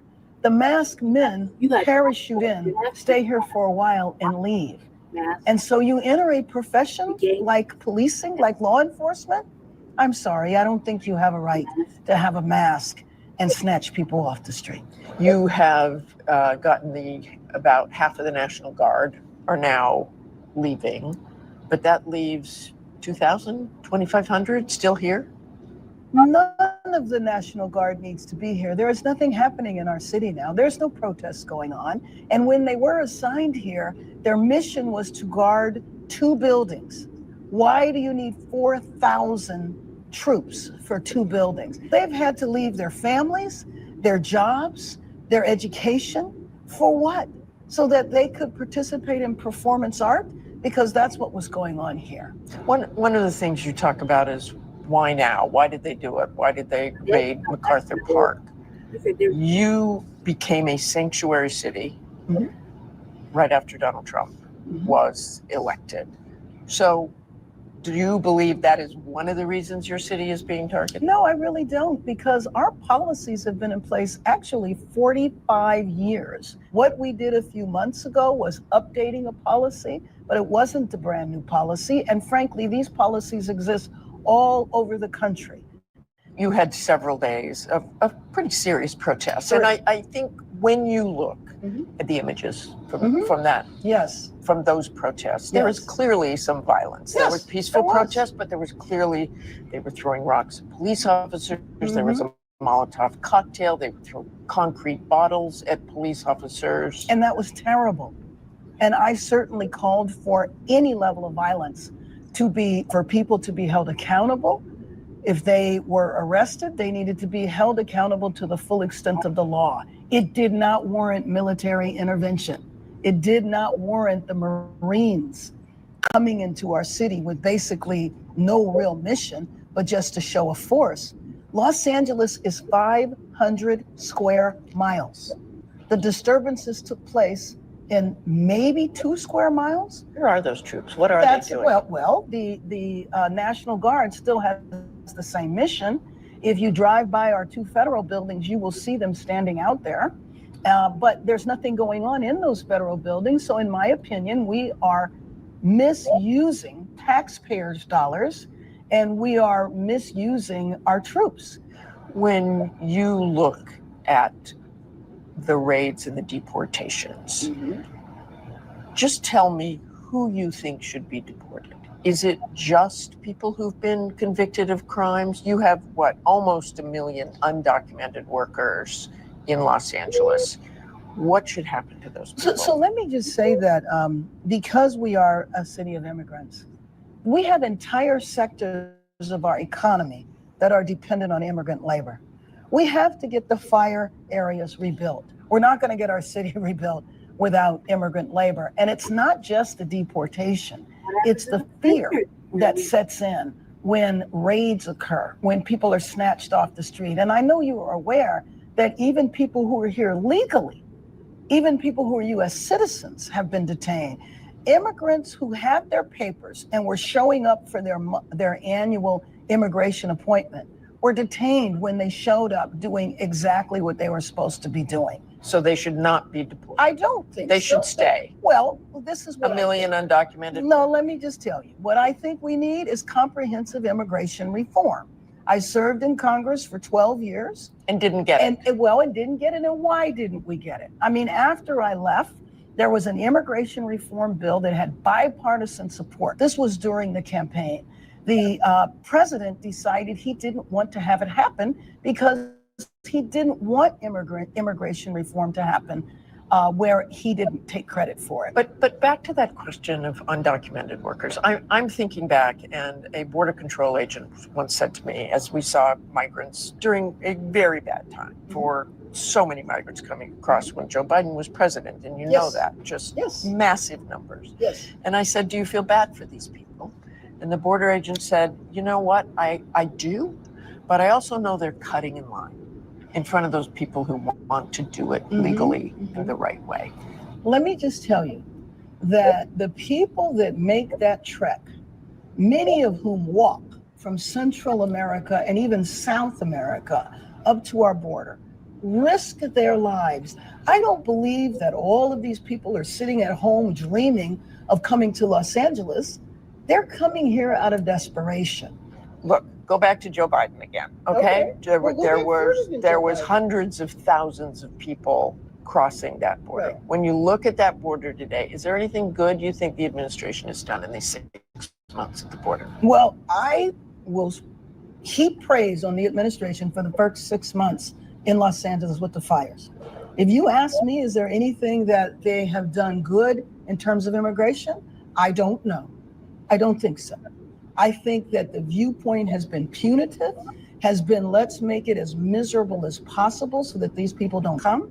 Are you having conversations with the Trump administration about this? I have not recently. I have put in a request and I hope to. I will always be open to a conversation. So even with the Guard here, they've had no conversations. I want to work with the administration to solve this problem. We have the World Cup in 11 short months here. We have the Olympics and Paralympics coming in 3 short years. I know that these games are very important to the president, and I look forward to working with him. And we have an extreme difference on this issue, but there's many issues for us to work on, and I will continue trying to outreach to the administration and hope that at some point they'll be responsive. How does this end? How do you see the next 6 months, the next 2 years for immigrants in your city? Well, I am just hoping that this reign of terror ends. I'm hoping that the military leaves because they were never needed here to begin with. I'm hoping that we can get back to normal. I'm hoping that the next time I come to this restaurant that it will be filled because people won't be afraid to come here. Our thanks to Mayor Bass. Wowzers. Like they're so concerned. Can't believe it. Like it just feels different. For over a century, taxi cabs have been a steadfast mode of transportation in New York City, unless you wanted to leave Manhattan. Cabs can't do funny stuff yet. We gotta do serious stuff. You mean exploit workers and underpay Americans? Oh, okay. Of course, she's talking about undocumented immigrants. She never could be talking about Black Americans because her district's largely Latino. All this sister girls. She ain't even in the Black district. The Black Truth Report. The Black Truth Report. With Tim Black. I like Tim Black. I like the gift that keeps on giving. Today, Charlie Kirk joined the growing chorus of right-wing podcast bros complaining about Trump's lack of transparency about the Epstein files, just hours after the president called them past supporters and weaklings falling for what he called a Democratic hoax. I find it very interesting that people like Charlie Kirk, who is a horrific race-baiting, disgusting, anti-Black, corrosive little Nazi boy. Oh, there is. But he got more ethics than a lot of the Democratic or liberal type folks because he'll call out Trump. I think it's debatable. Yeah, he'll call out Trump. You should have seen the hemming and hawing and beating around the goddamn bush liberals and progressives were doing under Biden for similar things. But you see it, right? It is what it is. It is what it is. How many of them went to bat against Biden? Dropping bombs, messing up, dropping bombs, donating to this, doing that. Repeated things that were against what they say they stood for, what they say they stood for. And they weren't willing to do what Kirk is doing. In this time, in this moment, right now. Yeah, they was all self-serving. Yeah, okay, fine. Who cares? I don't care about his motivation. What I'm saying is he's going against the president from his party. Democrats rarely do that. Right. Rarely do that because they will make up excuses not to. They'll take the Fifth Amendment. They'll plead the Fifth. Congresswoman Jasmine Crockett, Democrat of Texas, serves on the Judiciary Committee, where Democrats are calling for Attorney General Pam Bondi to testify about Epstein. She joins me now. Well, Congresswoman, what do you make of all this? I mean, it's interesting to hear the right explain why it is that they want to hear. I want to hear because clearly you got something to hide, Mr. President. So that's why I want to hear. I want the swamp, right, to be drained. OK, listen, let me use their. It was funny. She didn't want to hear when Biden was president. Biden been in Washington for 40 years. Biden knew a lot of people. So did Hillary, so did the Obamas. The guys have been dead that long. I don't remember Miss Smiles here, Miss Chuckles. I don't remember her having any smoke at all when it was time to have smoke about it. Right. She just said, this is exactly what I'm talking about. This is exactly what I was just saying about Pramila Jayapal. Same thing. Here goes Jasmine Crockett. Kikiing, but she wasn't kikiing when it was Biden. Right. Quiet. Church mouse. If you see such a need to investigate this, why didn't you raise it during the Biden administration? I mean, we couldn't find that you made any public comments about Epstein in previous administrations. Well, I would have been happy to raise it then as well. Frankly, we were focused on so many different pieces, but I have been one of the Democrats that has been consistent on what I call out Republican presidents for and Democratic presidents for. So then why didn't you call for more transparency earlier during the Biden administration? I'm just trying to better understand why you are so intent now on calling for this. Well, I think I gave it the same focus that I'm giving it now. We haven't, I think I've released one tweet on this and you wanted to talk about it, so I'm happy to talk about it here, but it certainly hasn't been the focus. I'm just responding to what I think is a massive switch from the Trump administration around this issue. My focus has been on the big bad betrayal bill, and I will continue to focus on that. But yes, I think that this information should have been released under the Biden administration. It should be released under the Trump administration. Tim Black's BS detector. Yeah, I like that. That's good stuff. You know, one thing you will not see done, you won't see Abby Phillip do that. Nah, you won't see Abby Phillip do that. No, she won't. Nah, she wouldn't. She just. Hold on a second, Scott. Scott. Come on, Scott. You're beating the hell out of him. Come on, Scott. You're winning, Scott. Stop winning. Shermichael, you're winning. You're scoring points, Shermichael. No, Shermichael, no. No, Shermichael. Stop trying to win arguments. Now, smiling, laughing. Just having a good old time, because it's all about politics. She don't give a damn about ethics. Why the fuck you really want to? Why you really want to know what's in these reports? Like, I know that you might want to know who was there, blah blah blah. Do you really want to read this salacious motherfucking chomo perverted ass shit? I mean, you already know that that's fucking pervert island, Chomo Island. Do you really want to read the details of some salacious, scandalous fucking deviant activity done by fucking wealthy, rich, fucking white people, politicians, etc., etc., etc.? I mean, do you really want to read that nasty, fucking vile shit? Like, why does everybody really want to read that? Like, it's one thing to know who's on the list. It's another thing to read all that debauchery and like to be excited about the debauchery. Yeah, it's salacious, but like, do you really want to have that filth going on in your brain? Like, it's one thing, yeah, so what?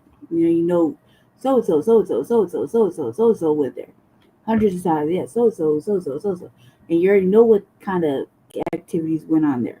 So, do you really want to read the fucking horrid details? Like, everything, like, release the list. Like, you need, like, some debauchery to read to, like, even out the year. I mean, what the fuck is that about? She don't care about the truth. She don't care about them kids. She don't give a damn about them children, them women, those little girls, them young women. She don't give a damn about that. She just cared about getting a slot, getting on Jimmy Fallon's show, being a stand-up Congress comedian. That's it. That's all it ever been for her. This is a gig for her. She want to own a lawyer show. She want to be like Judge O'Brien. That's the point. That's what you're trying to do. Their language. We know that he had this ongoing relationship with Epstein. They were basically like besties. We know that there are allegations that a lot of the recruitment took place down at Mar-a-Lago. We know that there are even young ladies that said that they were sexually abused and or sexually assaulted. We know that this is someone who has been found liable of sexual abuse by a jury of his peers. So, I mean, this is also a guy who seemingly doesn't really necessarily care if somebody engages in these types of activities. So I know he's got. Man, I hope the Diddy stuff come out. Right. That's why I had to let Diddy go. Let my Diddy go. Look, they had to let the Diddler go. Exactly. Man, this is something, man. And you know, Epstein, he had Clintons over too. I was all over that. Yeah, Clintons were on the plane. John Kerry, I think. I mean, allegedly there was a lot of people. Frequenting many things. That debauchery, that degenerate. That's something to hide. That's the only reason it's not out there. If this had anything to do with Democrats, baby, it would have been on day one. See, why didn't the Democrats release it then? If that's the case, right? If it has nothing to do with Democrats, why didn't the Democrats release it when they had the opportunity, when they were in charge? They didn't. Chrissy, you want to be a real journalist for like 2 seconds, maybe? You can go right back to being a hack, but for like 2 seconds, can you do us a solid and ask a fucking question, dude? Like pretend that you, in somewhere in there, there's still a real news guy. Pretend, man. Humor us. You know what I'm saying? Just for a moment, man. You ain't got to do it long. Ask 1, 2, maybe 2 follow-up questions just to keep the decks clean. My guys, man, just to pretend, man, just to give the audience the impression that maybe MSNBC isn't a total piece of waste, that it's not cow dung and garbage, just for like a hot second. Promise would have been fulfilled. But he wanted access to those files and he wanted to see how bad it looked for him. And unfortunately, after having a glimpse, I think he's decided that he just wants to move on and talk about something else. So I just want to be clear. By the way, I have no idea. Everything you recited there is true, including the allegation you said there's a woman of age, I should note, who talked about being introduced to Trump by Jeffrey Epstein and then being groped by Trump against, non-consensually. That was reported out, talked to the press and the Guardian. So I want to be clear about that. She was of age. She was, I think, 23 at the time. She was a model. So all those things that you listed there are facts, their association. Him being found liable of what was the term they used? Sexual assault, I guess, in that civil jury. Allegations against him, of course. All of that's established. Well, what you're saying is you think there actually is something. I mean, I have no idea. You think there's something in the file that incriminates him. I do. Listen, this guy isn't above board. I mean, I think you're kidding yourself. Yeah, Chris is pathetic, man. You know what, Chris, man, I get it, man. You're a sellout.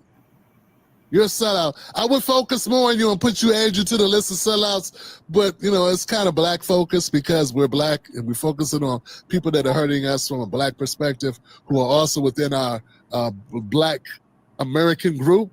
But if we ever want to make it an exception and include white guys, we definitely include you, because you should be asking her.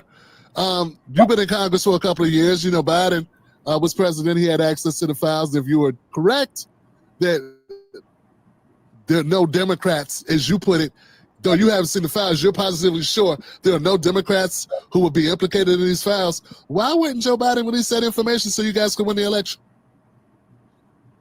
Can it be taught? I mean, I'm basic.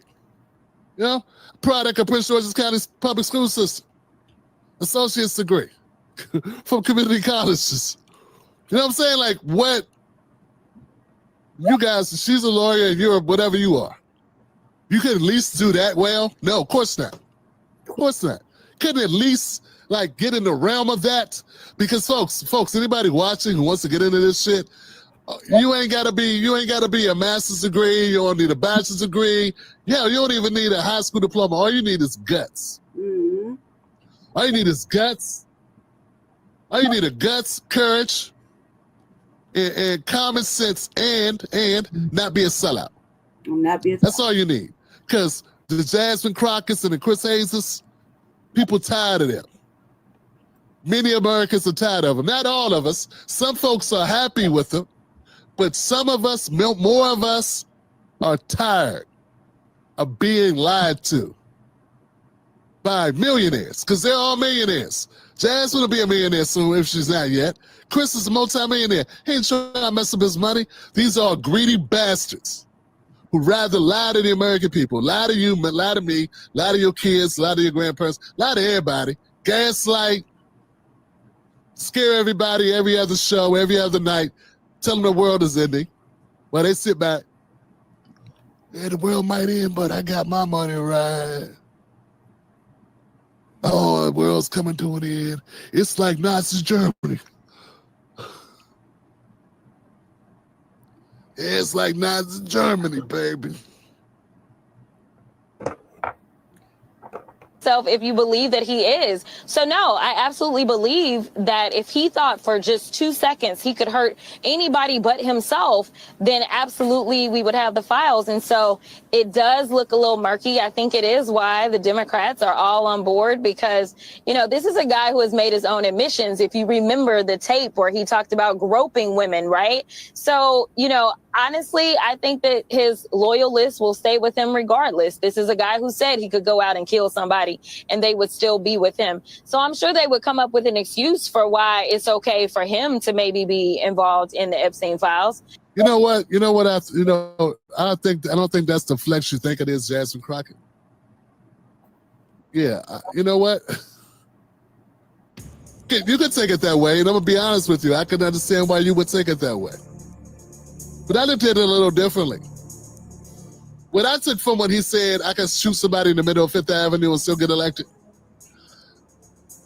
I took that to mean that you guys suck so badly, that the American people are so tired of your bullshit, that the Democratic Party's brand is so burnt beyond recognition. They'd have to examine DNA evidence to see that you guys even exist as a party. That you guys have gone so far over the deep end, past the deep end, to the point of no return, that there's nothing he can do to lose if you can't cheat enough. You have to cheat a whole lot. You have to stage a pandemic, maybe allegedly.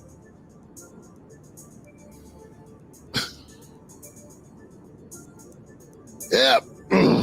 I think that's how I took it. But, you know, honestly, I guess it's a tomato, you know, to each his own.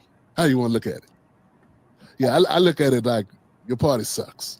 Right. More. And I think he's right, because he got elected twice. Back, but I honestly don't think there's any coming back. But they want to know about everybody else. They believe that there's so many Democrats that are in this, and that's why it is that they want to see it. But it's interesting, while they are taking away health care, while they are taking away farmers' access to be able to do what they do, which is to make money, while they take away access for farmers to do what they do to make money. Migrant agenda. All right. I don't know if y'all had heard about this. Well, okay, yeah, I'll play this one first. I got like a couple, like 2-3 more serious ones and maybe a couple fun ones. Never heard anything like it. This couple living in California, Chinese descent, 38-year-old Sylvia Zhang, 65-year-old husband. All right, so that's a little weird, but not that crazy these days. But it's what they were doing. A massive surrogacy scam. Why is it a scam? Well, they had 21 kids, aged 2 months to 13 years. All of them were removed by the state. 17 of the 21 kids were younger than 3. Most were born using multiple gestational surrogates, meaning the surrogate had no genetic link to the embryo they were carrying. The couple scammed surrogates into believing they wanted to have a second child after numerous failed rounds of IVF. So what were they up to and how did it unravel? Well, back in May, police were contacted by a hospital that suspected a 2-month-old had been abused. Cops went to the home and bingo, they saw this nanny shaking the baby on surveillance footage. That nanny is now on the run. Cops also found 15 kids living in the house and learned 6 more were staying with friends of the parents. All 21 kids were removed from the home and are now in foster care. The couple were arrested for neglect, but were released as cops continue to build a case against them. It's amazing who gets out of jail these days, isn't it? The couple say they wanted to have a large family, and any accusations of wrongdoing are misguided and wrong. They wanted a large family where not all of them live with them and have to live with their friends. Let's bring in Kayla Elliott. She was one of the surrogates and is now trying to gain custody of the baby that she gave birth to in March, and retired CIA officer and FBI special agent Tracy Walder, who now teaches counterterror at TCU. Tracy, Kayla, thank you each. Tracy, you said you've seen something like this before. What do you think it was about? First, I actually want to thank Kayla for what she did in being a gestational surrogate. My own daughter was actually carried through a gestational surrogate. So I just really appreciate what you did. And I'm sorry that this turned out this way. What I have seen, and especially when I was an FBI agent in the LA field office, was something called birth tourism. There's actually 2 cases in 2019 and then in 2025 with Chinese nationals bringing individuals here to have babies here. Those babies growing up to a certain age here, going back to China, then coming back to the United States to actually engage in espionage. Now, I don't know if that's the case here. As you mentioned, Chris, this is really different than what we've seen before. And also what I thought was unique was the setup of their home, which it's been reported it was set up as almost a hotel with a clerk at the front desk. And so I have to really wonder more about what was going on in this home. And who was financing it. Kayla, what can you tell us about how they got you to do this and what you think of it now? Yeah, so back in January 2024, I had posted in a surrogate group on Facebook, basically trying to get some information about being a surrogate and what that looked like. I was reached out to on Facebook Messenger by Mark Surrogacy, and the message said something along the lines of, hey, Kayla, we have a Chinese intended parent couple that's ready to get started on this process. Would you be interested in talking more? So I agreed, and that's kind of how we got linked up to this whole mess. What do you think it was about? Honestly, after all of this has unfolded and all of these new facts have been brought to light, I definitely think there's some type of trafficking to some extent going on for sure. I mean, nobody in their right mind wants 21 children, and especially all at one time. I mean, it just, the setup, the way everything is playing out, I mean, it definitely seems like something very fishy is going on, and it seems like it could be happening internationally to China as well. So who knows? Did you get any read on them? Like, what can you tell us about these people? So I met the intended father, the dad, whenever I went to California to do the embryo transfer. He did not speak English at all. He spoke Mandarin. So there was an agency coordinator there who spoke Mandarin that actually translated for him.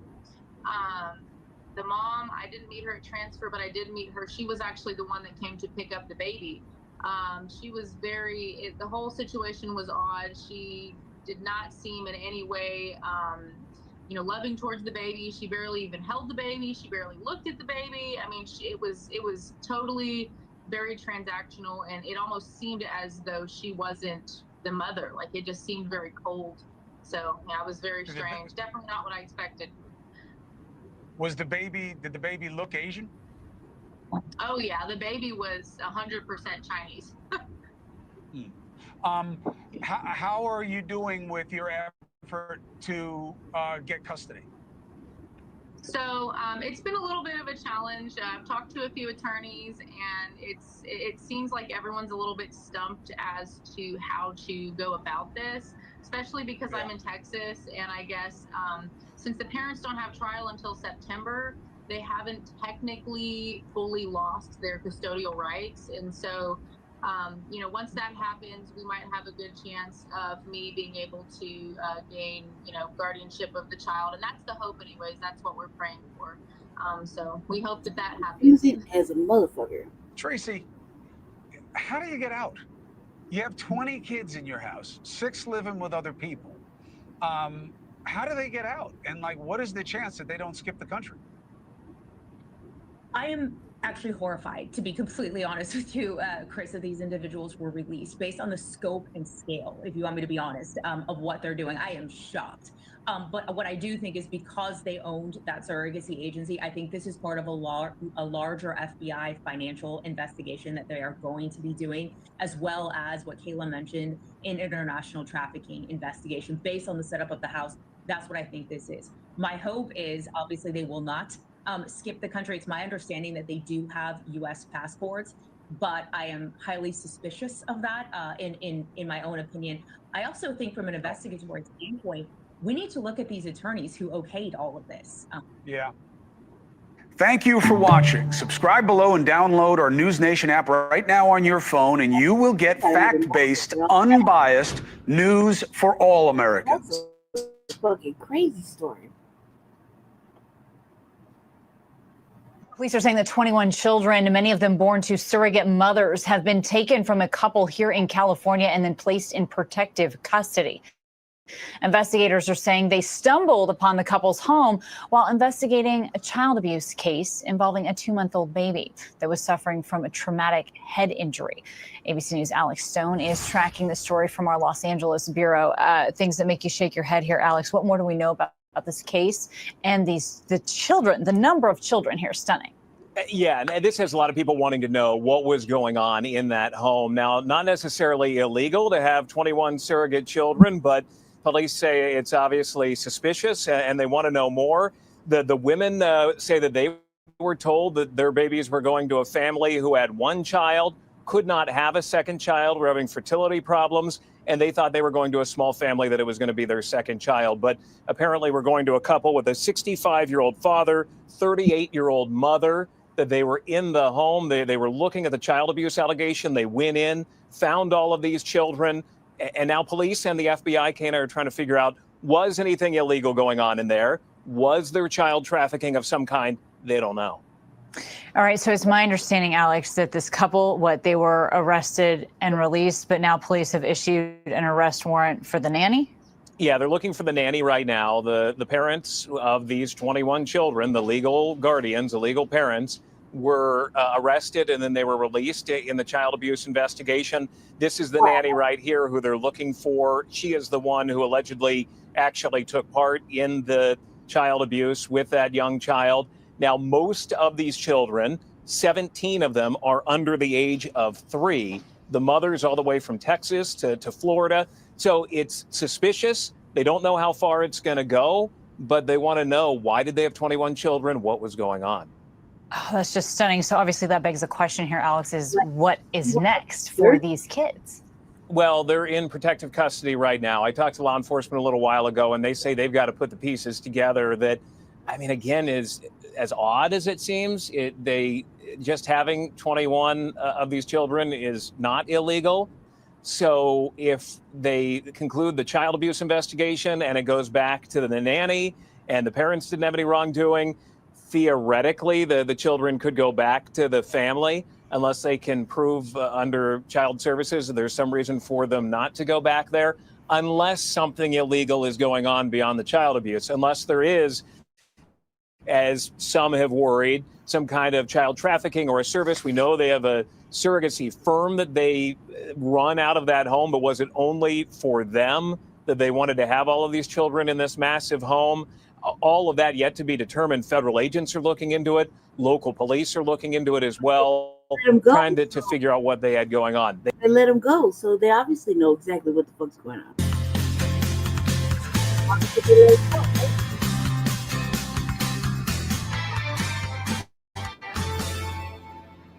Welcome into STL Moms. We're glad you're along with us today.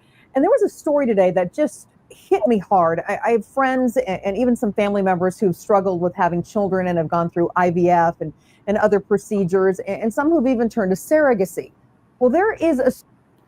All went well medically, and the baby was born March 13th. But 2 months later, Kayla learned the baby she carried was not with mom and dad. She is in a foster home. It was something I never would have expected to happen out of this journey. I mean, it's kind of worst case scenario, something that is almost unbelievable unless you're living it. That wasn't the only heartbreaking news. She also found the baby she carried wasn't the only one removed from the home. There was multiple other children taken. So yeah, it was devastating. Child after child. In fact, KTLA spoke to 3 other women who did not want to be identified that say they were all surrogate mothers to this same couple. The women say they were recruited by an agency called Mark Surrogacy and did not know they were all caring for the same people. 2 saying they were shown this same profile of the parents. Public records show Mark Surrogacy listed this Arcadia home as its address and also show it's where Sylvia Zhang lives. That is the woman these surrogates say they cared for. It's also where Arcadia PD says a child abuse investigation led them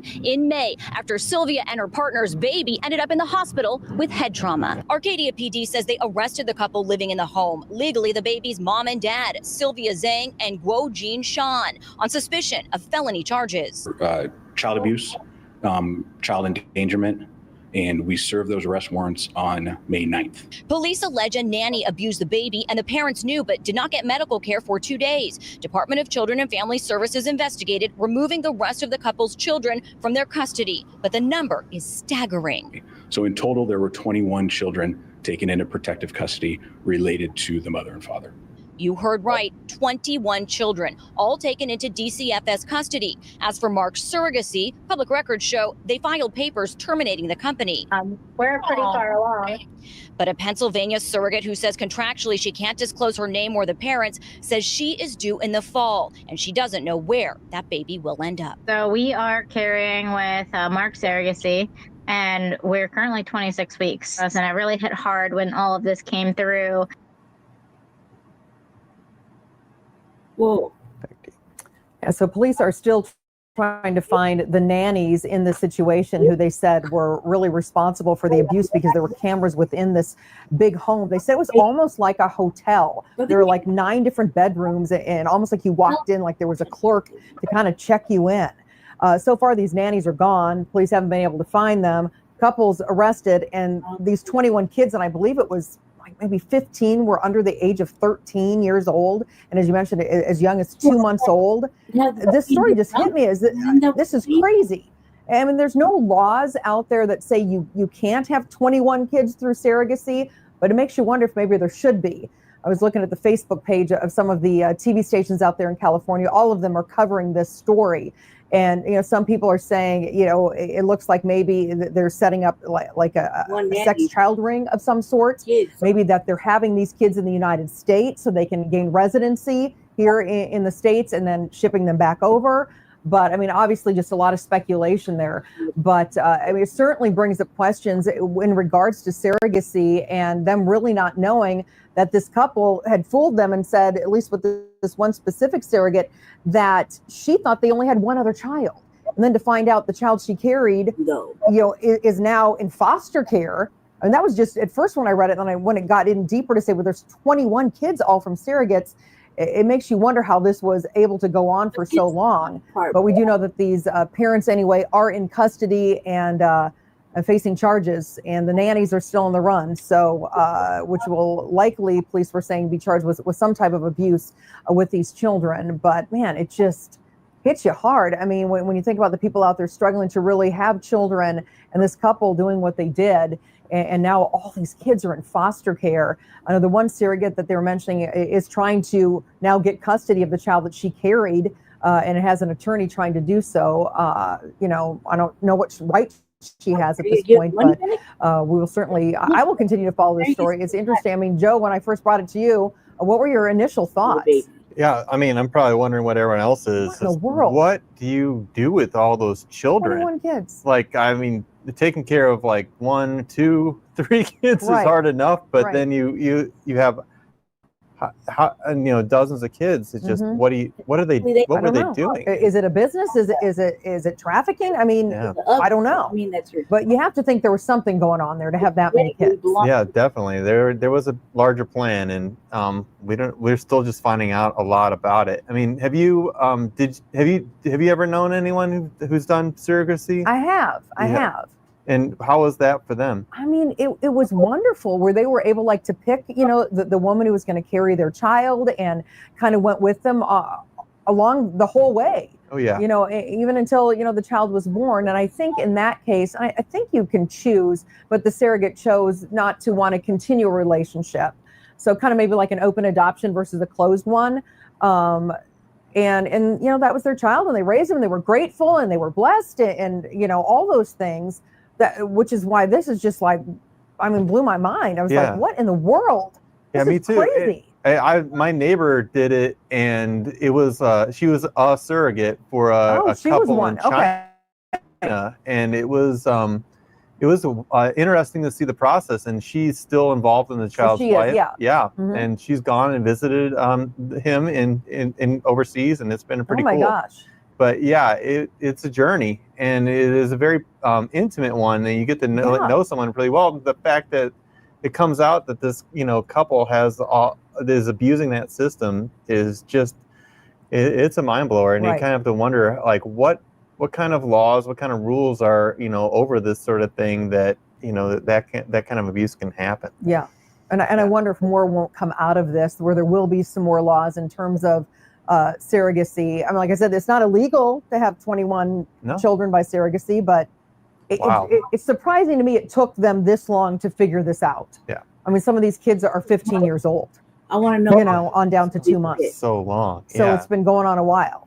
You know, what they've been doing with them, I mean, we don't know. I was looking just to get any more information, but this is pretty fresh story out there. I mean, I think one of the updates was just from like 18 minutes ago this morning. So I will be interested to see, you know, what happens with this, and hopefully they're able to find the people they were saying were both physically and verbally abusive were the nannies, is what police were saying. And at this point, they haven't been able to find them. So we're going to take a quick break and we'll be back.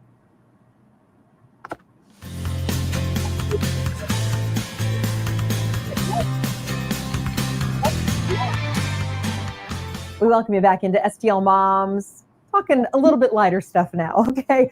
We're talking about Disney. And have you ever wondered about the Okay. Yeah, I want to just talk about the money, because you can't just do that. Like, you gotta have, like, that shit's expensive. You're paying for everything. You're paying for the mixing. Police are saying that 21 children, many of them born to surrogate mothers, have been taken from a couple here in California and then placed in protective custody. Investigators are saying they stumbled upon the couple's home while investigating a child abuse case involving a 2-month-old baby that was suffering from a Okay. I really want to know more, because I wanted to talk about the money. Because the money part is important. You know what I mean? Like, these people got paid money to carry these babies. A twisted story developing in Arcadia, where several surrogate mothers say they were duped into carrying a child for the same couple, who have now been arrested on suspicion of child abuse. And the number of children involved in the bizarre story is staggering. Yeah, 21 children aged 2 months to 13 years old have been taken into protective custody. We have live team coverage on this case tonight, including KTLA's Lindsay Pena. She's in the newsroom. We're going to start off with Lauren Lister, though. She's live in Arcadia. Lauren. Good evening. Police tell me that most of the children were babies and toddlers, and the mother could furnish birth certificates showing she's the legal parent to all 21 of them. They are now in protective custody following a child abuse investigation where police allege a nanny violently shook and struck one of the babies. The surrogates that carried some of these children now shocked and devastated. Kayla, why did you want to be a surrogate mother? I love being pregnant, but I was done growing my own family, so I thought, what better way to get to experience pregnancy at the same time as help somebody grow their family. Kayla, a 27-year-old Texas woman, wanted to be a surrogate mom to help a couple struggling to build a family, and she made it a reality when a surrogacy agency paired her with an Arcadia couple, and she agreed to have their baby by transferring their embryo via IVF. All went well medically, and the baby was born March 13th. But 2 months later, Kayla learned the baby she carried was not with mom and dad. She is in a foster home. It's kind of worst case scenario, something that is almost unbelievable unless you're living it. That wasn't the only heartbreaking news. She also found the baby she carried wasn't the only one removed from the home. There was multiple other children taken. So yeah, it was devastating. Child after child. In fact, KTLA spoke to 3 other women who did not want to be identified that say they were all surrogate mothers to this same couple. The women say they were recruited by an agency called Mark Surrogacy and did not know they were all caring for the same people. Public records show Mark Surrogacy listed this Arcadia home as its address and also show it's where Sylvia Zhang lives. That is the woman these surrogates say they carried for. It's also where Arcadia PD says a child abuse investigation led. All right, so many people tonight really wondering how could something like this happen? Surrogacy laws vary. Many questions surrounding this situation, but people I spoke with who work in the surrogacy industry say what happened in this case is a perfect example of why there's a need for more oversight and regulation. Sunshine Hansen is the founder and president of Surrogacy Is, an agency connecting intended parents with surrogates. The role of the agency really is to protect both parties and make sure that everything is transparent and everything is safe. She says the story coming out of Arcadia about a couple accused of operating a surrogacy agency and misrepresenting themselves to surrogates to convince multiple women to carry babies for them is disturbing, but not entirely unheard of.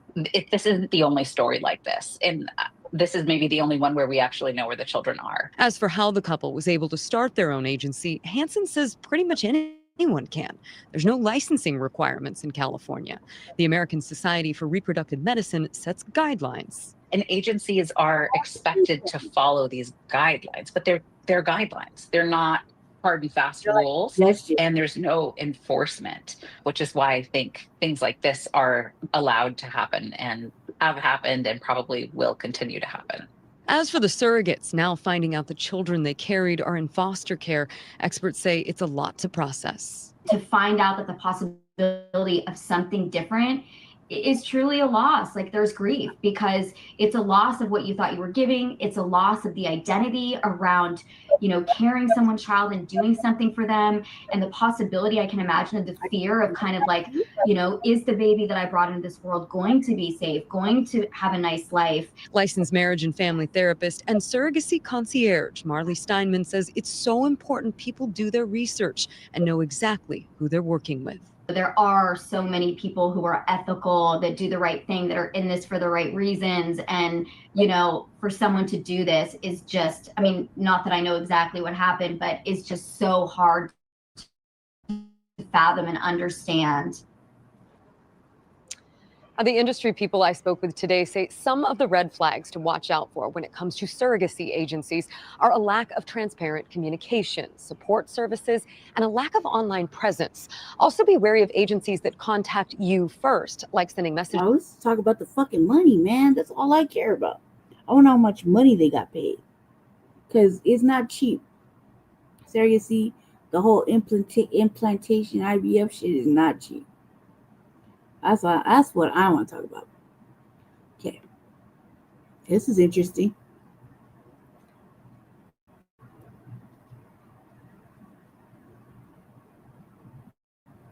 Let's move on to this now. The deportation of 5 inmates considered to be hardened criminals from the United States of America to Eswatini has sparked outrage in the Kingdom of Eswatini and the neighboring countries. Some civil organizations and political parties are of the view that this development poses a threat to the security of the country and indeed the SADC region, including here in South Africa. Let's get some perspective now.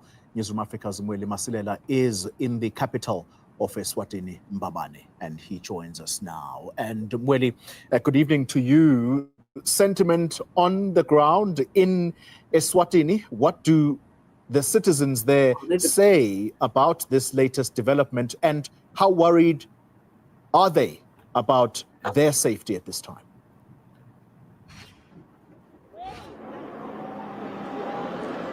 Polly, I can tell you that there is huge concern on the side of citizens of Eswatini as far as this matter is concerned. But of course, as you can see me, I'm standing on one of the main streets here in the city of Mbabane, and as you can see, there are women selling some vegetables next to the bus and taxi rank. But Polly, what is happening is that many of these people that I've tried to speak to, they are not comfortable to speak about this matter, and it's understandable because Eswatini is one country that is known to be not actually tolerating in as far as dissenting voices are concerned, whether we are talking about freedom of speech and also freedom of the media here in Eswatini. So, but I managed to earlier on speak to the spokesperson of the multi-stakeholder forum here in the Kingdom of Eswatini. So that's a forum that represents political parties, churches, and civil society. What they are saying is that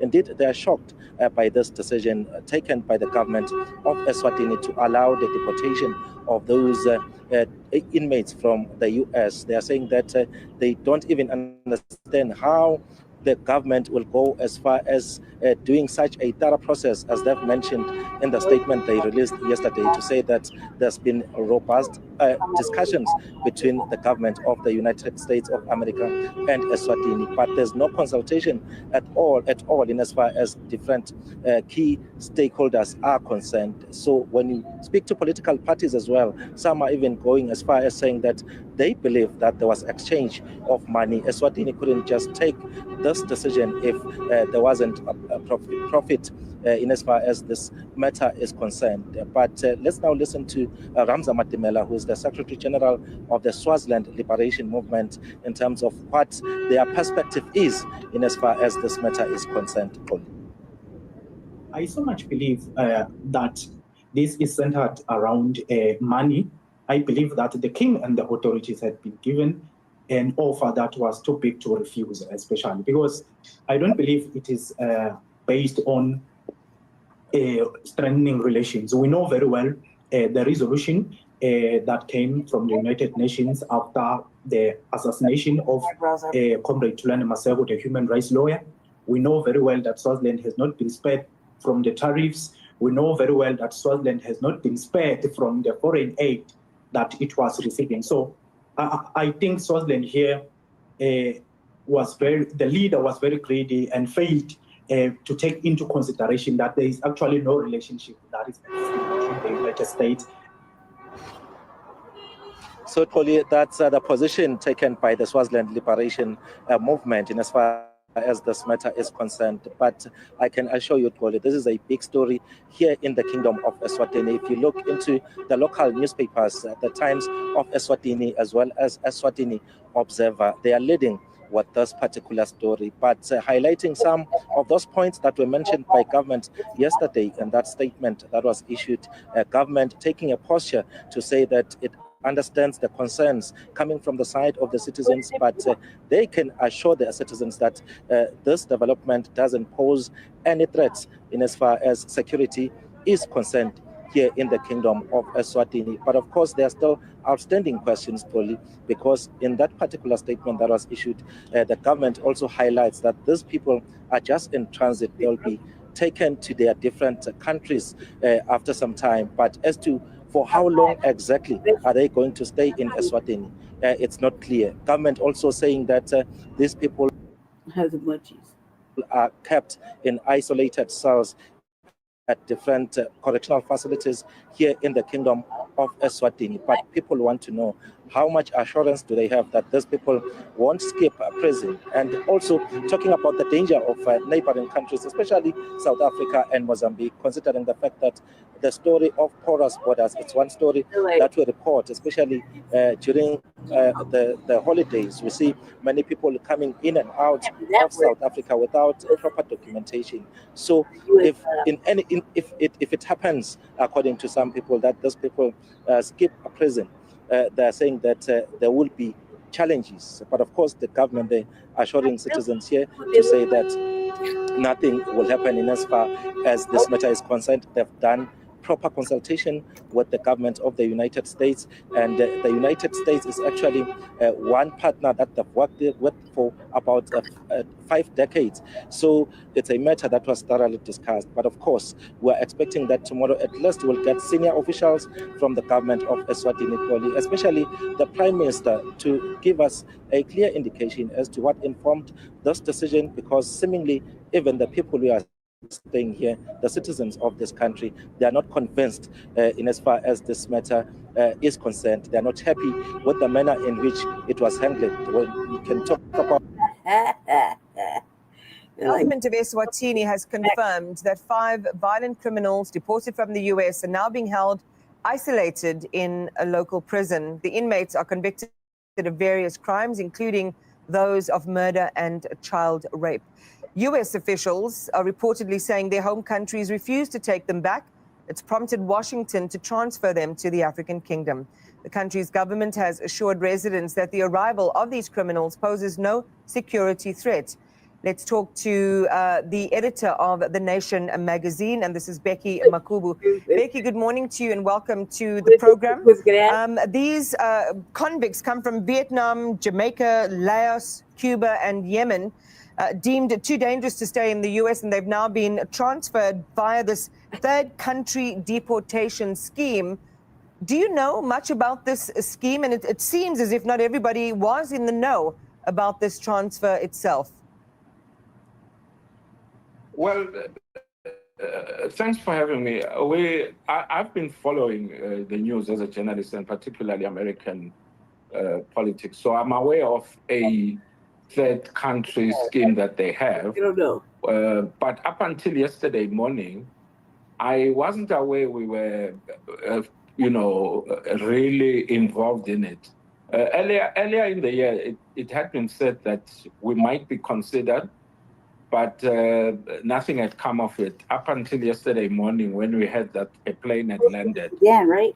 And what's shocking is I spoke to several cabinet ministers and MPs to find out what was going on. And they didn't know too about this. It seems to have been handled very secretly at the Prime Minister's office. And you describe this, Becky, as the Prime Minister, and this is Russell Dlamini being out on a frolic of his own, ostensibly. So just talk to us about whether there has been political or intra-governmental fallout from this agreement. Well, it's too early to say, particularly because remember that whatever fallout there might be, whatever Russell might have done on his own or with, I think he did it with a select group of cabinet ministers. I don't think the full complement of the cabinet was aware, and definitely not members of parliament. But in this country, eventually what matters is what the king says, and perhaps what he would have known about this. So you're not going to get much of an upheaval unless we get to know, what the king's position is on this arrangement. Let's just go back to the concept or the practice of a third country deportation scheme. To your understanding, Becky, now that you've kind of done a bit more of a deep dive, seeing that it affects your country directly, was there a quid pro quo potentially offered? I mean, have you been able to glean what the exchange was? I mean, no one, just takes violent criminals in at your own expense, because they would be kept, I understand, in isolated cells in a local prison there. But did you know what your country got in return for this, or what this deal sets out as a quid pro quo? Well, let's look at some. Let's look at a few scenarios. First of all, when Trump came into office, you remember he started dishing around tariffs for anyone he didn't like. He hit you guys in South Africa and Lesotho, but didn't do anything with us. So that was the first thing one could have looked at to say, what's going on here? You know, during that mess, when everybody was panicking, Prime Minister Russell issued a public statement where he was boasting that he had received a call from Marco Rubio and that they had discussed matters of mutual interest between the countries. So I suppose that is when the matter was put on the table between our government and the US government. I guess he did it to sort of give us comfort that we're on the right side of the United States, but I see it as they were selling our country to the highest bidder as far as I'm concerned. Well, let's pick up on that theme then, Becky. The US government describing these particular individuals as uniquely barbaric criminals. What has been the reaction of your countrymen and women?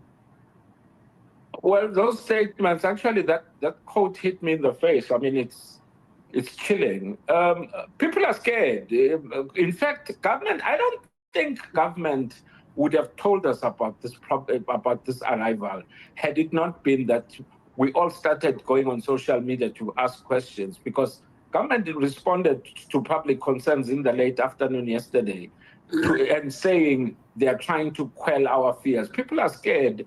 These are people we don't know, whose backgrounds we have no clue where they come from. And when a country like the US says we are too scared to keep them, who are we to feel any more safe? You know, even though government has tried to say, you know, these people are kept in maximum prison in Matapa, I don't think that it has made us feel any better, because the question is, why are they here in the first place? But let me say this to you, Imam. You know, the way our country is and the way we behave, had the US and our government, say, brought in ordinary people who are victims of what America is doing to get rid of foreigners, I don't think we would have given it much thought. You know, it's the criminality of these people and how scary they are.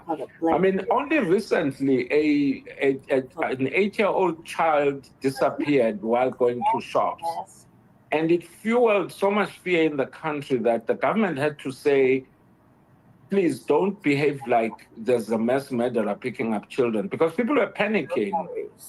So when we have 5 people we didn't know anything about brought here, even if they're in jail, we're not comfortable with them, particularly because we don't know what's going on, because information has been kept away from us. And the government is not when you ask any politician what's going on, everybody says we don't know. And the one person who has the answers doesn't seem interested to explain, to take the public into his confidence.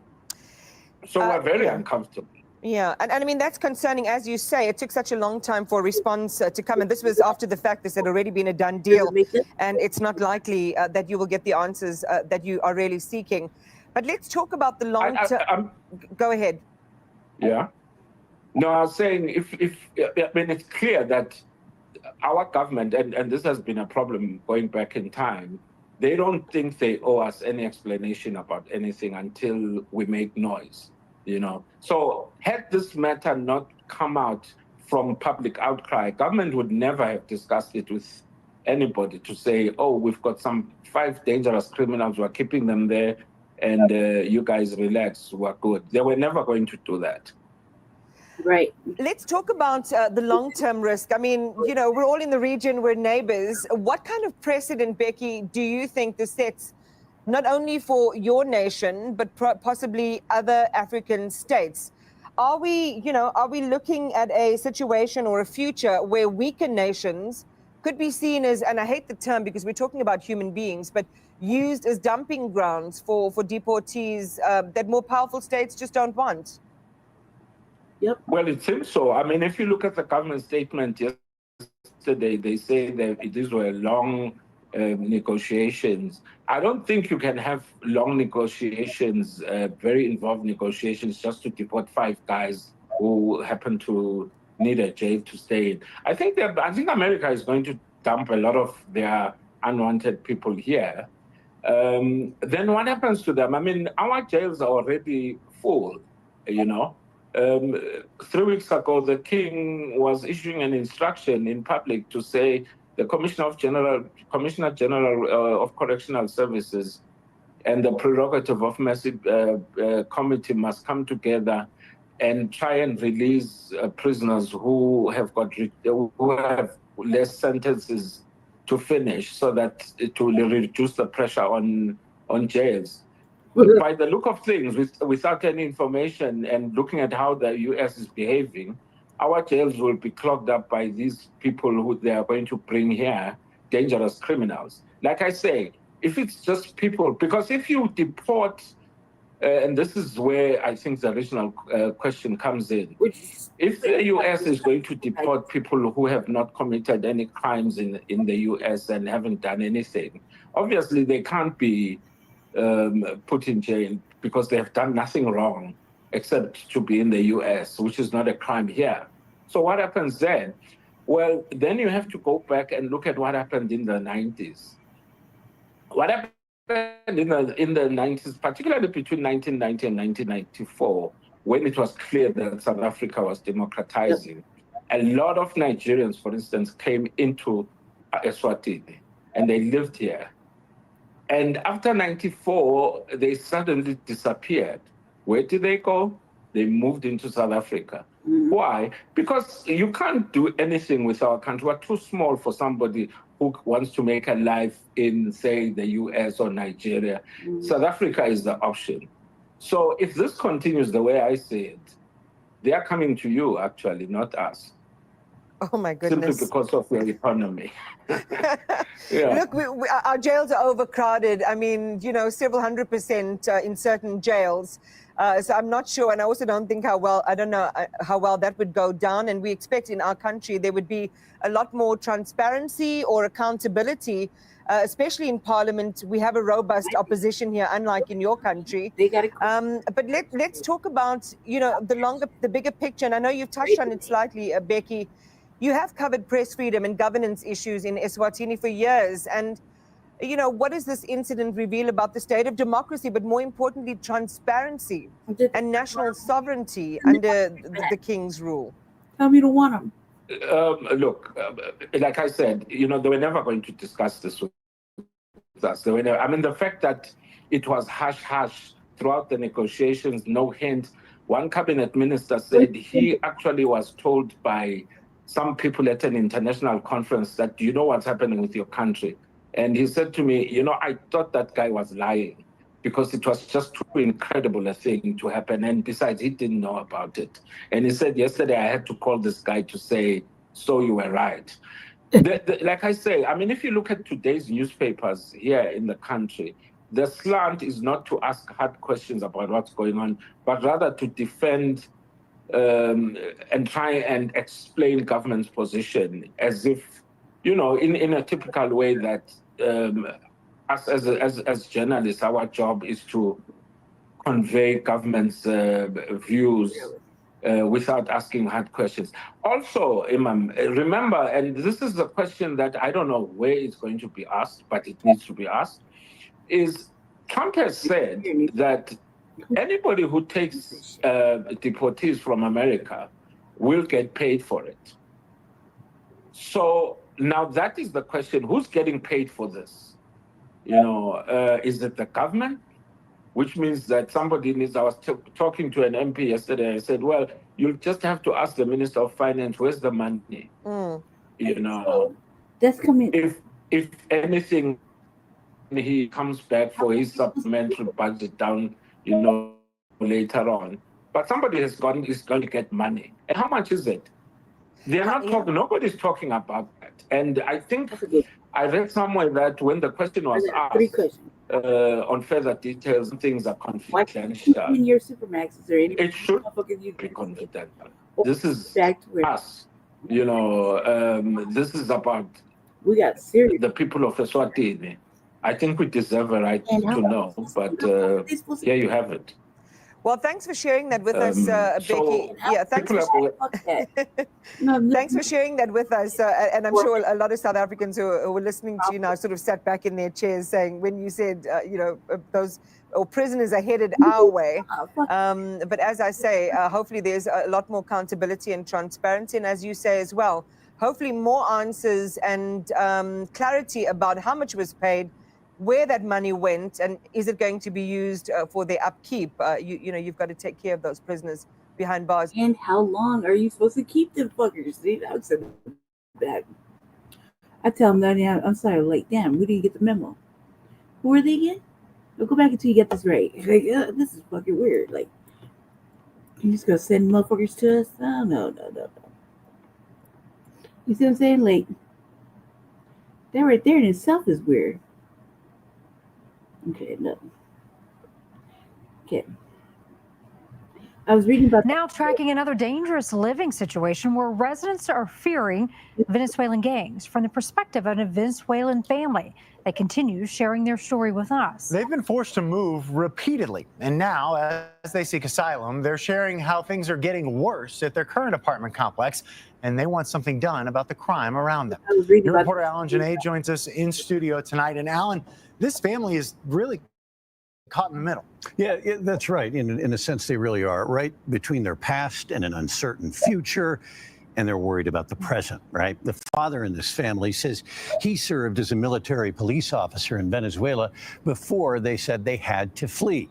He works nights as a Lyft driver now, and that's when he has to leave his wife and 3 children at home in their apartment along South Parker Road in Denver, where there was a shooting a little over a week ago.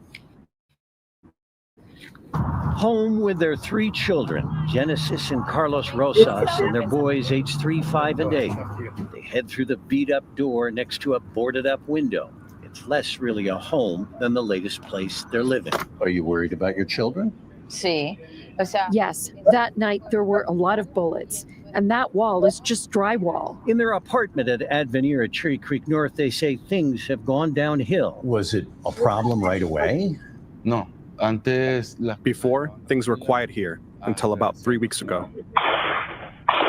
That is the sound of gunfire, says Genesis. People are running from it. They believe many of those responsible are outsiders. On the cameras the Rosas have put up outside their apartment, they have captured more and more trouble. They have lived here 5 months after fleeing another apartment complex that worried them. One where there was an ICE raid in February. Is it as bad as it was at Cedar Run? Yeah, the same. They steal cars here, they use drugs here. There have been gunshots. Night after night, says Carlos. It gets to him. You're a cop. You don't like criminals.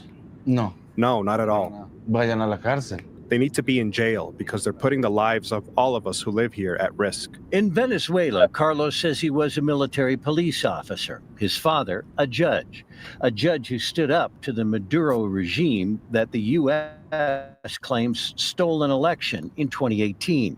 His father fled while the family stayed. After my father left for the United States, that's when we started to face persecution. Carlos says Maduro's supporters came looking for him, but friends protected him. Another time, he says, they found and beat Genesis, leaving her bruised and bloodied. The family knew they had to leave Venezuela, but when they did, they believe criminals headed to the U.S. as well. He set prisoners free, and now some of them protect the government. Others left the country. In the apartment complex where they're trying to raise their boys and start a new life, there is trouble from those who came when they did. We obviously don't want this to continue happening, and we want those people out. But unfortunately, the government isn't doing it right. The government is taking away those who are working with work permits and jobs, and in other words, those who are doing things right, while the criminals remain on the streets. Do you think that they're tren del agua? Sí. You think they are? It's easy to tell the bad ones, says Carlos. they have guns. Any idea where they might be getting the guns? Weapons here are the easiest thing to get on the street. It leaves the law-abiding Venezuelans in a bad place. We all pay the price. They're not going to say he did this. They're going to say they are doing this. People sleep in here all the time. In the basement laundry room, there's a mess. In a hallway, a plumbing leak drips from the ceiling into a big barrel. The complex owner says leaks are fixed in a timely manner and broken locks are repaired as soon as parts are secured and maintenance is able. Denver police says it works with local and federal partners to go after criminal enterprises. It has task forces and special investigative teams, which DPD told us to date, specific threats to apartment complexes have not been identified in Denver, and there is no evidence of apartment takeovers. ICE agents came to the complex as the Rosas, and even though Carlos has a work permit, they rushed into the apartment and closed the door. The Rosas family is worried. Do you still think it was a good idea to come to the United States? The situation of being persecuted is the same as what we experienced in Venezuela, and so we no longer feel comfortable being here either. They are looking at moving when they can and having other conversations as well. We're torn between yes and no. With the current situation, it's risky for us to be here because we don't know if they'll come after us like they're doing now. They'll put us in jail. They'll take our children away. Sometimes we wonder if we'll be more comfortable leaving on our own rather than them coming to arrest us.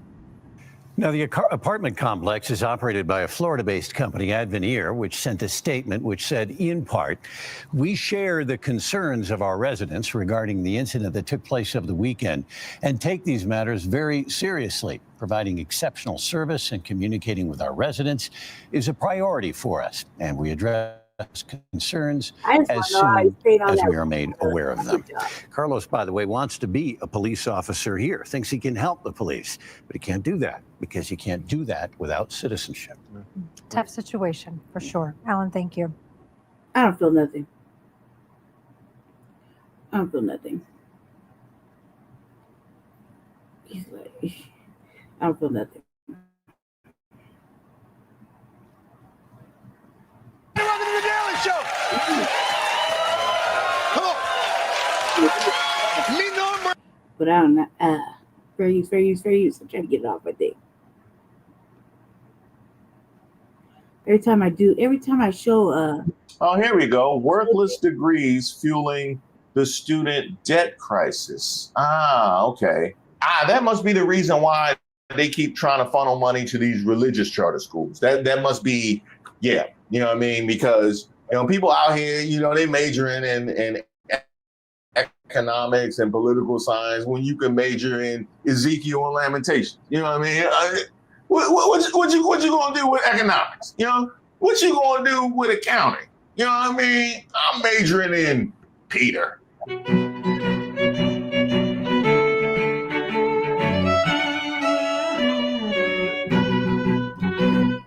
Hey, shout out to all of the subscribers and members here on the channel. Don't forget to like the video. I am Reese Waters, and this is Street Politics. Now, there has been a lot of conversation about Byron Donald's wife.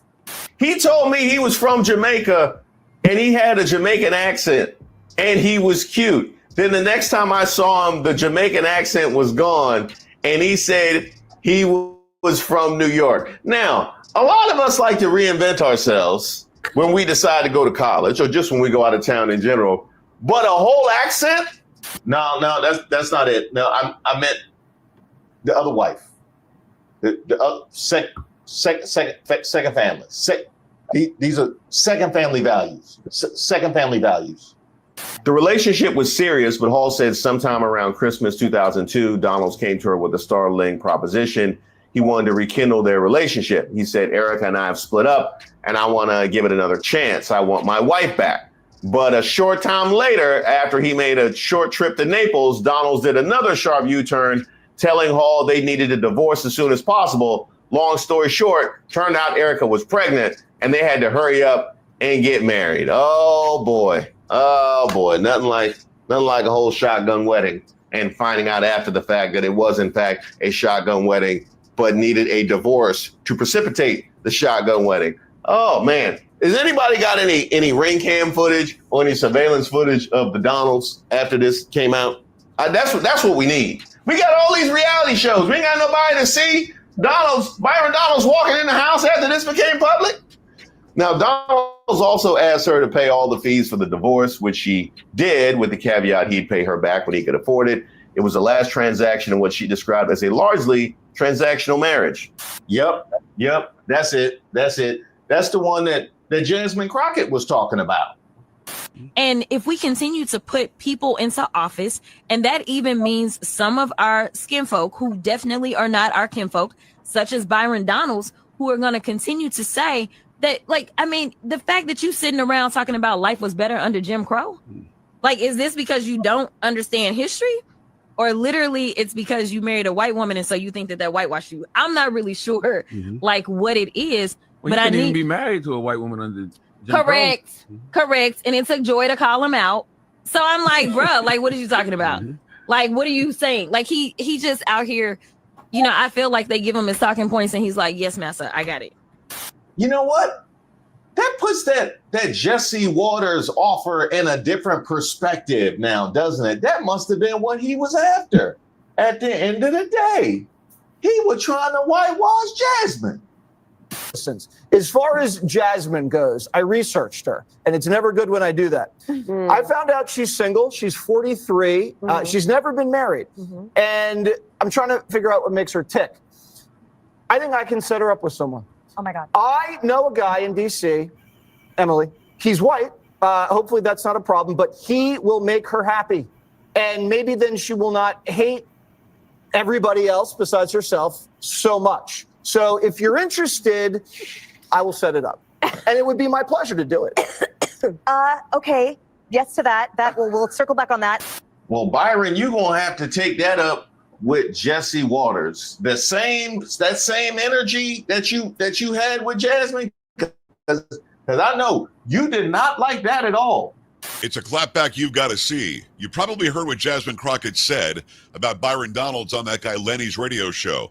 She sat there and called out his wife because of her race and then went on this rant. Now, I interviewed Byron Donalds a little while ago. You've got to see his reaction. Do not stop watching this. It's going to blow your mind. First and foremost, don't talk about my wife. Keep my wife out of this. Ain't got nothing to do with her. You can talk to me about policy anytime you want to. Secondarily, there was a couple of times on the campaign trail last year where I know I was booked to be on stage or to be in debate with Jasmine, and all of a sudden her schedule changed. She had a conflict, whatever the case might be. So if she wants to do this, if she wants to have that debate, I'm easy to find. You know, you ain't got to look hard for me. You know, I'm 6'2". You can find me. It's pretty easy.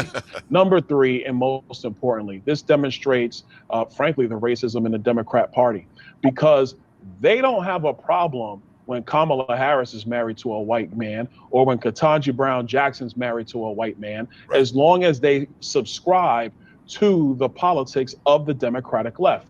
As long as you do that, everything is fine. But if you're a conservative, but your spouse happens to be white or of another race, then all of a sudden it's a problem. This is the racism that occurs in the Democrat Party. I'm sick of it, tired of the BS. Now, that didn't make any sense at the time, which is what I said. If it's okay here, but not okay here, it must be about you now, huh? It must be about you. You know, that's crazy. I see how much money that LeBron and KD make every time they step onto the floor. I went to the YMCA today and I ain't make nothing. No. I went to my mailbox. Not only was it empty, it was inside of a trash can because they said I was that garbage. What does make sense, though, is that you defended your wife. That does make sense because she has defended you as well. Well, it's time to put that cape back on, my boy, and it couldn't have come at a worse time. Firms belonging to the wife of Representative Donalds grabbed millions of dollars in charter school contracts. This from the Florida Bulldog. For years, Erica Donalds used her perch atop the nonprofit Optima Foundation, not to mention her marriage to U.S. Rep. Byron Donalds, now a top contender for governor and CEO of Beijing, to make herself a force in Florida's charter school movement. But materials filed with Florida's Auditor General show how in recent years, the foundation lost multiple contracts with its signature classical academies over what the schools alleged were faulty accounting practices, and still more contracts that switched over to for-profit companies that Donalds owns herself. What? That's crazy. Not Erica Donalds. No, you mean the same lady that's married to the guy who didn't file his stocks? What? Oh, man. That's cool. Who would have thought? I said, what? She said, yeah. I said, no. Further, state and federal financial disclosures reveal a long-running, yet previously unreported financial relationship between the congressman's wife and state rep John Snyder, an aggressive advocate of charter schools and the owner of a firm that provided payroll services to Optima-affiliated academies and an extra salary to Erica Donalds. Neither Erica Donalds, her husband's office, Snyder, nor Optima responded to calls, texts, or email queries from Florida Bulldog regarding this story. Huh. Well, that's interesting. Because he had all that smoke for Jasmine Crockett. He responded immediately, didn't he? Yeah, he responded immediately. Now, all of a sudden, they must have been watching that Michelle Obama. And they go low, we go high. They must be trying to take the high road. Is that what that is? Real high.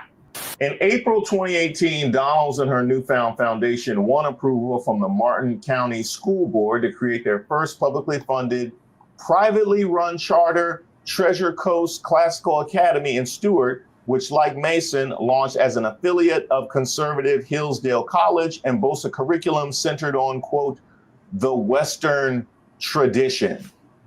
Wonder what that's about. The Western tradition? So is that like a lot of Native studies? Is that what that is? Is that a lot of Pac-10? They do a lot of, they study the history of the Pac-10 and how it came together and dissolved. Like, what is Western studies? Huh. Now that's interesting. You guys, I'm like really smart now. You don't even know. Is it a lot of history of Bloods and Crips in Western studies? Get real tricky, get real Mickey, get real dangerous. I heard they got a whole seminar based on the geography of the movie Friday. Damn!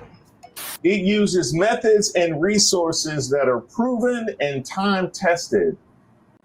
It doesn't follow fads. I get it. Historically white supremacist materials. That is okay, got proven and time tested, so we don't actually evolve with an awakening consciousness in America or the world. We go with what drove us to the mistakes of our past and now. That's what we do.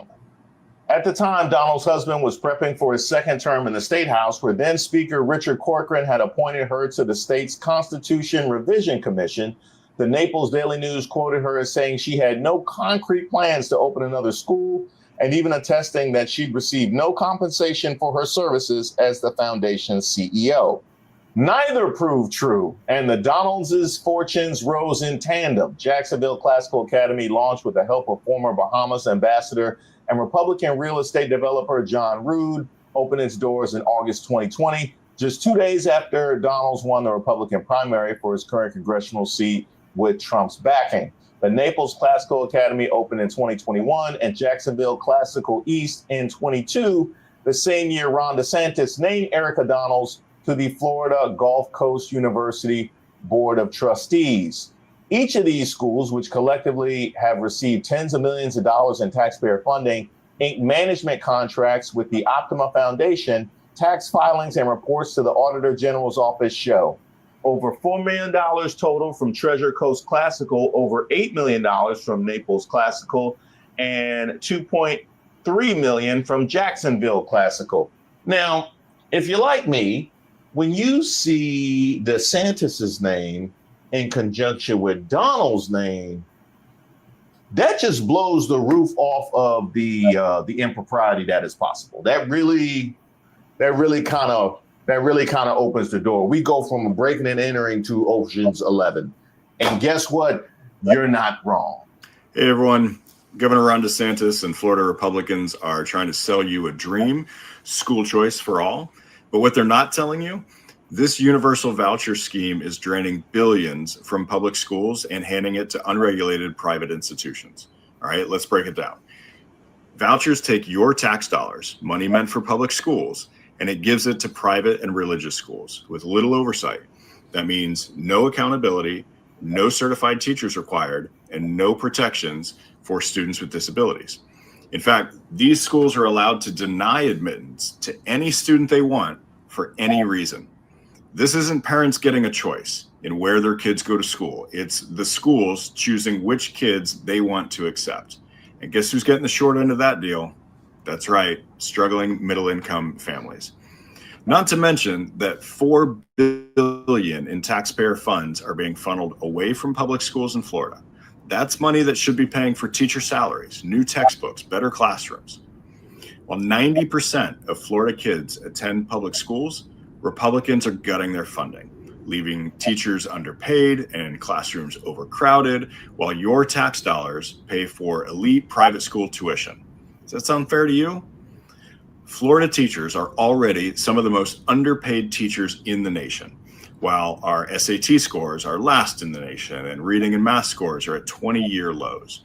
A generation of Republican reforms have done nothing but make our education system one of the worst in the country.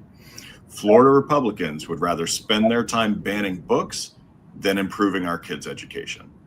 So who really benefits from this voucher scheme? Surprise, it's not struggling families. The richest Floridians are cashing in, using vouchers to subsidize tuition that they were already paying. Some are even buying kayaks and tickets to Disney World with this money. In fact, just today, there was a discussion about the inability of the state to track which students were receiving the aid. The problem is that most of the students have never attended public school in the state of Florida and therefore have never received a student ID that could be tracked. This isn't about school choice for struggling families. It's about using your taxpayer dollars to subsidize rich families to continue sending their kids to private and religious schools. Now, this is part of a larger GOP plan to undermine public education and push privatization. If they really cared about education, they'd be investing in all schools, not just the ones that benefit their donors. Public schools are the However, her husband did not report this income and his disclosures to the U.S. House Ethics Committee in either 2021 or 2022, despite filing an amended report the latter year. So he didn't report it, despite the fact that he amended that very you know, they must have one of those different situations in the home. You know, you put your money over here, I take care of the family. You know, I'm the man, I'm the provider. You know, you just put that as your nest egg, you know, just so you feel comfortable with the situation. I think, you know what I mean? Or maybe he had to pay her back, you know, for saving his life back in the day, because he was going nowhere good with that Jamaican thing. You know what I mean? So maybe that's what that was. In any event, he probably should have put some of that away to pay for that quickie divorce. You know, I'm seeing a whole lot of money flying around. I ain't seeing nothing going to pay for the dissolution. But the congressman did report his wife earned more than $500,000 in total salary between 2020 and 2022 from a firm called Educator Solutions. The Optima Foundation run charter schools reports to the IRS. Oops.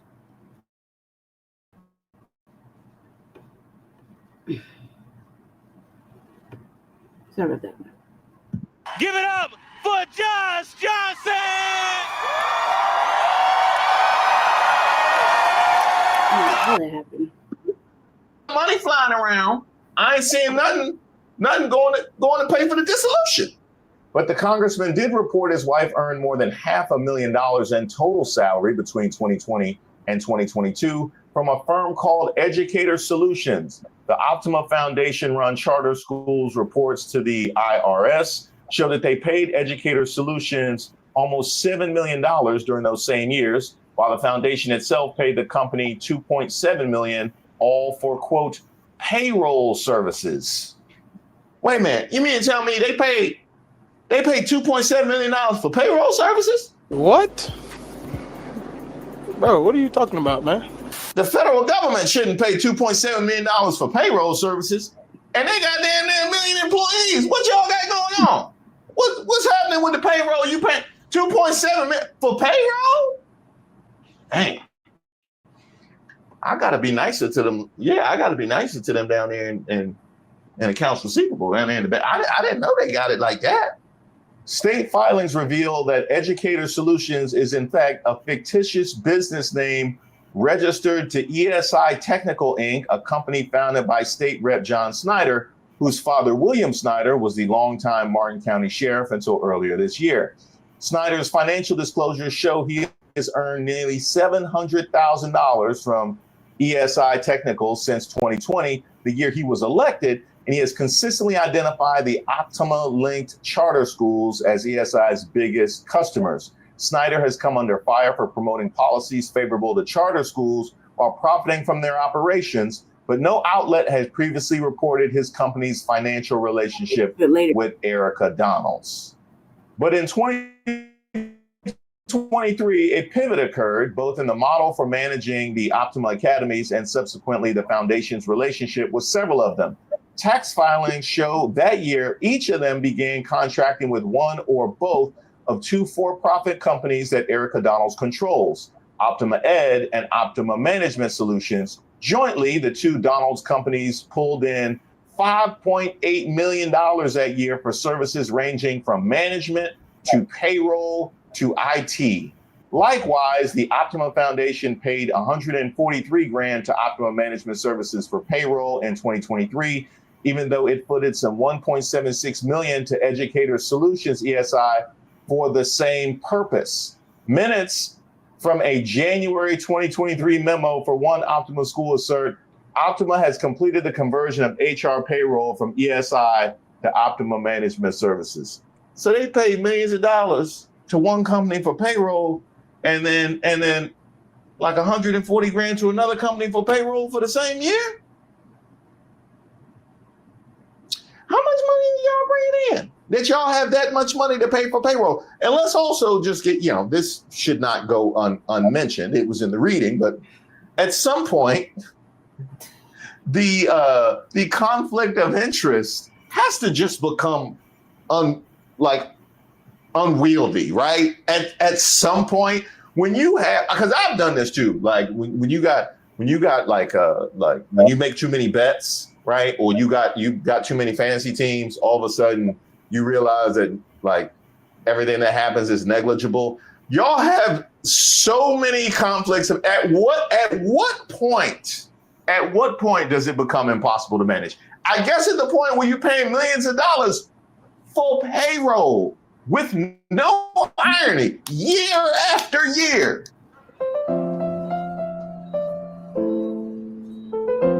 That year, for the first time, Byron Donalds entered NA in the amount field on his financial disclosures form for all of his wife's income sources, which that year included salaries from Educator Solutions and Optima Management Services and 1099 arrangements with Optima Ed and the foundation.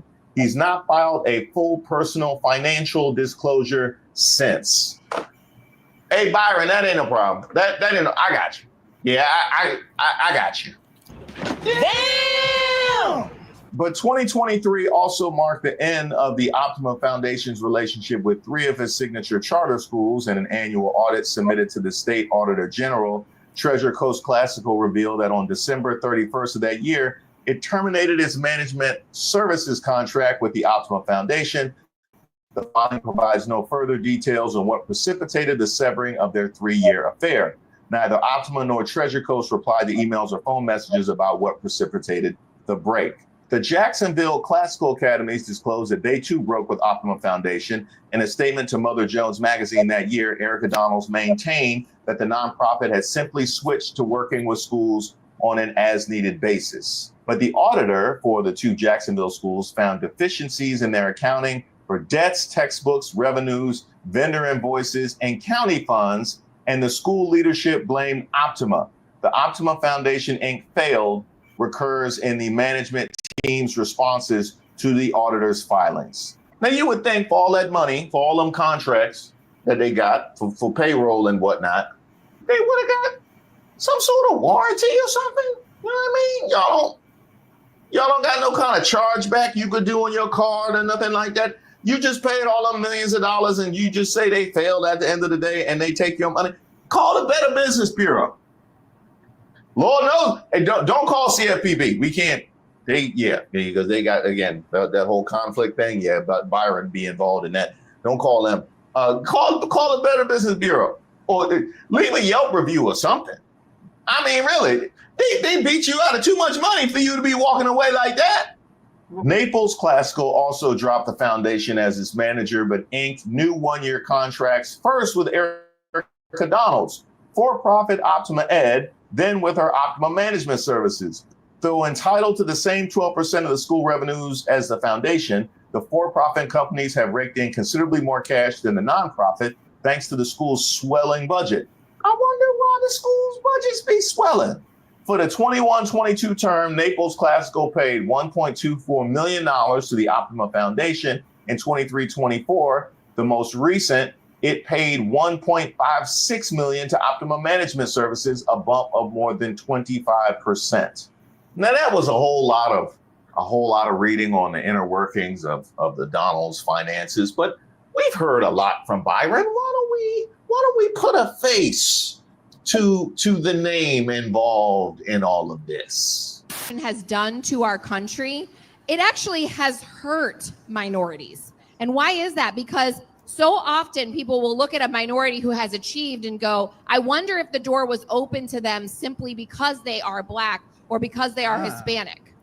And their accomplishments are called into question because we know that there are quotas in these colleges and that there are many times where people of color are given a spot, even though someone else, perhaps a white person, may be better suited for that position or have earned that position.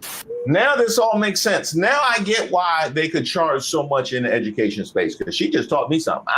She just taught me. I've been black for 4 decades. I had no idea there was no racism before affirmative action. I ain't know.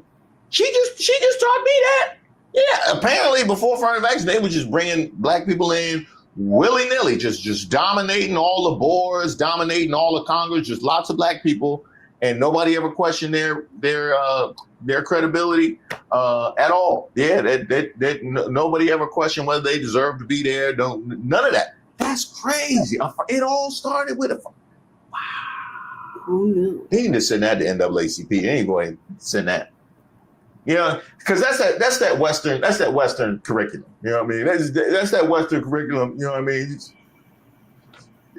It's right here. More people need to get on this.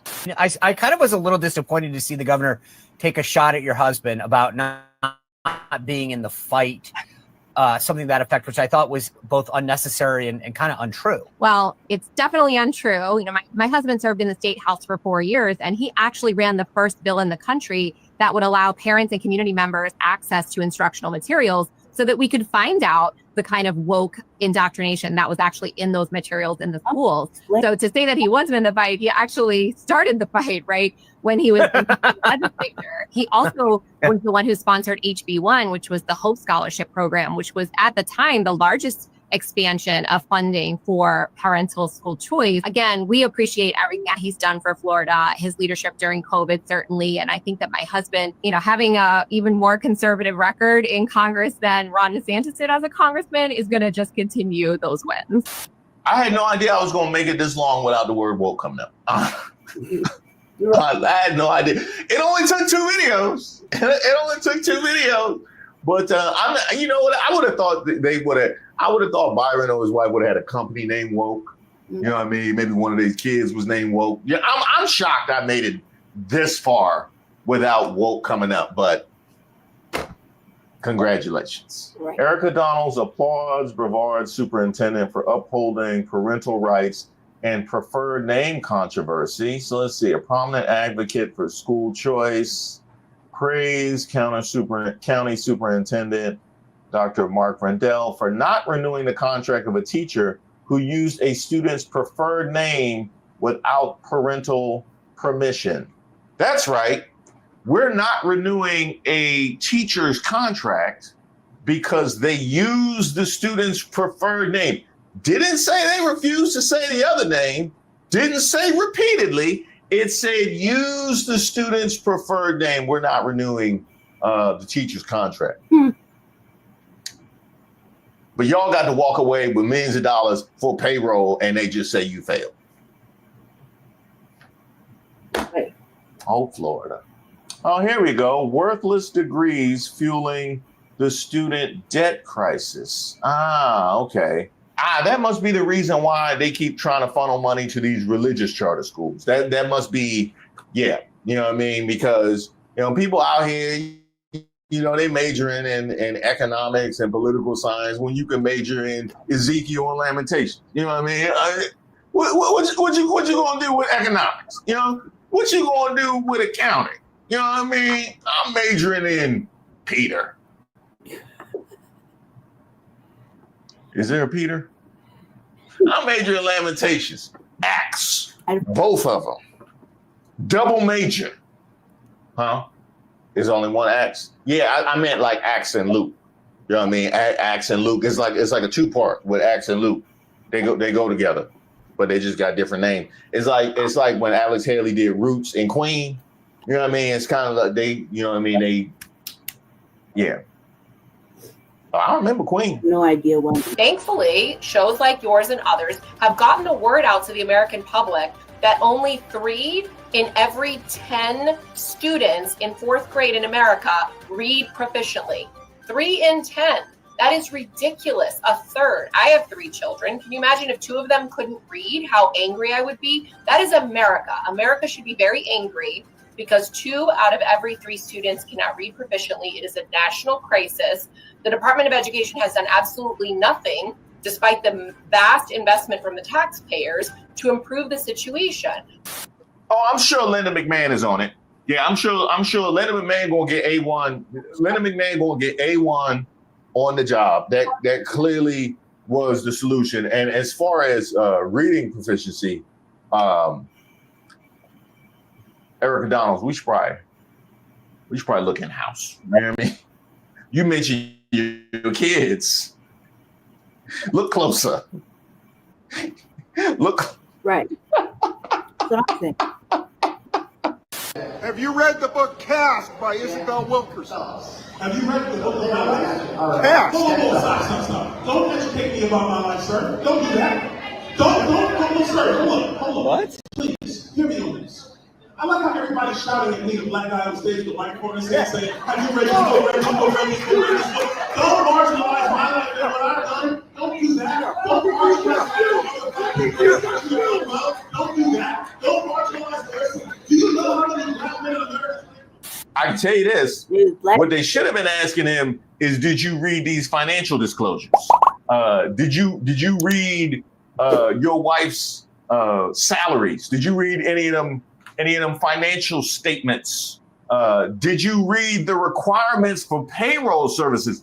These are all things that should have been yelled, but I guess maybe that would be for you, Erica, which is what brings us here. And I can only imagine. I'll be honest, with Donald Trump at the helm, with this kind of like impropriety and conflict of interest, the sky's the limit. The sky's the limit. I just got to give credit to Florida Bulldog for documenting it all along the way, because Donald Trump won't be here forever. But your misdeeds, however, will. We got it all. You know I like Reese, man.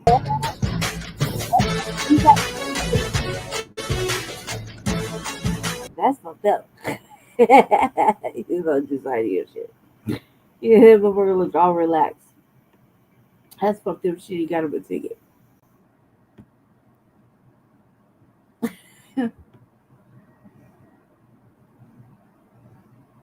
So is this your first squad game? Squad game? I thought this was a holding cell. Technically, it's the same thing. So did you get arrested too? How'd you get here? I owe my homegirl $5, so I gotta get this prize money. I'm sorry, $5? I could just give you $5. You're gonna give me $5? No, I'm just saying that's not worth being stuck here. Man, it could be worse. You could be me. What happened to you? Took the Johnson & Johnson vaccine, blacked out, woke up here. Johnson & Johnson. Hey, you wouldn't happen to have $5 on you, would you? The last time. Stop asking. Hey, let's say I believe you. How do you win the prize money? We play a bunch of games, and whoever survives wins. Games like tic-tac-toe and duck goose? Games like surviving life. That don't seem too hard. You better take this seriously, because if you don't, you're going to end up like Player 2. I'm a Player 2. We were playing a game where we had to eat white people cooking without making a face before they turned around. Player 2 thought he could handle it. They brought out a baked chicken breast, nothing else on it. Nothing else on it? No salt? No butter? No seasoning? Paprika? No sauce? No pepper? Butt naked. You ain't gonna catch up or nothing. Took half a bite, tried to act like it was fine, but he couldn't do it. Wait, I could do it. They shot him? Mm-hmm. These games sound bad. Not terrible. Well, if you think that sounds bad, you should have been here for the Uno. They make us play Uno, but no one sets the rules. What do you mean I can't put a draw 4 on a draw 2? That's how you play. Apparently not. Next game starts now. Welcome to Code Switch. I've been code switching my whole life. Code Switch 2, White Man. Good morning, sir. Black Man. What's up, dog? Mixed Man. What do you do? He doesn't identify with his black side. What about the one drop theory? What about the... All skin folk ain't kinfolk. White Man. Well, hello. Black Man. What's up, fam? Mixed Man. My fellow Americans. Pass.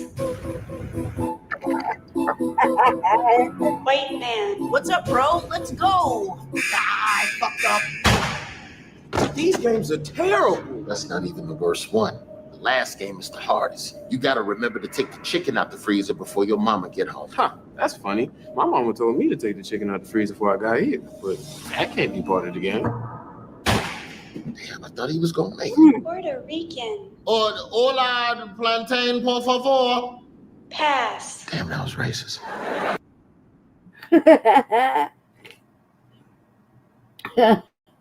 Oh my god. Oh my god. Hold on a second. Ooh.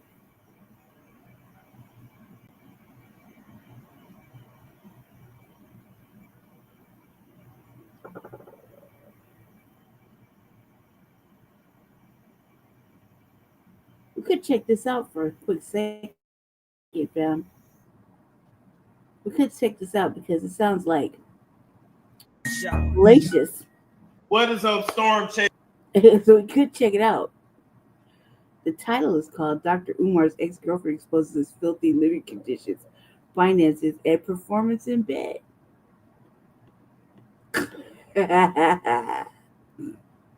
We could check it out and see how salacious it is. We get like 6 minutes, just generally. I'm really killing time, family, because Justin decided to go to bed early and lay down, and he took up the whole space.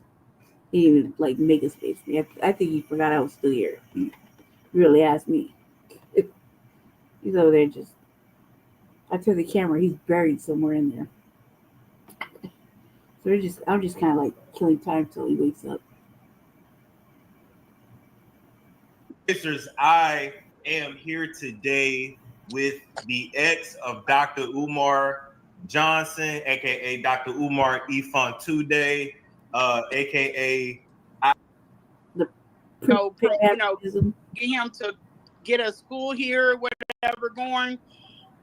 But he left all that stuff. He was selling books. He was selling books here, and we had some vendors that were here, so it was a good event. Okay. And one thing about Umar, he knows how to put on a show. He knows how to talk. My question is, let me first ask you this. How do you feel about people saying, ain't no way Umar would have ever been with you? How do you feel about that?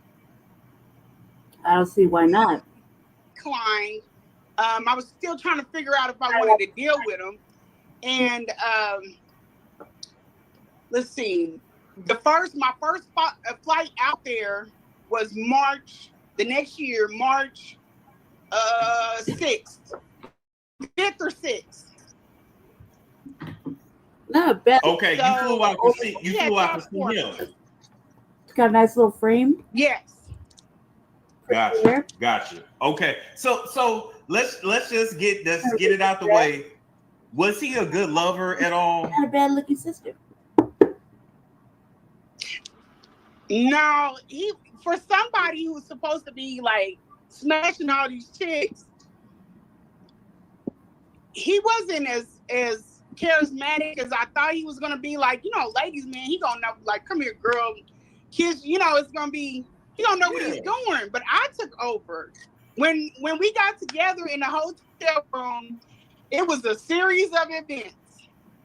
So, like, when he got there, it was a lot of coordinating, like, what do you want to eat? What do you want me to go to Wawa and pick up for you?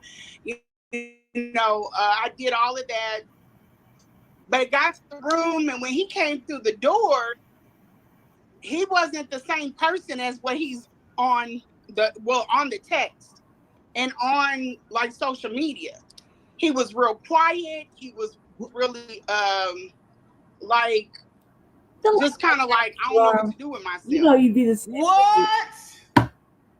So I was like, well, shit, I guess I got to get the party started. And that's when I think it was a hug. And the hug was almost like he was trying to ready himself.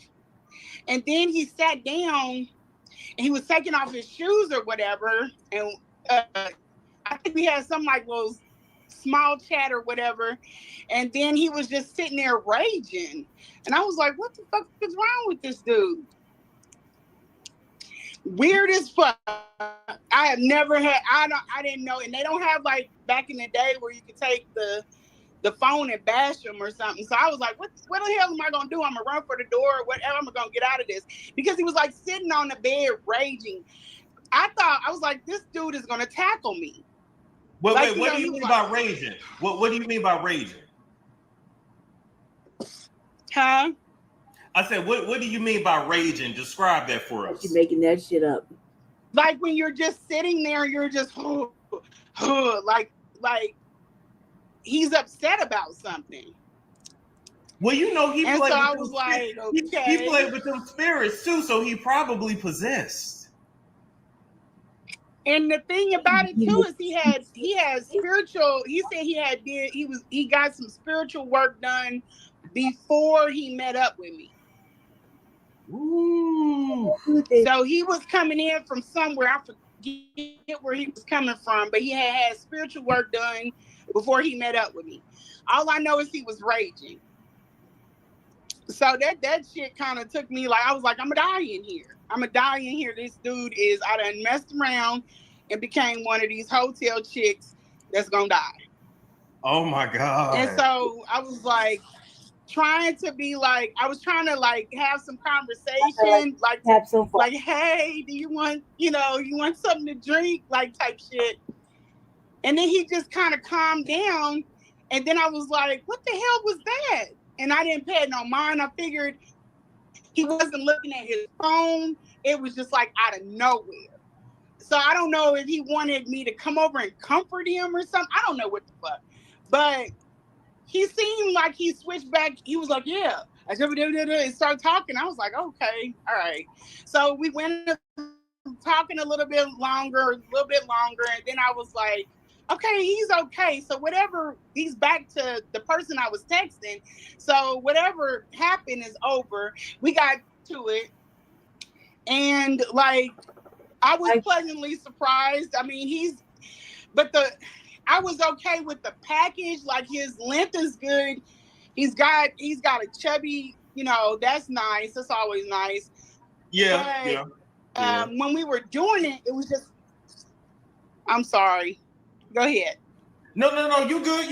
No, because I had somebody give me the there's a delay. Okay, I don't never know, but Yeah, so we got to it. After, when we were doing it, I just noticed that he was like, he's it's like literally fucking with a gorilla. But it's not no winding. It's not no, it's not like a man does it.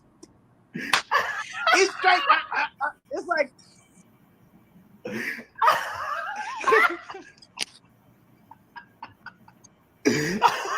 Wait a minute. Wait a minute. Definitely like that. Kind of like you on I don't even know what the fuck, but I was like, shit. So that was round one. Round one was cool. He wore a condom. Everything was great. Okay. It wasn't a whole lot of, he didn't go down on me or anything. It wasn't a whole lot of that. I didn't go down on him. The next one, I was like, okay, I initiated. Now I gotta like kind of tell him like what I want. So we did it 2 more times. He went to sleep. Well, not in the same. We did it 1 more time. He went to sleep. He got up in the morning. We did it again, and then he was out. He had to go to Massachusetts. So he went to Massachusetts and he came back. Her bag blown out. We did it, and then he went back. He went home. Did he? But I was kind of like shit talking. The crazy thing. Oh, I'm sorry. I feel like I'm talking over you. So classic. Yeah, it's a delay. I'm gonna tell old boy what it was. It's just a delay. That's okay. But I'm sorry.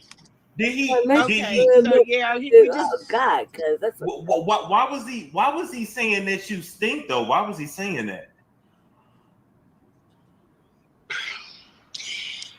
Because Umar thought that I was going to let go of the text, and I had to let go of anyway. I had to let them texts go anyway. Me and him had a conversation about this is with everything that I'm willing to share about this man, this is the one thing that I don't like talking about because it's his mother. But he did all of that. He caused me to talk about her in this way. Okay. I sent, and they're up on my IG. I sent him some text about the condition of his mom. One thing about me, the reason why I think he wanted me to take care of his mother is because I am OCD about my body.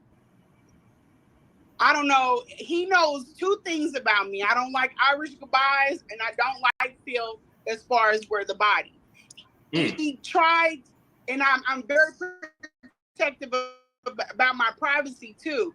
But everything that you tell Umar you don't like, guarantee he's going to come to you and he's going to do all of those things. I only found out last night.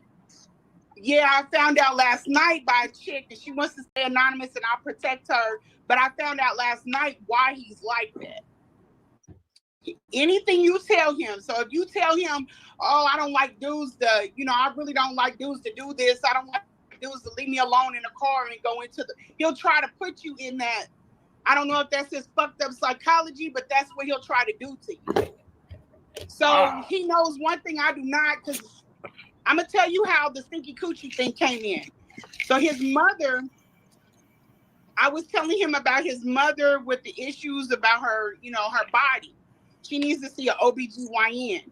He's talking about give her cranberry juice and keep pumping water. Yeah, but if an infection's already been introduced, she needs antibiotics. She needs to go to the doctor. What I'm smelling is not normal for a woman. So I put those up, our whole conversation. He thought that that's what I was going to, I would have never posted them texts about his mother. Ever post them texts about his mother. So but I had to post them because you're trying to do me. So his mother had the stinky coochie.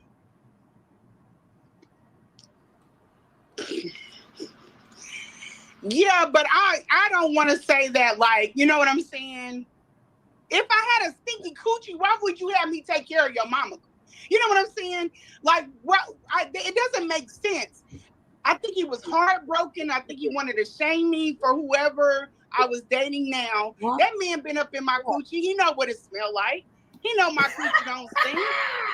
Any other person that I've been with, and I don't have no long. The only reason why me and Umar got to this point is because I'm 43 years old. I grade early, but I'm 43 years old, and I don't have like a history. I don't have a promiscuous history. I've been with one man for the past 10 years. When me and him we fell out, I sat my ass down for 4 years. So I don't have the promiscuous lifestyle. So when I got with him, I wanted to explore. I wanted to do some shit. But you trying to do all of that, my city know how I get down. I'm not even known out here like that. I'm coming from a big town. If I was known like that, people would have been hitting them. Oh, we know her, we know her, we know her. Yeah, that shit didn't happen. And then that's just the mentality he's on. He's a child. It's very much like a child. But I mean, that's one of the few things. The worst thing that I think he did was post my son's shit up. The coochie and what did shit, he post about the son? You want to go with that? I don't give a What did he post about your son? I found the other. He doxed my son, like putting up his paperwork and shit. And then you lied on it. You lied like people don't have real lives out here. Like, nigga, be so for real. That shit's not gonna hold up. It's gonna probably fly for your followers because they believe any damn thing that he says. But nobody that knows us knows that shit is even, it makes sense. He was upset. That man was hurt. And I don't know why. You got all these women everywhere. What do you care about me for? Yeah, he crashed out. Why is his mother living in filth and got bed sores on her and all that? Because he's a nasty motherfucker. It was only one stinky pussy between the two of us, and it wasn't me. He is just a nasty person. He's filthy. He's trifling. He's like a hamster. When I walked into the house, he was making excuses. When I was supposed to come, he put me in a hotel instead of telling me straight where the house is. He took me to, or had me go to the hotel. If I'm lying, I'm dying. The hotel people, you know, they can vouch it. But yeah, he put me up in a hotel. He didn't want me coming to the house, so he cleaned up. And then when I got there, it was his level of cleaning, but it wasn't my level of cleaning. So this isn't like a bachelor pad. You know, I lived with a man before. You know, I know how men get down. This ain't that.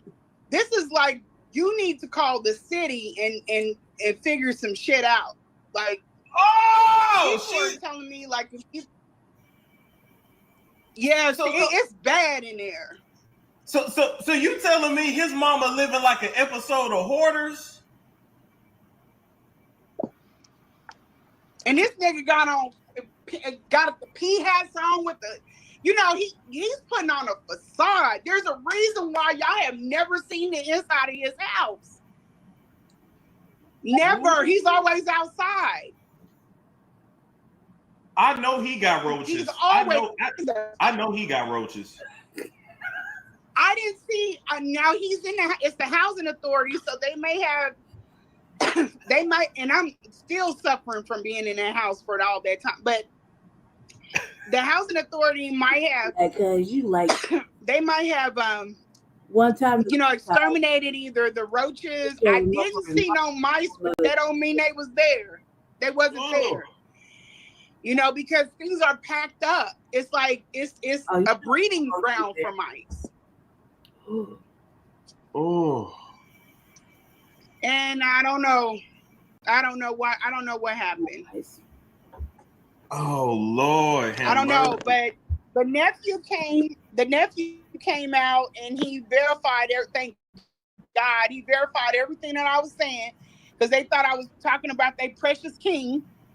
But I wasn't trying to do all of that. He put people in my space. I didn't know what the fuck Umar was on. Well, I've had issues with him the entire time I have dealt with him. Let me ask you this. Is it true that he's homeless and living in his mother's housing authority apartment? Yeah. He respected if he would have snatched all that money and bought his mom a nice little crib. You know what I'm saying? But where the hell is the money at? Oh. Now, when you go in his house, you can see he got clothes, he got Air Max. That man has all the clothes you could ever.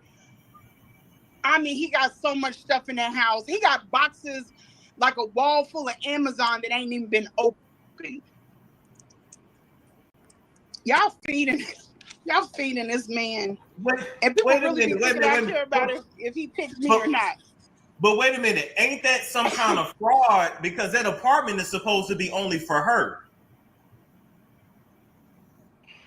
I don't know how, the hood rat that I am, I don't know how that works. I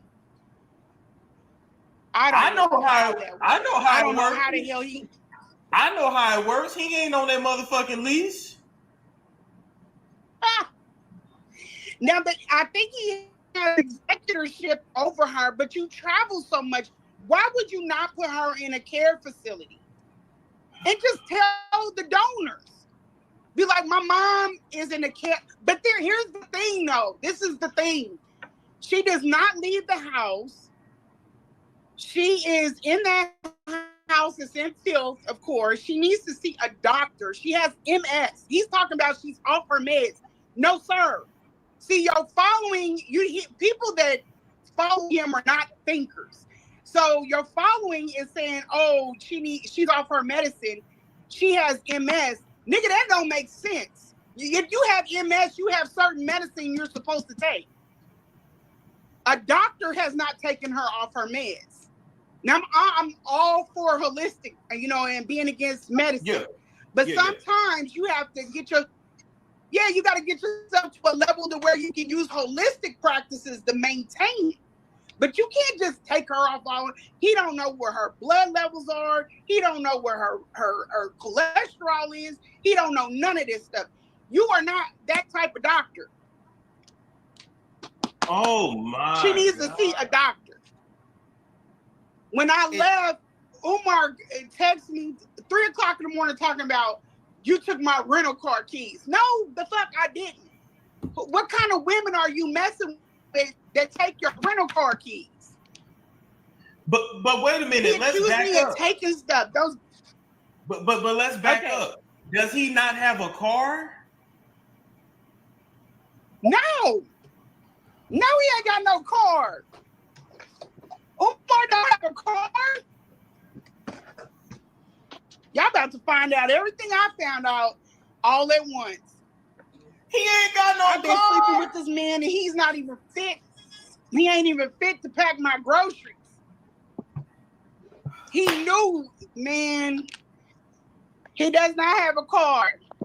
So he was lying to some women saying that he had a car, but the car was in the shop. That nigga don't got no car. Wait. I just figured this out. So the school, the FDMG Academy is now closed, right? He lost the school, right? No, he still got it. Okay. So, he's still pimping the community for it. But if he still got it, he has a 501c3, so he can collect money tax-free. So he's considered a nonprofit. So I almost wonder if he's collecting all of this money under the nonprofit. He never has to pay taxes. And then he uses that money to trick off on hoes and pay his child support and not actually amass anything. He got his mama still living in filth and he has nothing to his name. Waking up, doing IGs on pristine sheets, and this woman is laying up in filth. That's sickness on y'all. Talk about how he don't deal with Anissa, or he ain't. He doesn't have the capability. That man is so selfish and self-centered. He would leave her, and I don't even know if there's a care aide all the time, because he was leaving her. The last night I was over there, he was so worried about a man being in my hotel room. He left her, came over there, smashed me out, and then went back home. And I got the text. He was like putting me in hotels so that he could run over there and smash me. He said he don't do it to women in his mama's house. You a damn lie. You a damn lie because your mama complained about it to the family. And you was he was smashing women in his mama's filthy house. Yep. Oh. Yep. He's something. He real different. Real different. No. Goat motherfucker. He's a trip. Wait a minute though. That's so messed up because if that lady can't get out of bed, she just got to hear him getting and clapping cheeks in the next room. Umar's messed up in the head. And y'all, and I his following put him that way. He thinks that nigga thinks he is the Messiah. He thinks he is God. Do you know why he went? Do you happen to know why he went to Ghana?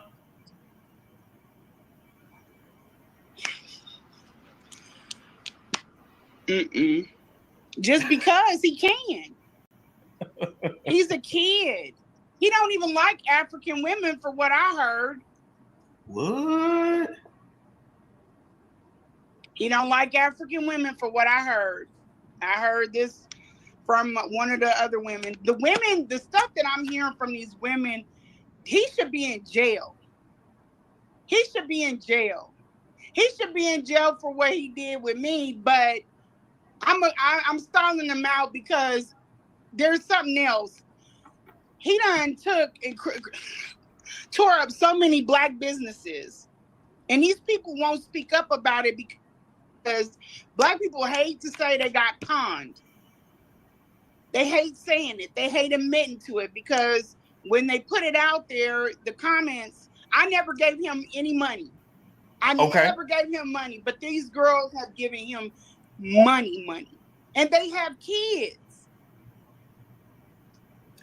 Okay, when we grimy ass shit. When we say money, about how much money has he gotten out of these women? Like in the tens of thousands. He sued one lady for he was trying to take. She was a movie producer. He was trying to take her for $500,000. Fucked her shit all the way up. And there's other people that have got mixed with him in thousands of dollars. The same lady, y'all gotta watch Lynn Honor. That same lady, she came on after I did. The same lady had to pay an actress because he had a chick up in the room. She didn't say what he did to her, but the girl, some way, she had to make that shit right out of her own pocket. What? He's been, yes, I'm telling y'all, and it's still, people still coming to me about this man. Tell them I need women, Black women, if you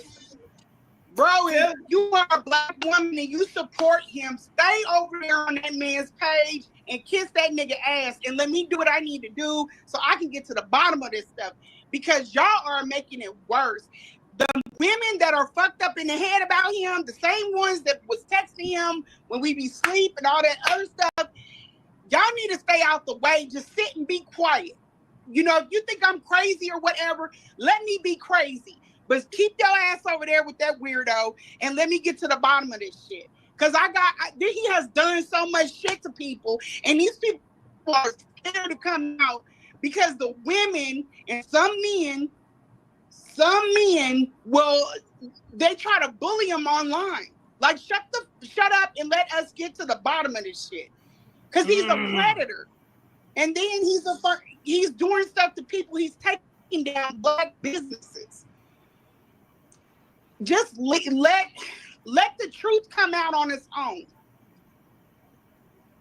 Now, you're making this shit way worse. If he crossed my path, I'm telling you, if he crossed my path, he's supposed to come down. Because I can do it. I can get that shit done. The stuff, and I'm trying to protect these women because the stuff that they went through is traumatic. They got to live their lives after. Like, my shit's already set up. He can say whatever the fuck he want to say online. You ain't going to bother my investors. They don't know who Umar Johnson is. My name, all my shit's set up. But for these other women that they have careers, they have children, they have all this stuff. they can't come forward, but they need somebody to champion for them. And sitting up here blocking it, like, girl, you wasn't up. He don't want you. And shut up. Let me get this done. Just stay over there and kiss his ass. If I'm crazy, let me be crazy. And that's my rant. Sorry. That's okay. But Miss But Siobhan, he gotta come down. Oh yeah. But let me ask you this, Miss Siobhan. When you say he ripped off men, what men did he rip off? He's ripped off men, and I can't talk on their stuff because they won't let me. People think that Umar is an army. Umar is one person, and he got certain people that worship him that will do his fucking bidding. But Umar is one person. He's one person, and he's not that intelligent. He's not. So there are certain men that he's taking money from them. He's got them to pay for things. But it's only 2 men that I know of, but there are more women that he's really gotten to the money. These women are buying him clothes, doing stuff for him, buying him things, just doing stuff for the school, coming off of serious money, thinking that the school is going to get open. That school is never going to open, ever. And if it is, it won't stay open past a week. I mean, but we've been talking about this school for years. Yeah, it's a proverbial carrot for the black community. Dangle the carrot in front of their face to keep them keep them playing. It's harder when it comes to fraud. It's harder when it comes to fraud because he's actually bought a building. So the intent is a little bit different than some of these others that have never even bought the building. But he did buy the building. He's done some things on it. That's chump change compared to the money that he's pocketing. He's going all around the world. Plus, he's making money off his books. Plus, these colleges kicking it in. They paying him to come speak. And he gets paid when he does the money. And he gets paid when he does these YouTube interviews. There you go. Yep. I forgot all about that. He got stuff everywhere. Because and it's women literally giving almost a whole damn check to him. Wow. Let me ask you something. Hold up. I want to show this real quick. And I want you to tell me.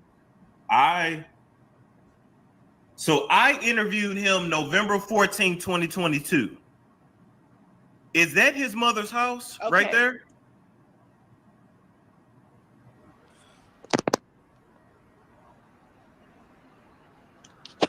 That's 2022? Mm-hmm. I think that's in Chestnut Hill. I think that's the Chestnut Hill apartment.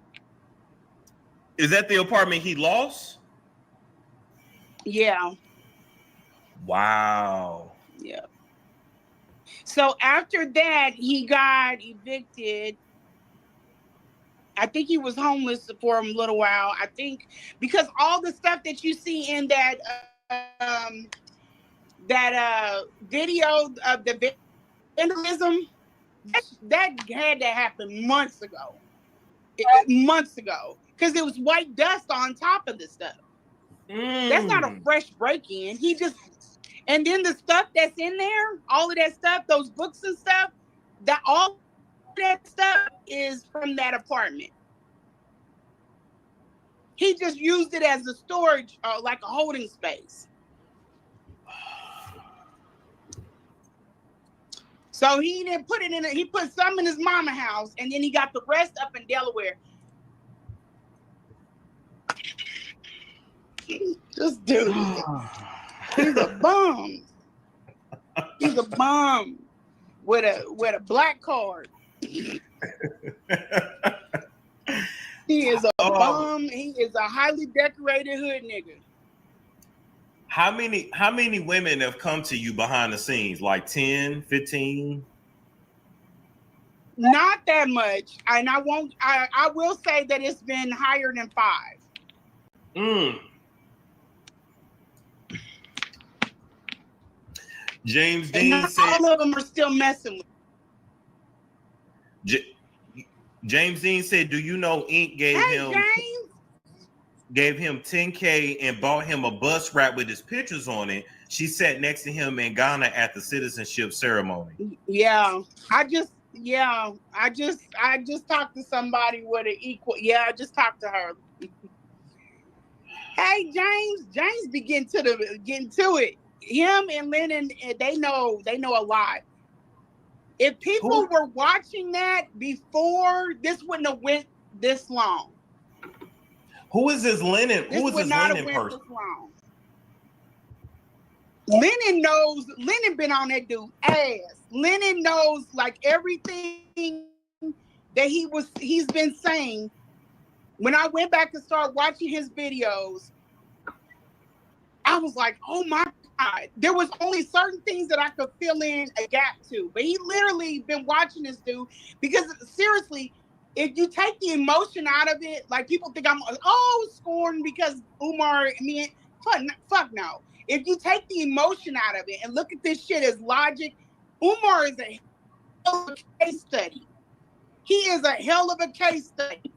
He's literally the stuff, the scams, the schemes, the stuff he's been doing, and he's been getting away with it for years. And Black people are still like rooting for him.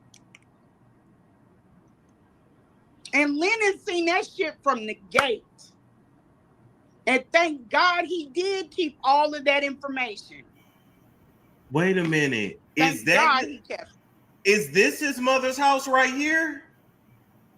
No, that's the house in Chestnut Hill. The nephew that's on was on the show, said that he got evicted, or Lennon knew this anyway, but he got evicted out of that house, and then he moved to his mother's house. His brother was staying there with his sister and his kids. Umar came up in there, was like, y'all gotta shake the spot, bounce, get the fuck up out of here. I'm her executor, I'm her power of attorney, and I'm taking this shit over. And they let it happen. And then the family ain't seen her in years. She don't go outside. He don't take her places. The one time, when I was over there, the couch is blocking the door where she would go out because she has to use a ramp. She had the whole time when he was in Sweden, I was there. She didn't have no occupational therapy. She didn't have no physical mobility. None of them people came over, and I was there for 7 days. 7 days I was over there. Then he gave me specific instructions. Do not open that door. If you open the door, you got to turn off the light, open the door, look out, get the package, bring it in, shut the door, then turn back on the light. That's the way he wanted it done. But she's not having, like, her wheelchair is put up somewhere. It's not like ready, available. She's not leaving out of that house. So he got his mama trapped in that house? Yep. So social services has been over there to try to get eyes on her. He talking about on that live about me. Oh, my head's just, man. Social services has been over my house twice. But you ain't let him in, nigga. Open the door. You have not let this man in. I'm in Rome right now. Let me go to war. No. Let's call it what it is. Because here's my thing. For all the money and donations, he can pay somebody to come clean his mama's house. He has a service that drops off the laundry, but that benefits him. It's some service. I'm not from the East Coast, but I mean, it's dope. They take all his dirty clothes. These people fold them up pristine, and they put them in these clear bags, and then they drop it off. And he's got those all around the house. So if I'm looking for her, any kind of shirt or pants or anything, I got to go through these bags to try to figure out He don't minimize, and that was the whole thing when I went in there. I was like, I can help you with this. I can try to minimize it down because it was driving me crazy. He don't want that. He don't want you to come in there and mess with nothing. You know what? And he got nasty when I did. Let me tell you something. Number one, he is definitely a hoarder. That nigga mentally ill. And I believe he hated his mama. He punishing his mama. Yeah. Yep. And he don't like black women. What? He does not like black women. Y'all have to start looking at this shit for what it is. Umar do not like black women. He says black queens forever, snow bunnies never. You will not catch him with a. I have not had a darker, brown skinned, darker girl come to me yet. They all have. They're all a type. He has a type. And from what I hear from one of them, he don't like Africa. When he's over in Ghana, he's not messing with them women over there. But you ain't, boy, so much stuff gonna come out. Oh my God. I can't wait for it. I can't wait.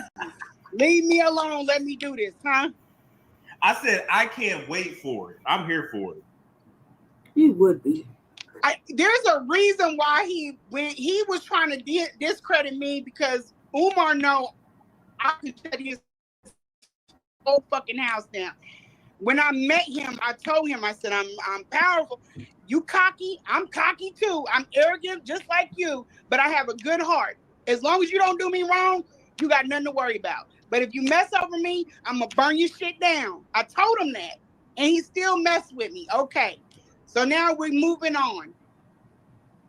I told him, don't put nobody in my space because I'm guarding other people's privacy. Just like with these women, I'm guarding their privacy. If you trying to linger around, listen to calls and doing all this other weird shit, you're putting people in danger, really. And he wouldn't listen. He did it anyway. He sent 2 females, and then I start getting these 215s, 267 numbers just flooding my phone. I just got a 267 number. Why are all these people calling me? And I have 3 phones. Why are all these people calling me? This is not about clout. This is war. I'm not on social media. I never posted the pictures of me and him at the event. I don't want publicity. I work well in the shadows. I'm gonna do this shit, and then once I'm off the internet. But he's got to come out of that space. He's horrific. He's worse than what I could tell y'all, because then that would be telling other. He would know who I'm talking about. Is it true he has a biracial son? Are you talking about the white guy Bella that came out on him? They saying his name Malcolm.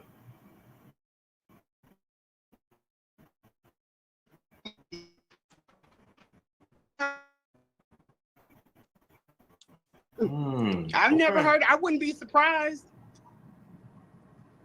I would not be surprised. Why you think he wasn't in his daughter's life? Umar is not mentally fit to be a parent. Umar is not mentally fit to deal with kids. Period. What? Yeah. What kids has he? They can have grown up and say, "Hey, Dr. Umar changed my life." No, nobody has come forward. Nobody said I went to school with Dr. Umar. I went to grade school with Dr. Umar. Y'all have never seen these people.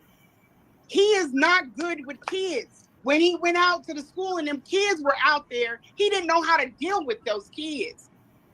They was running around. Remember when the school got vandalized? You don't know how to coerce kids, like get them together, get them. He doesn't know how to deal with them. Every woman that he has dated all have a child that has autism. Either they're older or something, but it's always a woman with children, and the children don't like him or they don't deal with him. including my son. My son has never talked to him, does not want to deal with him. And his daddy was like, don't put that nigga next to my son. That's all I'm asking. Do you? Okay. Fair enough. But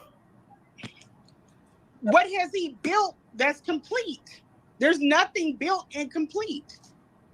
Most men like him started something in college. His nephew is already on the ground. He's hit it and running. He's got stuff established.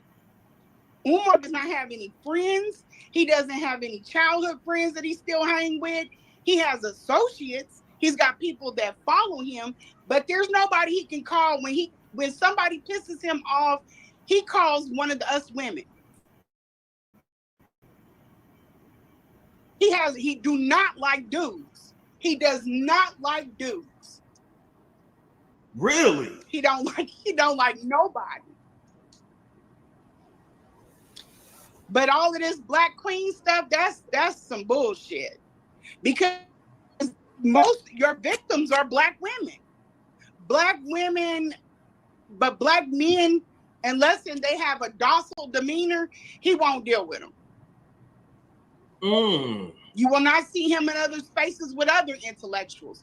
Even when he went to Oxford, he snubbed Boosie. He don't want to have nothing to do with Boosie. You building a whole school, Boosie is the dude. You better get with him. He don't want to have nothing to do with him. He's intimidated by other men intellectually. I think that's why he went to Don Colloway. I think that's why he don't want to be in a space. I know he's done Mark Lamont Hill's show, but he will not get back in the space with him after he came out. Well, he told me that Mark Lamont Hill used to date his baby mom. So I think now that he has something on him, he didn't want to do Joe Budden. He canceled that.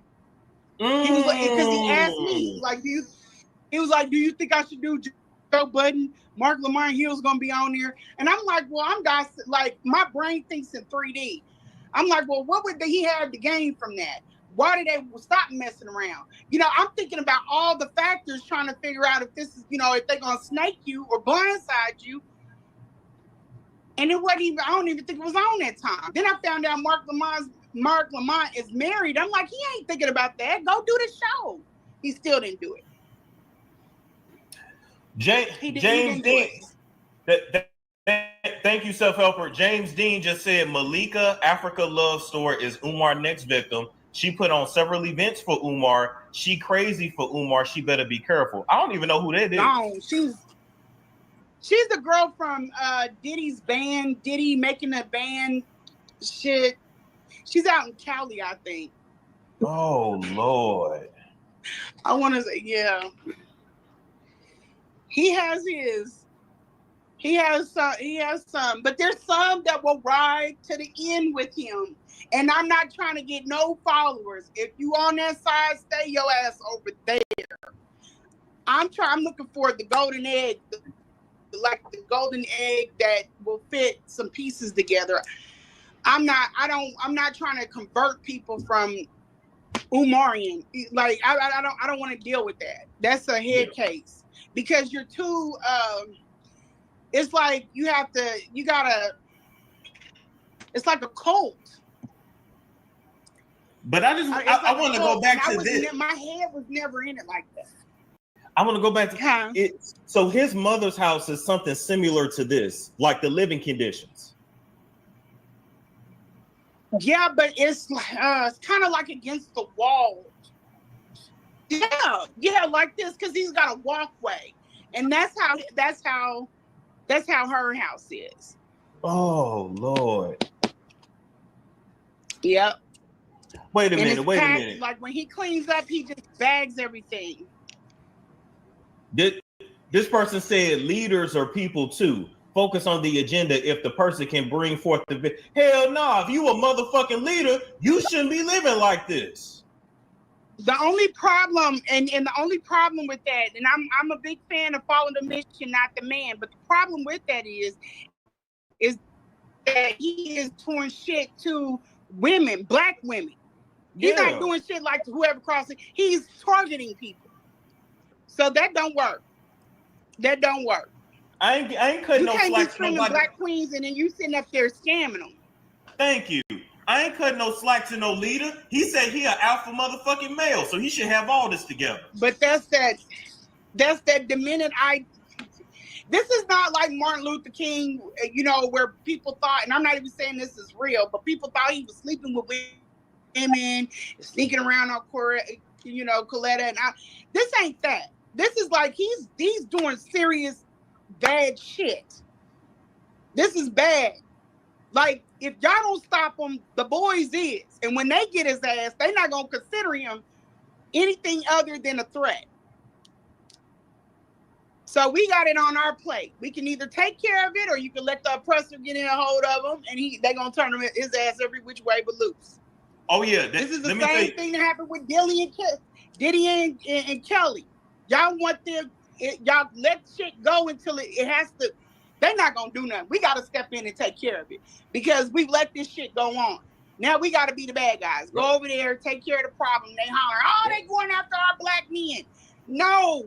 Check their ass before we get to the point. But y'all let this man go on and on for 11 years. He has done damage. Damage. There's a lot of kids that would have been here had it not been for him. He's out of control. Wait a minute. Was he coercing women to get abortions? Umar does not want kids. He's taking the condom off when he's hitting it. Nobody knows that you're back there taking a fucking condom off. We're not squeezing so hard that it's slipping off. He's doing what he does. He's a predator. All he thinks about is sex. When we were together, the way for me to get him back and coming to is sex. That man has more damn pictures of my body than my mother when I was a child. But that's his thing. I thought we just clicked on the sexual tone. But it's not only me, and I know I'm talking to you every damn day. You talking to other multiple women, all these fucking pictures. Umar's a problem. Then the issue comes, he's starting to groom lower. He wants, I think, a younger girl. He wanted, I think, me with a younger girl. The two wife thing, do not get confused. He wants y'all together. Oh. Yeah. That's his shit. He didn't get it from me, but he wants two women and he wants them together. And I have not let all the text go because we taking this bit by bit. And I know he likes to pop off at the mouth. And whenever he do, I just drop the evidence. I'm not going to say nothing on that man to try and slander his name. You are what you are. And I'm the one that was trying to break up Cordial because I didn't want all of this. This don't hurt him. This shit hurts me. My image. He's not losing no following and no clicks over this shit. Y'all like this shit. Women are still trying to get up in that man's hotel room.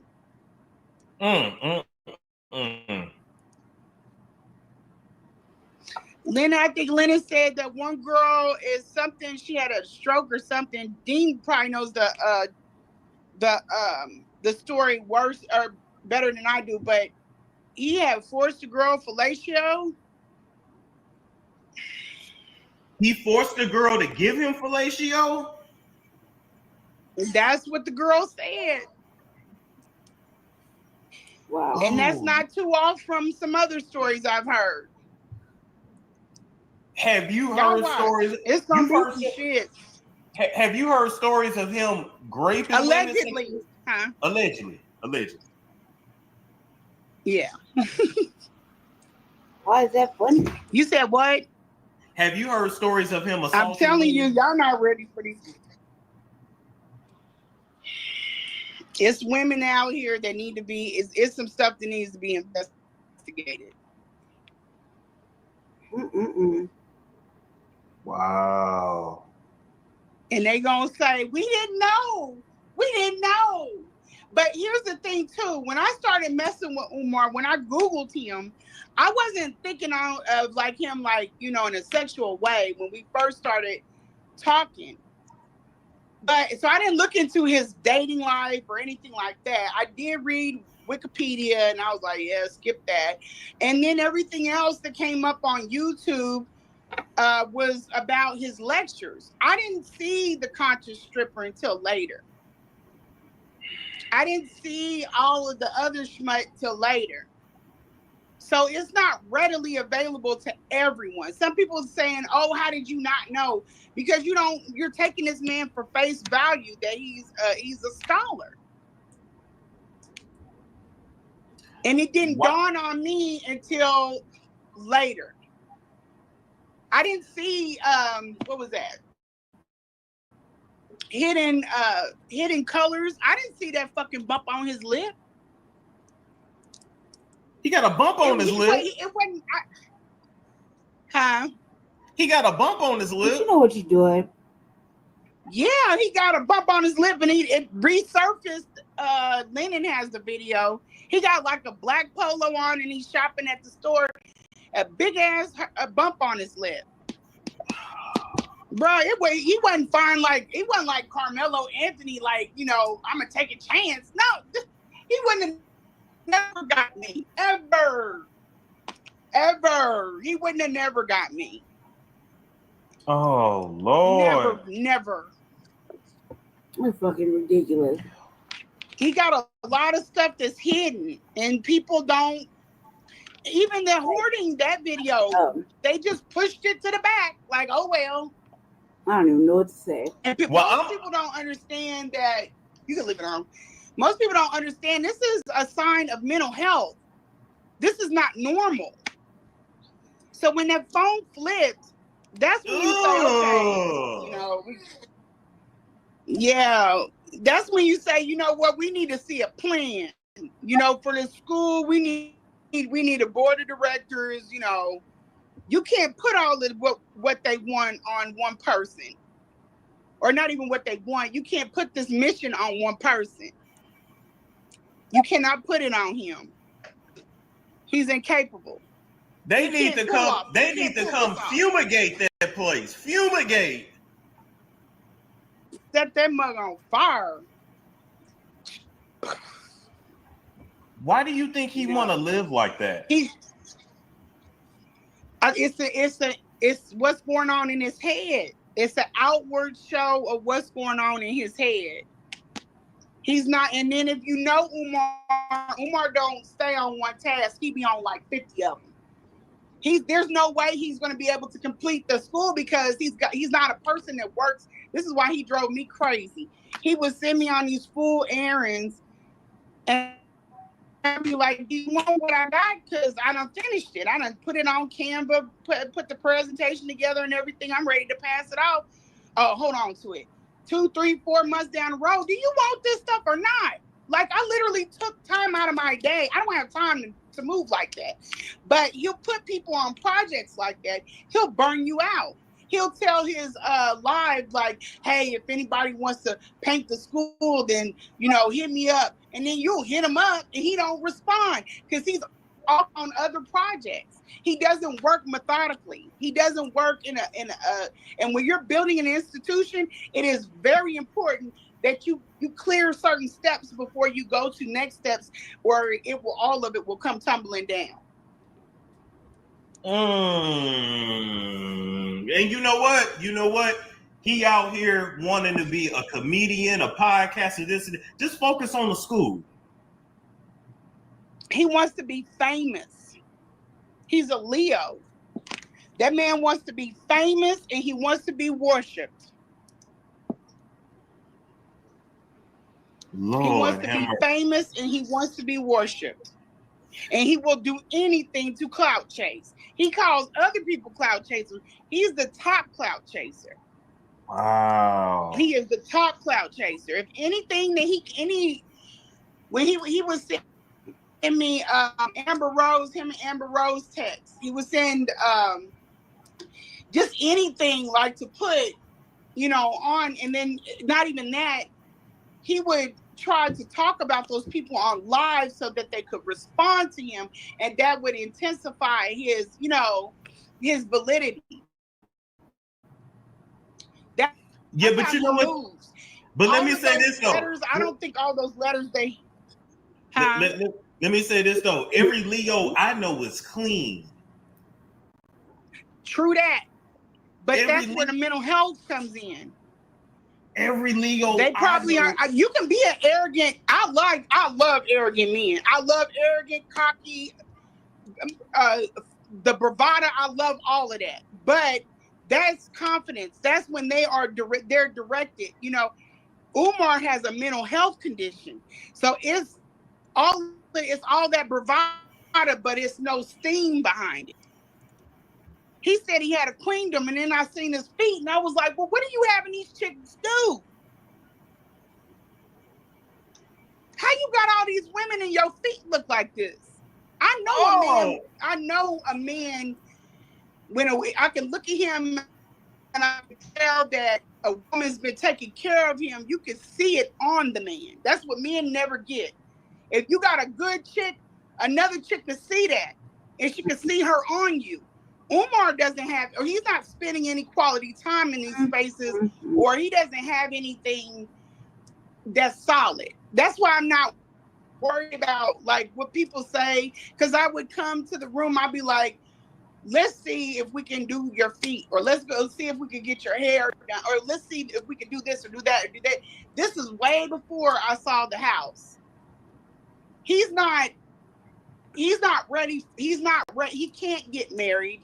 He doesn't have the patience. He doesn't have the mental to be married to a woman. And Anissa is better off not being around him. And I hate to say it, or unless she has a superficial relationship. But I think her mother was trying to guard her. It's so much stuff, I can't get it all out in one. It's everywhere. Not only guarding Anissa from him, but they have family issues. I don't know the mother to speak on her life, and I wouldn't if I did, but I'm saying I'm very slow to judge either one of them baby mothers, and I've heard there's 3, but I'm very slow to judge any woman, because if they wanted to marry you, ain't no way they're gonna have a baby and then take the baby and not deal with you ever again, and not even try to use the baby as a pawn. That doesn't sound like, it doesn't fit what he's saying. These women took their children and vamped. They don't want nothing to do with him. They don't want nobody knowing who they are. They don't speak up. They ain't even trying to correct his lies. He's not giving out something ain't right. And you know, she just needs help. He can't show up for that girl as a clinician, and he can't show up for her as a father. He doesn't. Do his feet look like this? I understand that Umar. Huh? Do his feet look like this? They look worse than that. But that first toe, Jesus, he needs to get some antibiotics. You talking about my man? I took that sock off. I put that bitch right back on. There you go. No, sir. We gonna have to get some. We gotta get you to a podiatrist, or we can't even worry ling ling with this shit. We gotta go straight to the doctor.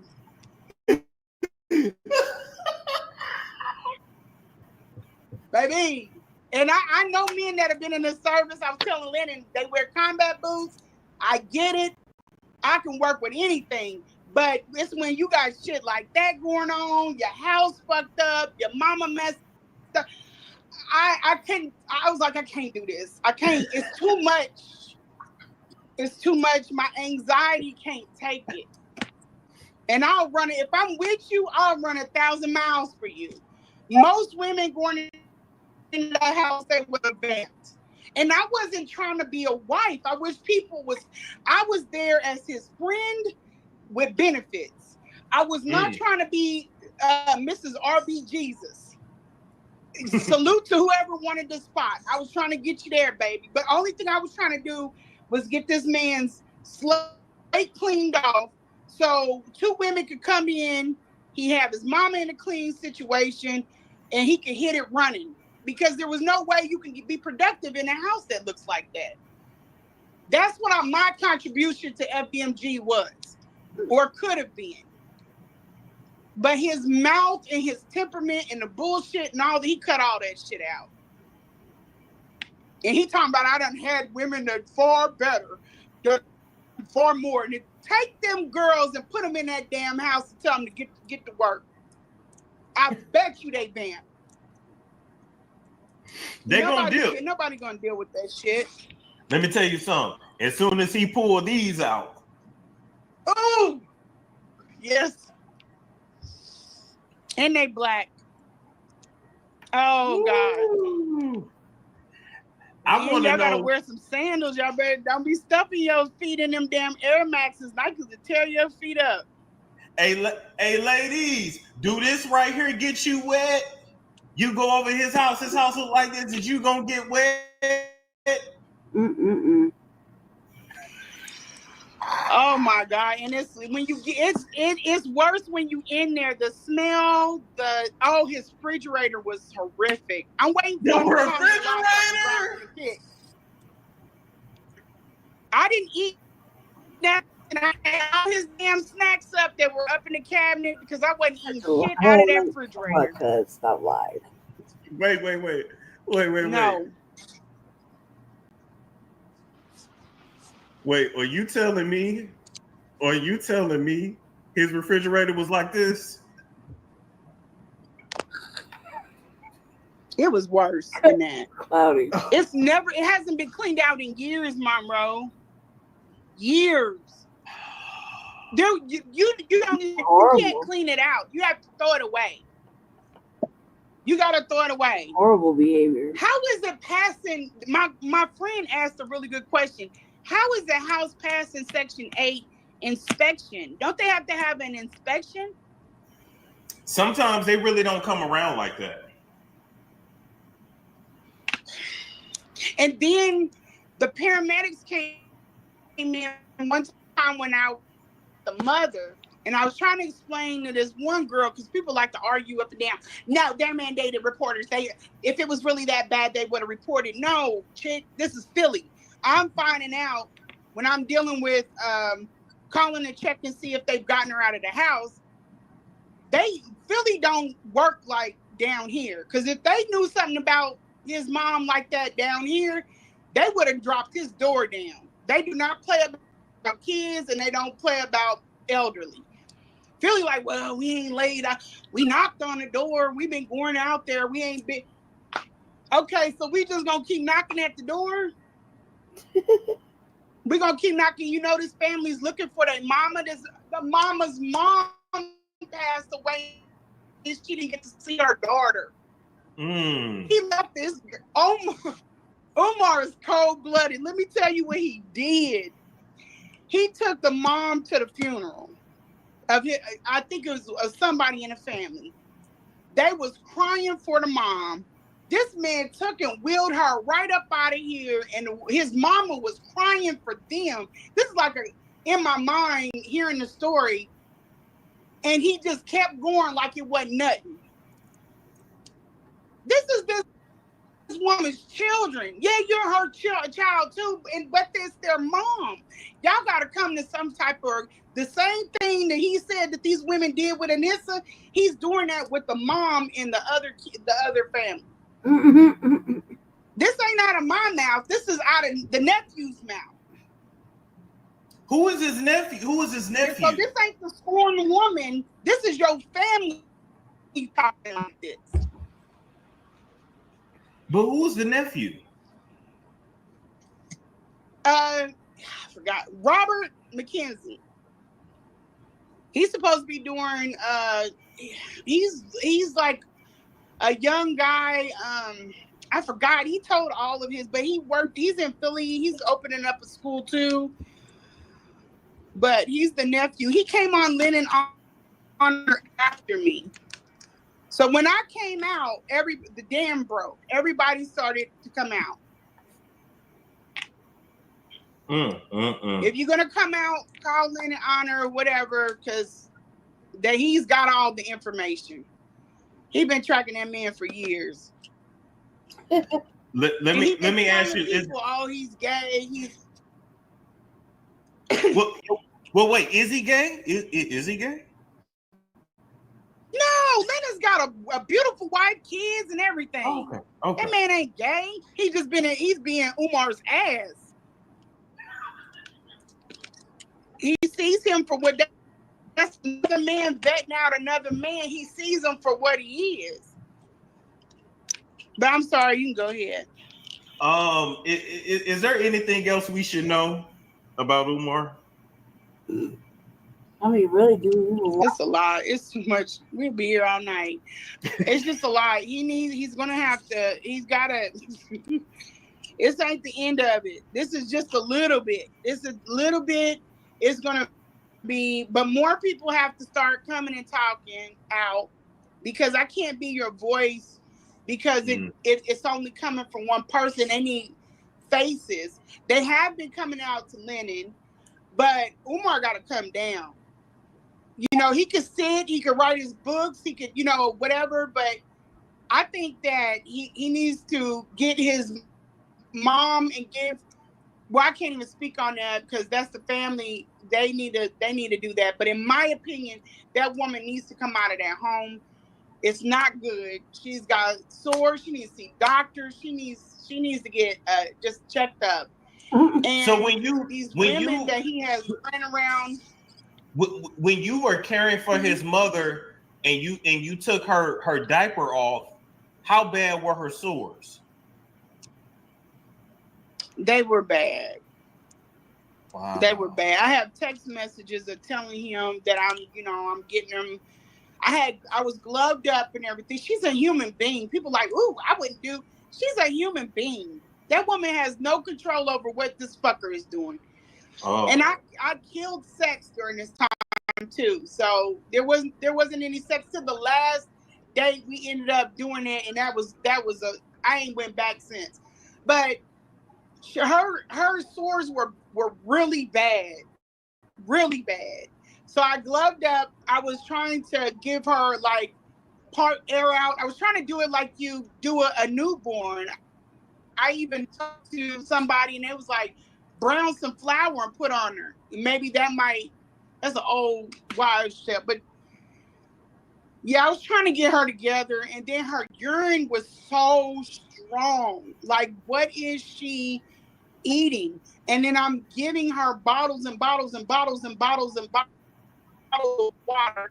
The aides were not cleaning her properly.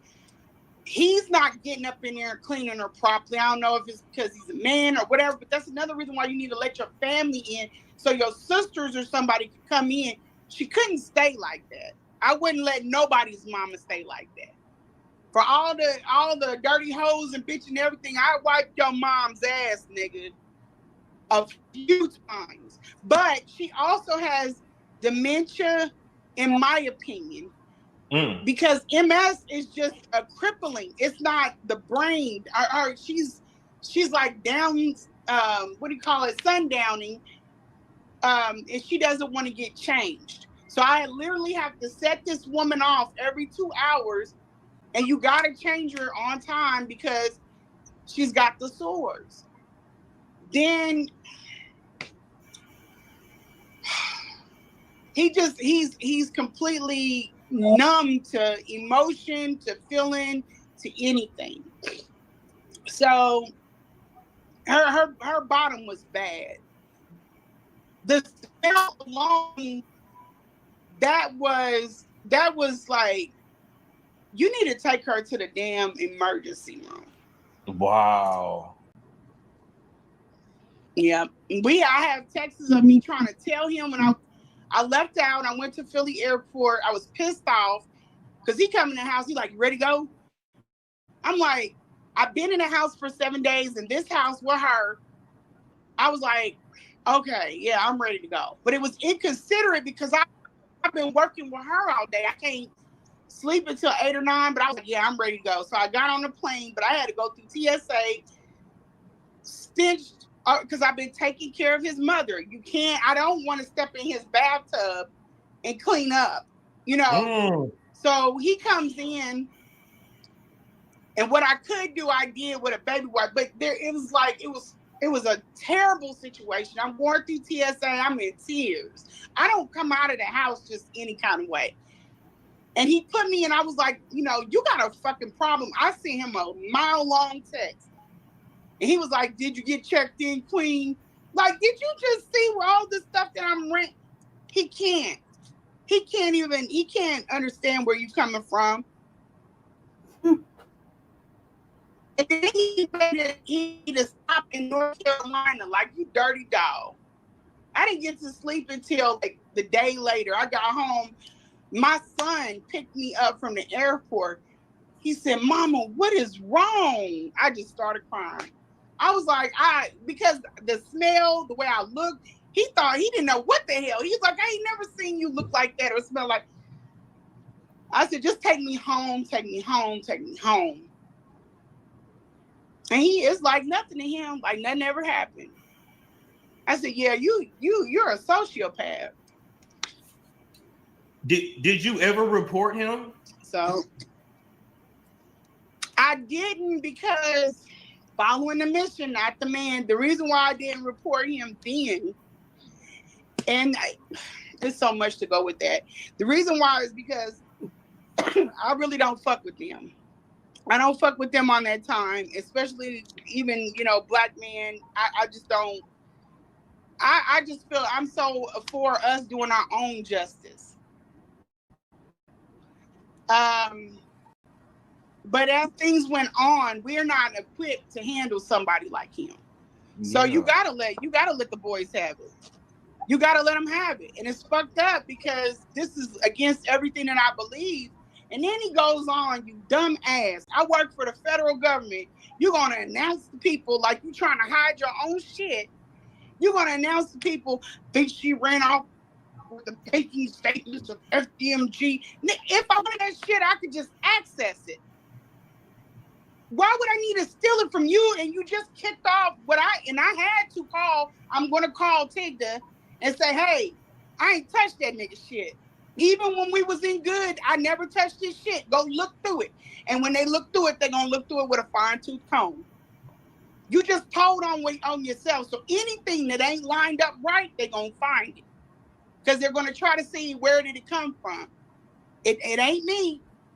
My code is, you have to have a certain clearance. My code is nowhere near on none of his shit. I never went in his account. I never gave him any of my personal information. Something always told me, I'm a little too street savvy. Something always told me that something wasn't right about Umar, but I didn't know what it was. He don't have my address. He don't have the other 2 phone numbers. He doesn't know any of my kid's father. He don't have his shit. He don't know about my kids. He don't know nothing about me. Nothing, because I don't trust him. I've never trusted him. And that's another reason why I've never given him money. Ever. It was always something about him that was unsettling. But when he said that, I said, oh, you stupid. They about to turn your shit inside out. They're not even looking. They're looking to see if I did something wrong. But I never touched it. I never looked up FDMG, nothing. I got out of that habit. I don't look up people's shit, you know, because it's just too much that goes on with that. And you can get a UNAX violation. So I've never touched anything that he's got. And they're going to go through, so your shit better be pristine. Because if it ain't, they coming. And you did that. I didn't do it. He didn't talk to any attorney. No attorney would give him advice like that. I'm not a healthcare worker. I didn't mess up no HIPAA violation or nothing. Did I speak out against your mother? Well, I didn't even speak on his mother. I spoke on his ass. She's innocent. I've talked to the family about trying, like trying to get his nephew or whatever, trying to get things resolved. But I didn't do anything wrong. He's not intelligent. That's why I say he's a liability. If you put that man next to you, you're gonna be in some Dutch. And I never put him next to no business stuff, my business stuff. I never put him next to anything. I never asked him to hop on camera and do no advertising. Don't shade nobody who did, but I didn't want him near nothing that I had and I built because he talks too much. He talks too much. Let me ask you, what is your end goal of coming out now? What do you want to see happen? We just gonna have to see. I haven't released that yet, but it's gonna be a grand finale.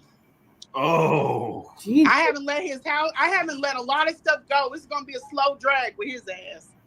Oh Lord. Why? Okay. But it's gonna be worth it. Well, Miss Siobhan, I want to thank you for coming on. This has been my mind is blown. Yeah, it's a lot to take in. It's a lot. You gotta pace yourself. Do you have anything? I appreciate you having me on. Do you have anything? I appreciate the just let this play out. Keep your mind open. Keep your mind open. Remember what I said. If I'm touching it, it's next to it. But keep, just let this play out.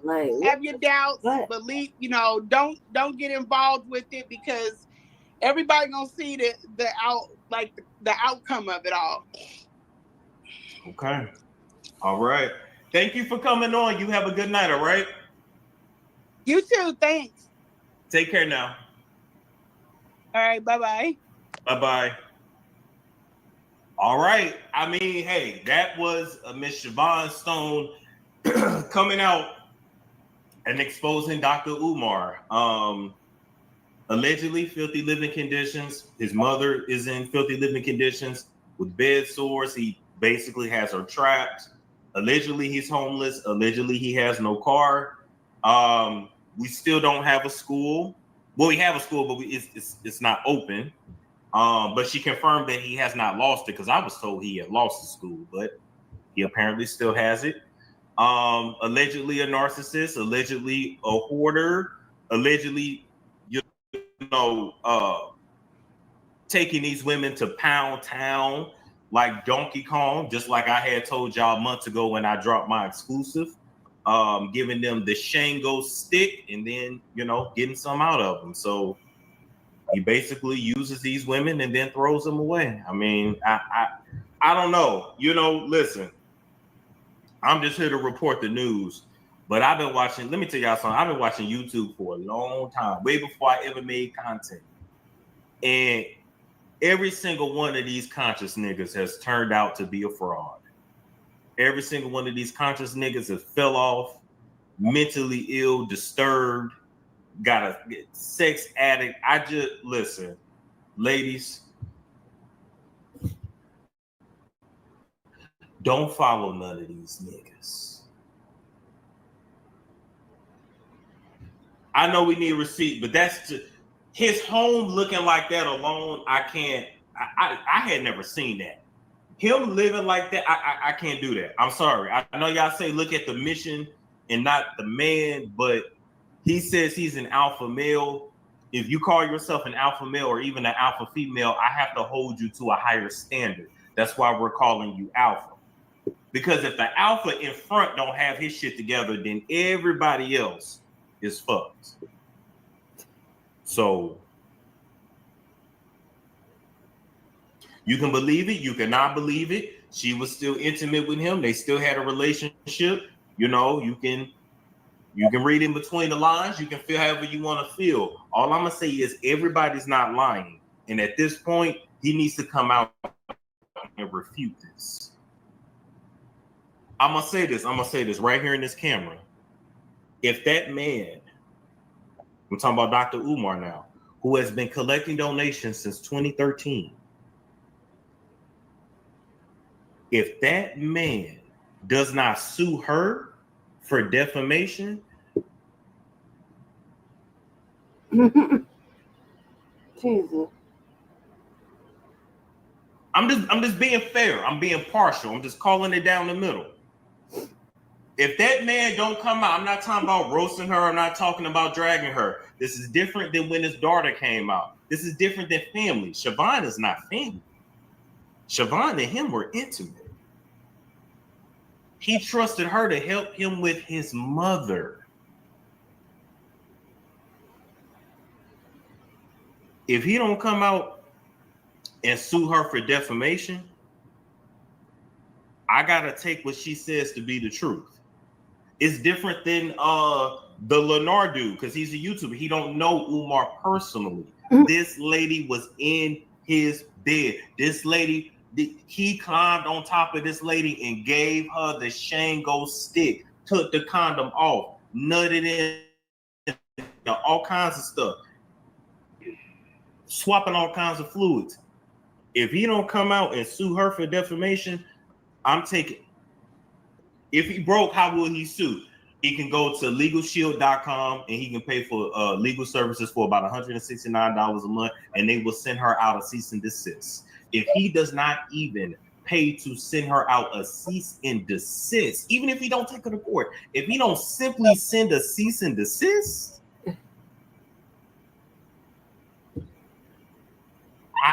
I have no choice but to believe what she says, because this lady was intimate with him in his house, in his mother's house. If this shit is true, I believe this man. If this is true, if he really got his mama living like that, that man hates his mother. And basically what he's doing is he's making her last years on this earth a living hell. Goddamn.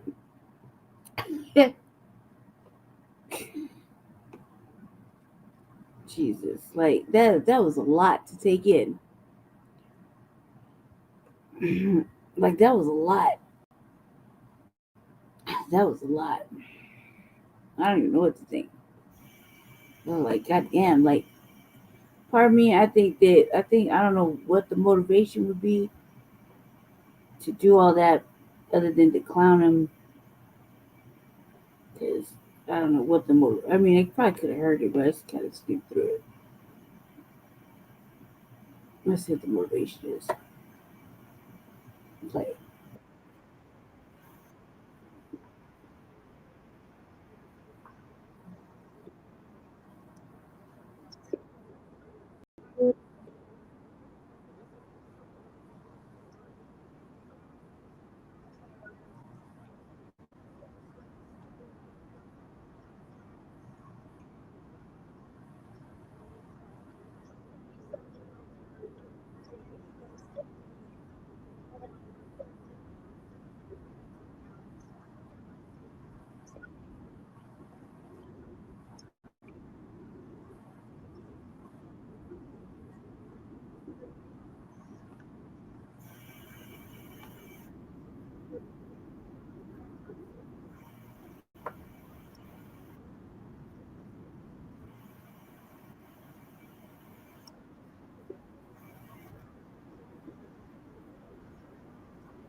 let's do some further investigation.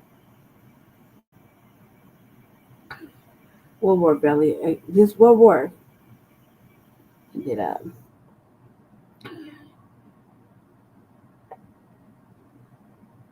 oops. I'm waiting for Minnie Fuller Jr. Come on. No, not Mr. Bobby. Come on. Oh God. All this has happened like within the last day or so.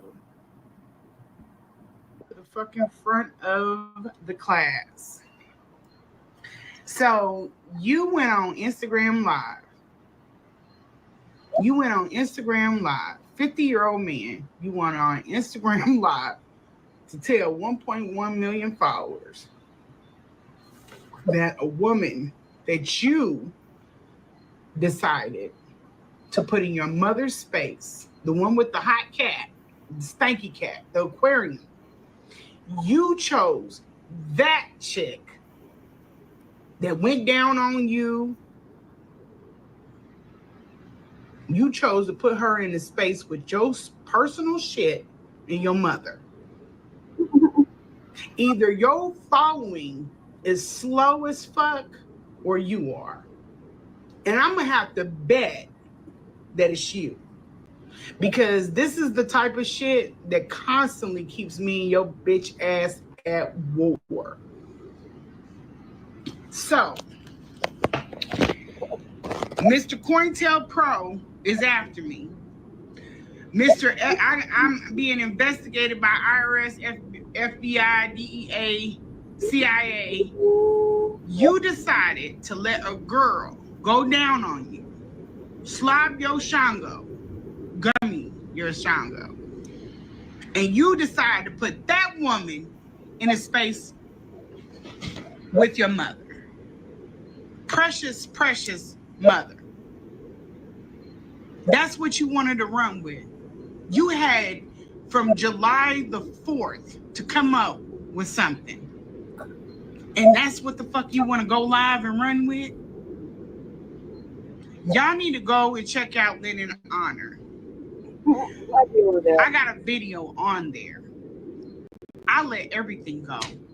We gave the receipts. That's why he's on IG Live going off.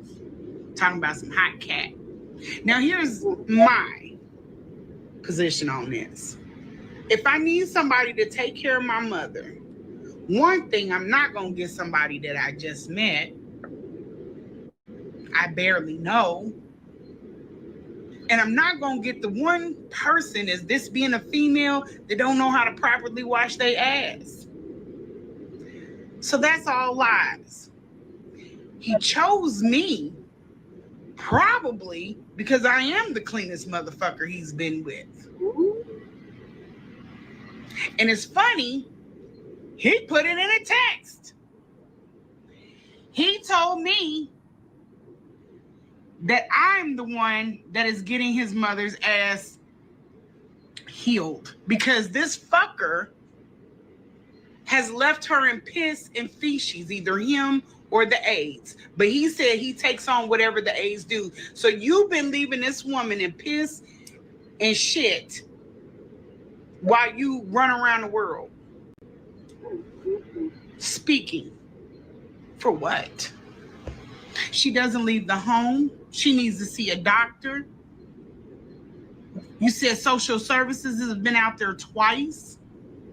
You swear it's me hacking your Instagram. You swear it's me that stole your rental car keys. You swear it's me that stole your tea container. Y'all, he got a tea container the size of my fridge. Nothing but tea. And I just got rid of it. He swears I'm the one that stole his sink stoppers. This is funny, but I'm not lying. This is how drug addicts and maniacs that go manic act. I'm the reason for everything. Now I done took off with FDMG's banking statements. I probably stole the blueprints to FDMG too late. This motherfucker tell it. I'm not a health aide. He knew that. He knows where I work.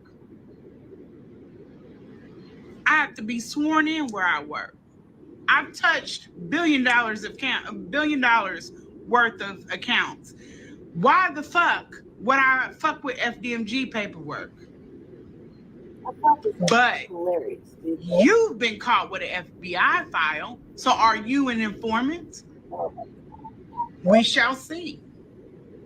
You threatened my 20-year-old son. You doxed my 16-year-old son. He's a minor. And you want to come to me about HIPAA. I'm not a healthcare professional. I never told you I was. So what fucking dizzy ass attorneys have you been talking to? And here's the other problem with this. You got an attorney for Utah. You got an attorney for my city, but you don't have an attorney to go and get your child. You ain't got no fight in you for that. Do you think before you speak? It just gets worse and worse with you, and this is why I left your ass alone. I stopped fucking with him. Let me explain to y'all why. Because he's a crash out. Because he's a liability.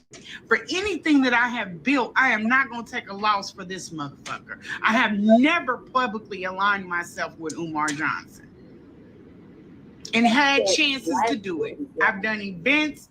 We were supposed to do a boot camp. I've never tried to align myself with him. He wanted to go out to dinner when he came back from Atlanta.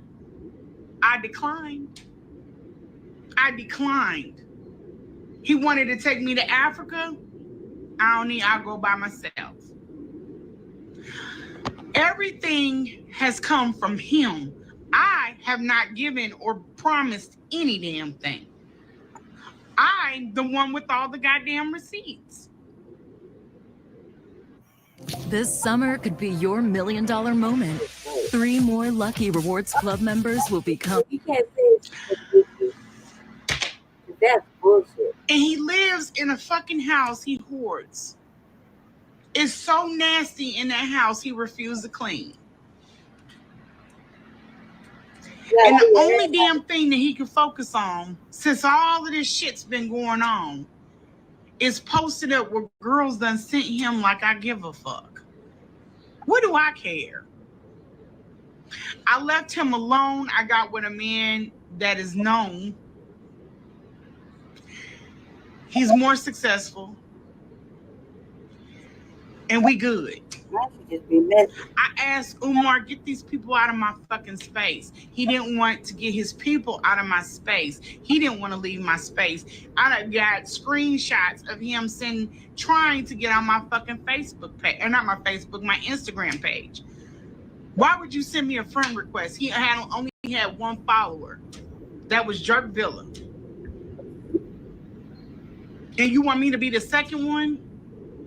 What part of I don't want to be publicly aligned with you don't you understand? I ain't got a hold of this nigga's phone. Let him tell it he never spent a night. But we know that's a lie. Because why? We have the proof. Lennon has it. He sent text about him spending a night. He just lies. His nephew, just came out today and backed up everything that I've said. So now I got a witness and I've dropped all kinds of receipts. Why though? And he ain't did nothing but just sitting on there like a big ass hobo at FDMG looking busted and fucking disgusted because all of his shit is crumbling down. I begged this fucker to leave me alone. He wouldn't do it. He threatened my kids. I'm on your ass, bitch. Oh, no. I'm not going to get off. I'm not going to come off. Y'all better be ready to defend him at every damn turn because it's not looking good for Umar Johnson at all. At all. Instead of worrying about his mother and her care, he decides to use the time that he has a care aide looking after her on that IG live because he'll never go live at home because his home is a hamster cage. You will never see the inside of it. Jesus, like, but he wants to go IG live while he got care. So this is and talk about me. It's some messy shit right here. Negro, please. Like super stupid messy right there. Like, oh, bad luck, bad luck. That's terrible. Like that is beyond messy. You know what I mean? Like that's fucking messy. There's nothing you can say really on that because that shit is just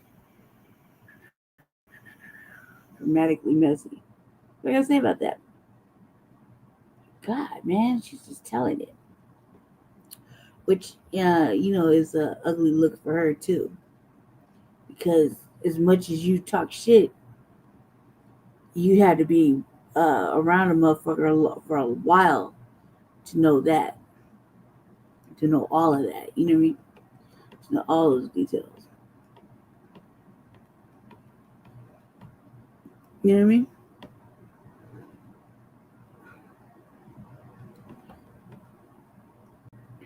Yeah. Anyway, family, I'm going to go now because the sun's starting to come up.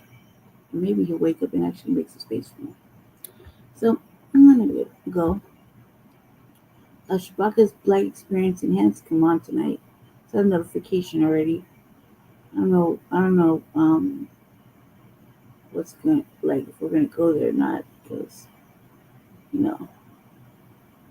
much made my stance clear on it. I hope you listen to it. Wasn't really bad, but I really mean it. So, I don't know. Maybe something good will pop out beforehand, because I don't think it's a good idea when it sounds like that. You know what I mean? Like ahead of time, like you're getting chastised. So yeah, stay tuned for that. That's coming on this evening. And part 3, I guess, of Frontline Black News also will be coming on as well this evening at the usual hour of 10. I think you just need some rest. So I hope you got that. Nobody feels better. Like, I need some rest. Anyway, I'm going to get some rest because I have a doctor's appointment and I have to go to. And actually, I'm not going to get some rest. I got 2 meetings and a doctor's appointment. So my heart's already starting to hurt. But wish me luck. Yeah, so tonight, Chewbacca's Black Experience Enhanced comes on. So join the fellas over there. Hopefully it'll be, I'm praying for positivity, so let's pray for positivity. And also Frontline Black News at 10 o'clock, our usual scheduled hour. I don't think anything else is happening that I don't know about. So anyway, stay black, stay dangerous, stay favored. Thanks for hanging out with me, watching all kinds of crazy ass shit. Hope you had some fun. That Dr. Umar shit was like messy. Straight messy. Anyway. Yeah. Thanks for hanging out. Stay black, stay dangerous, stay favored. And go look at should be on by now. Go look at Mr. Bobby and Gate. They're doing a Neely Fuller Jr. like the same little like the same show, basically, except you can get on Zoom and you talk to him. So it should be on right now. I forgot what it's called, but it's basically the same thing. So look for it in your notifications. Also watch TBA and Afro Elite over the last 3 days. So stay tuned. Watch all of that. Good content. And also want to shout out this one cat. It's good content too. Let me look real quick so I can make sure I get his name. I've been tuning in over there. He covers a lot of good stuff too. Let me see. Give me 1 second.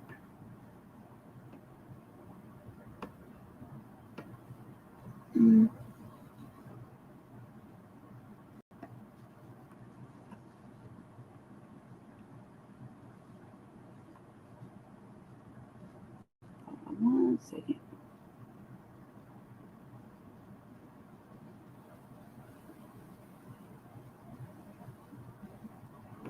I didn't go too far.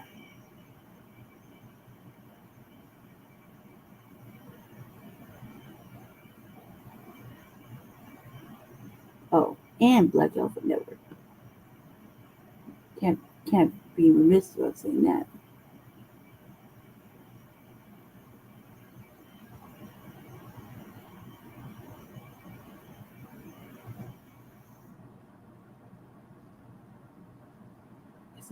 It's like FBA News and TV or something like that. Tell you right now.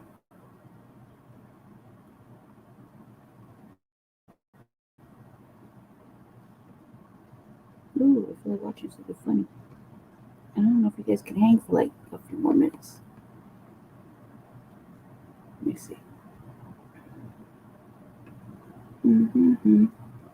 Yeah, FBA News and Updates. I've been perusing his channel a lot lately.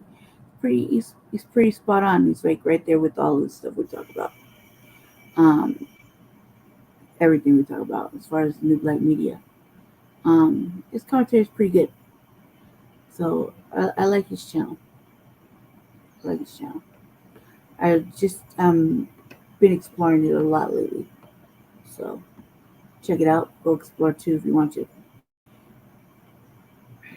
Yeah. Anyway, stay black, stay dangerous. Have a great day. Grand Rising. Peace. I'm gonna go find something to eat. And my hoodie. It's getting kind of chilly. Anyway, so thanks. So I'm gonna let you go now. End the stream. All right, peace out. Peace, family.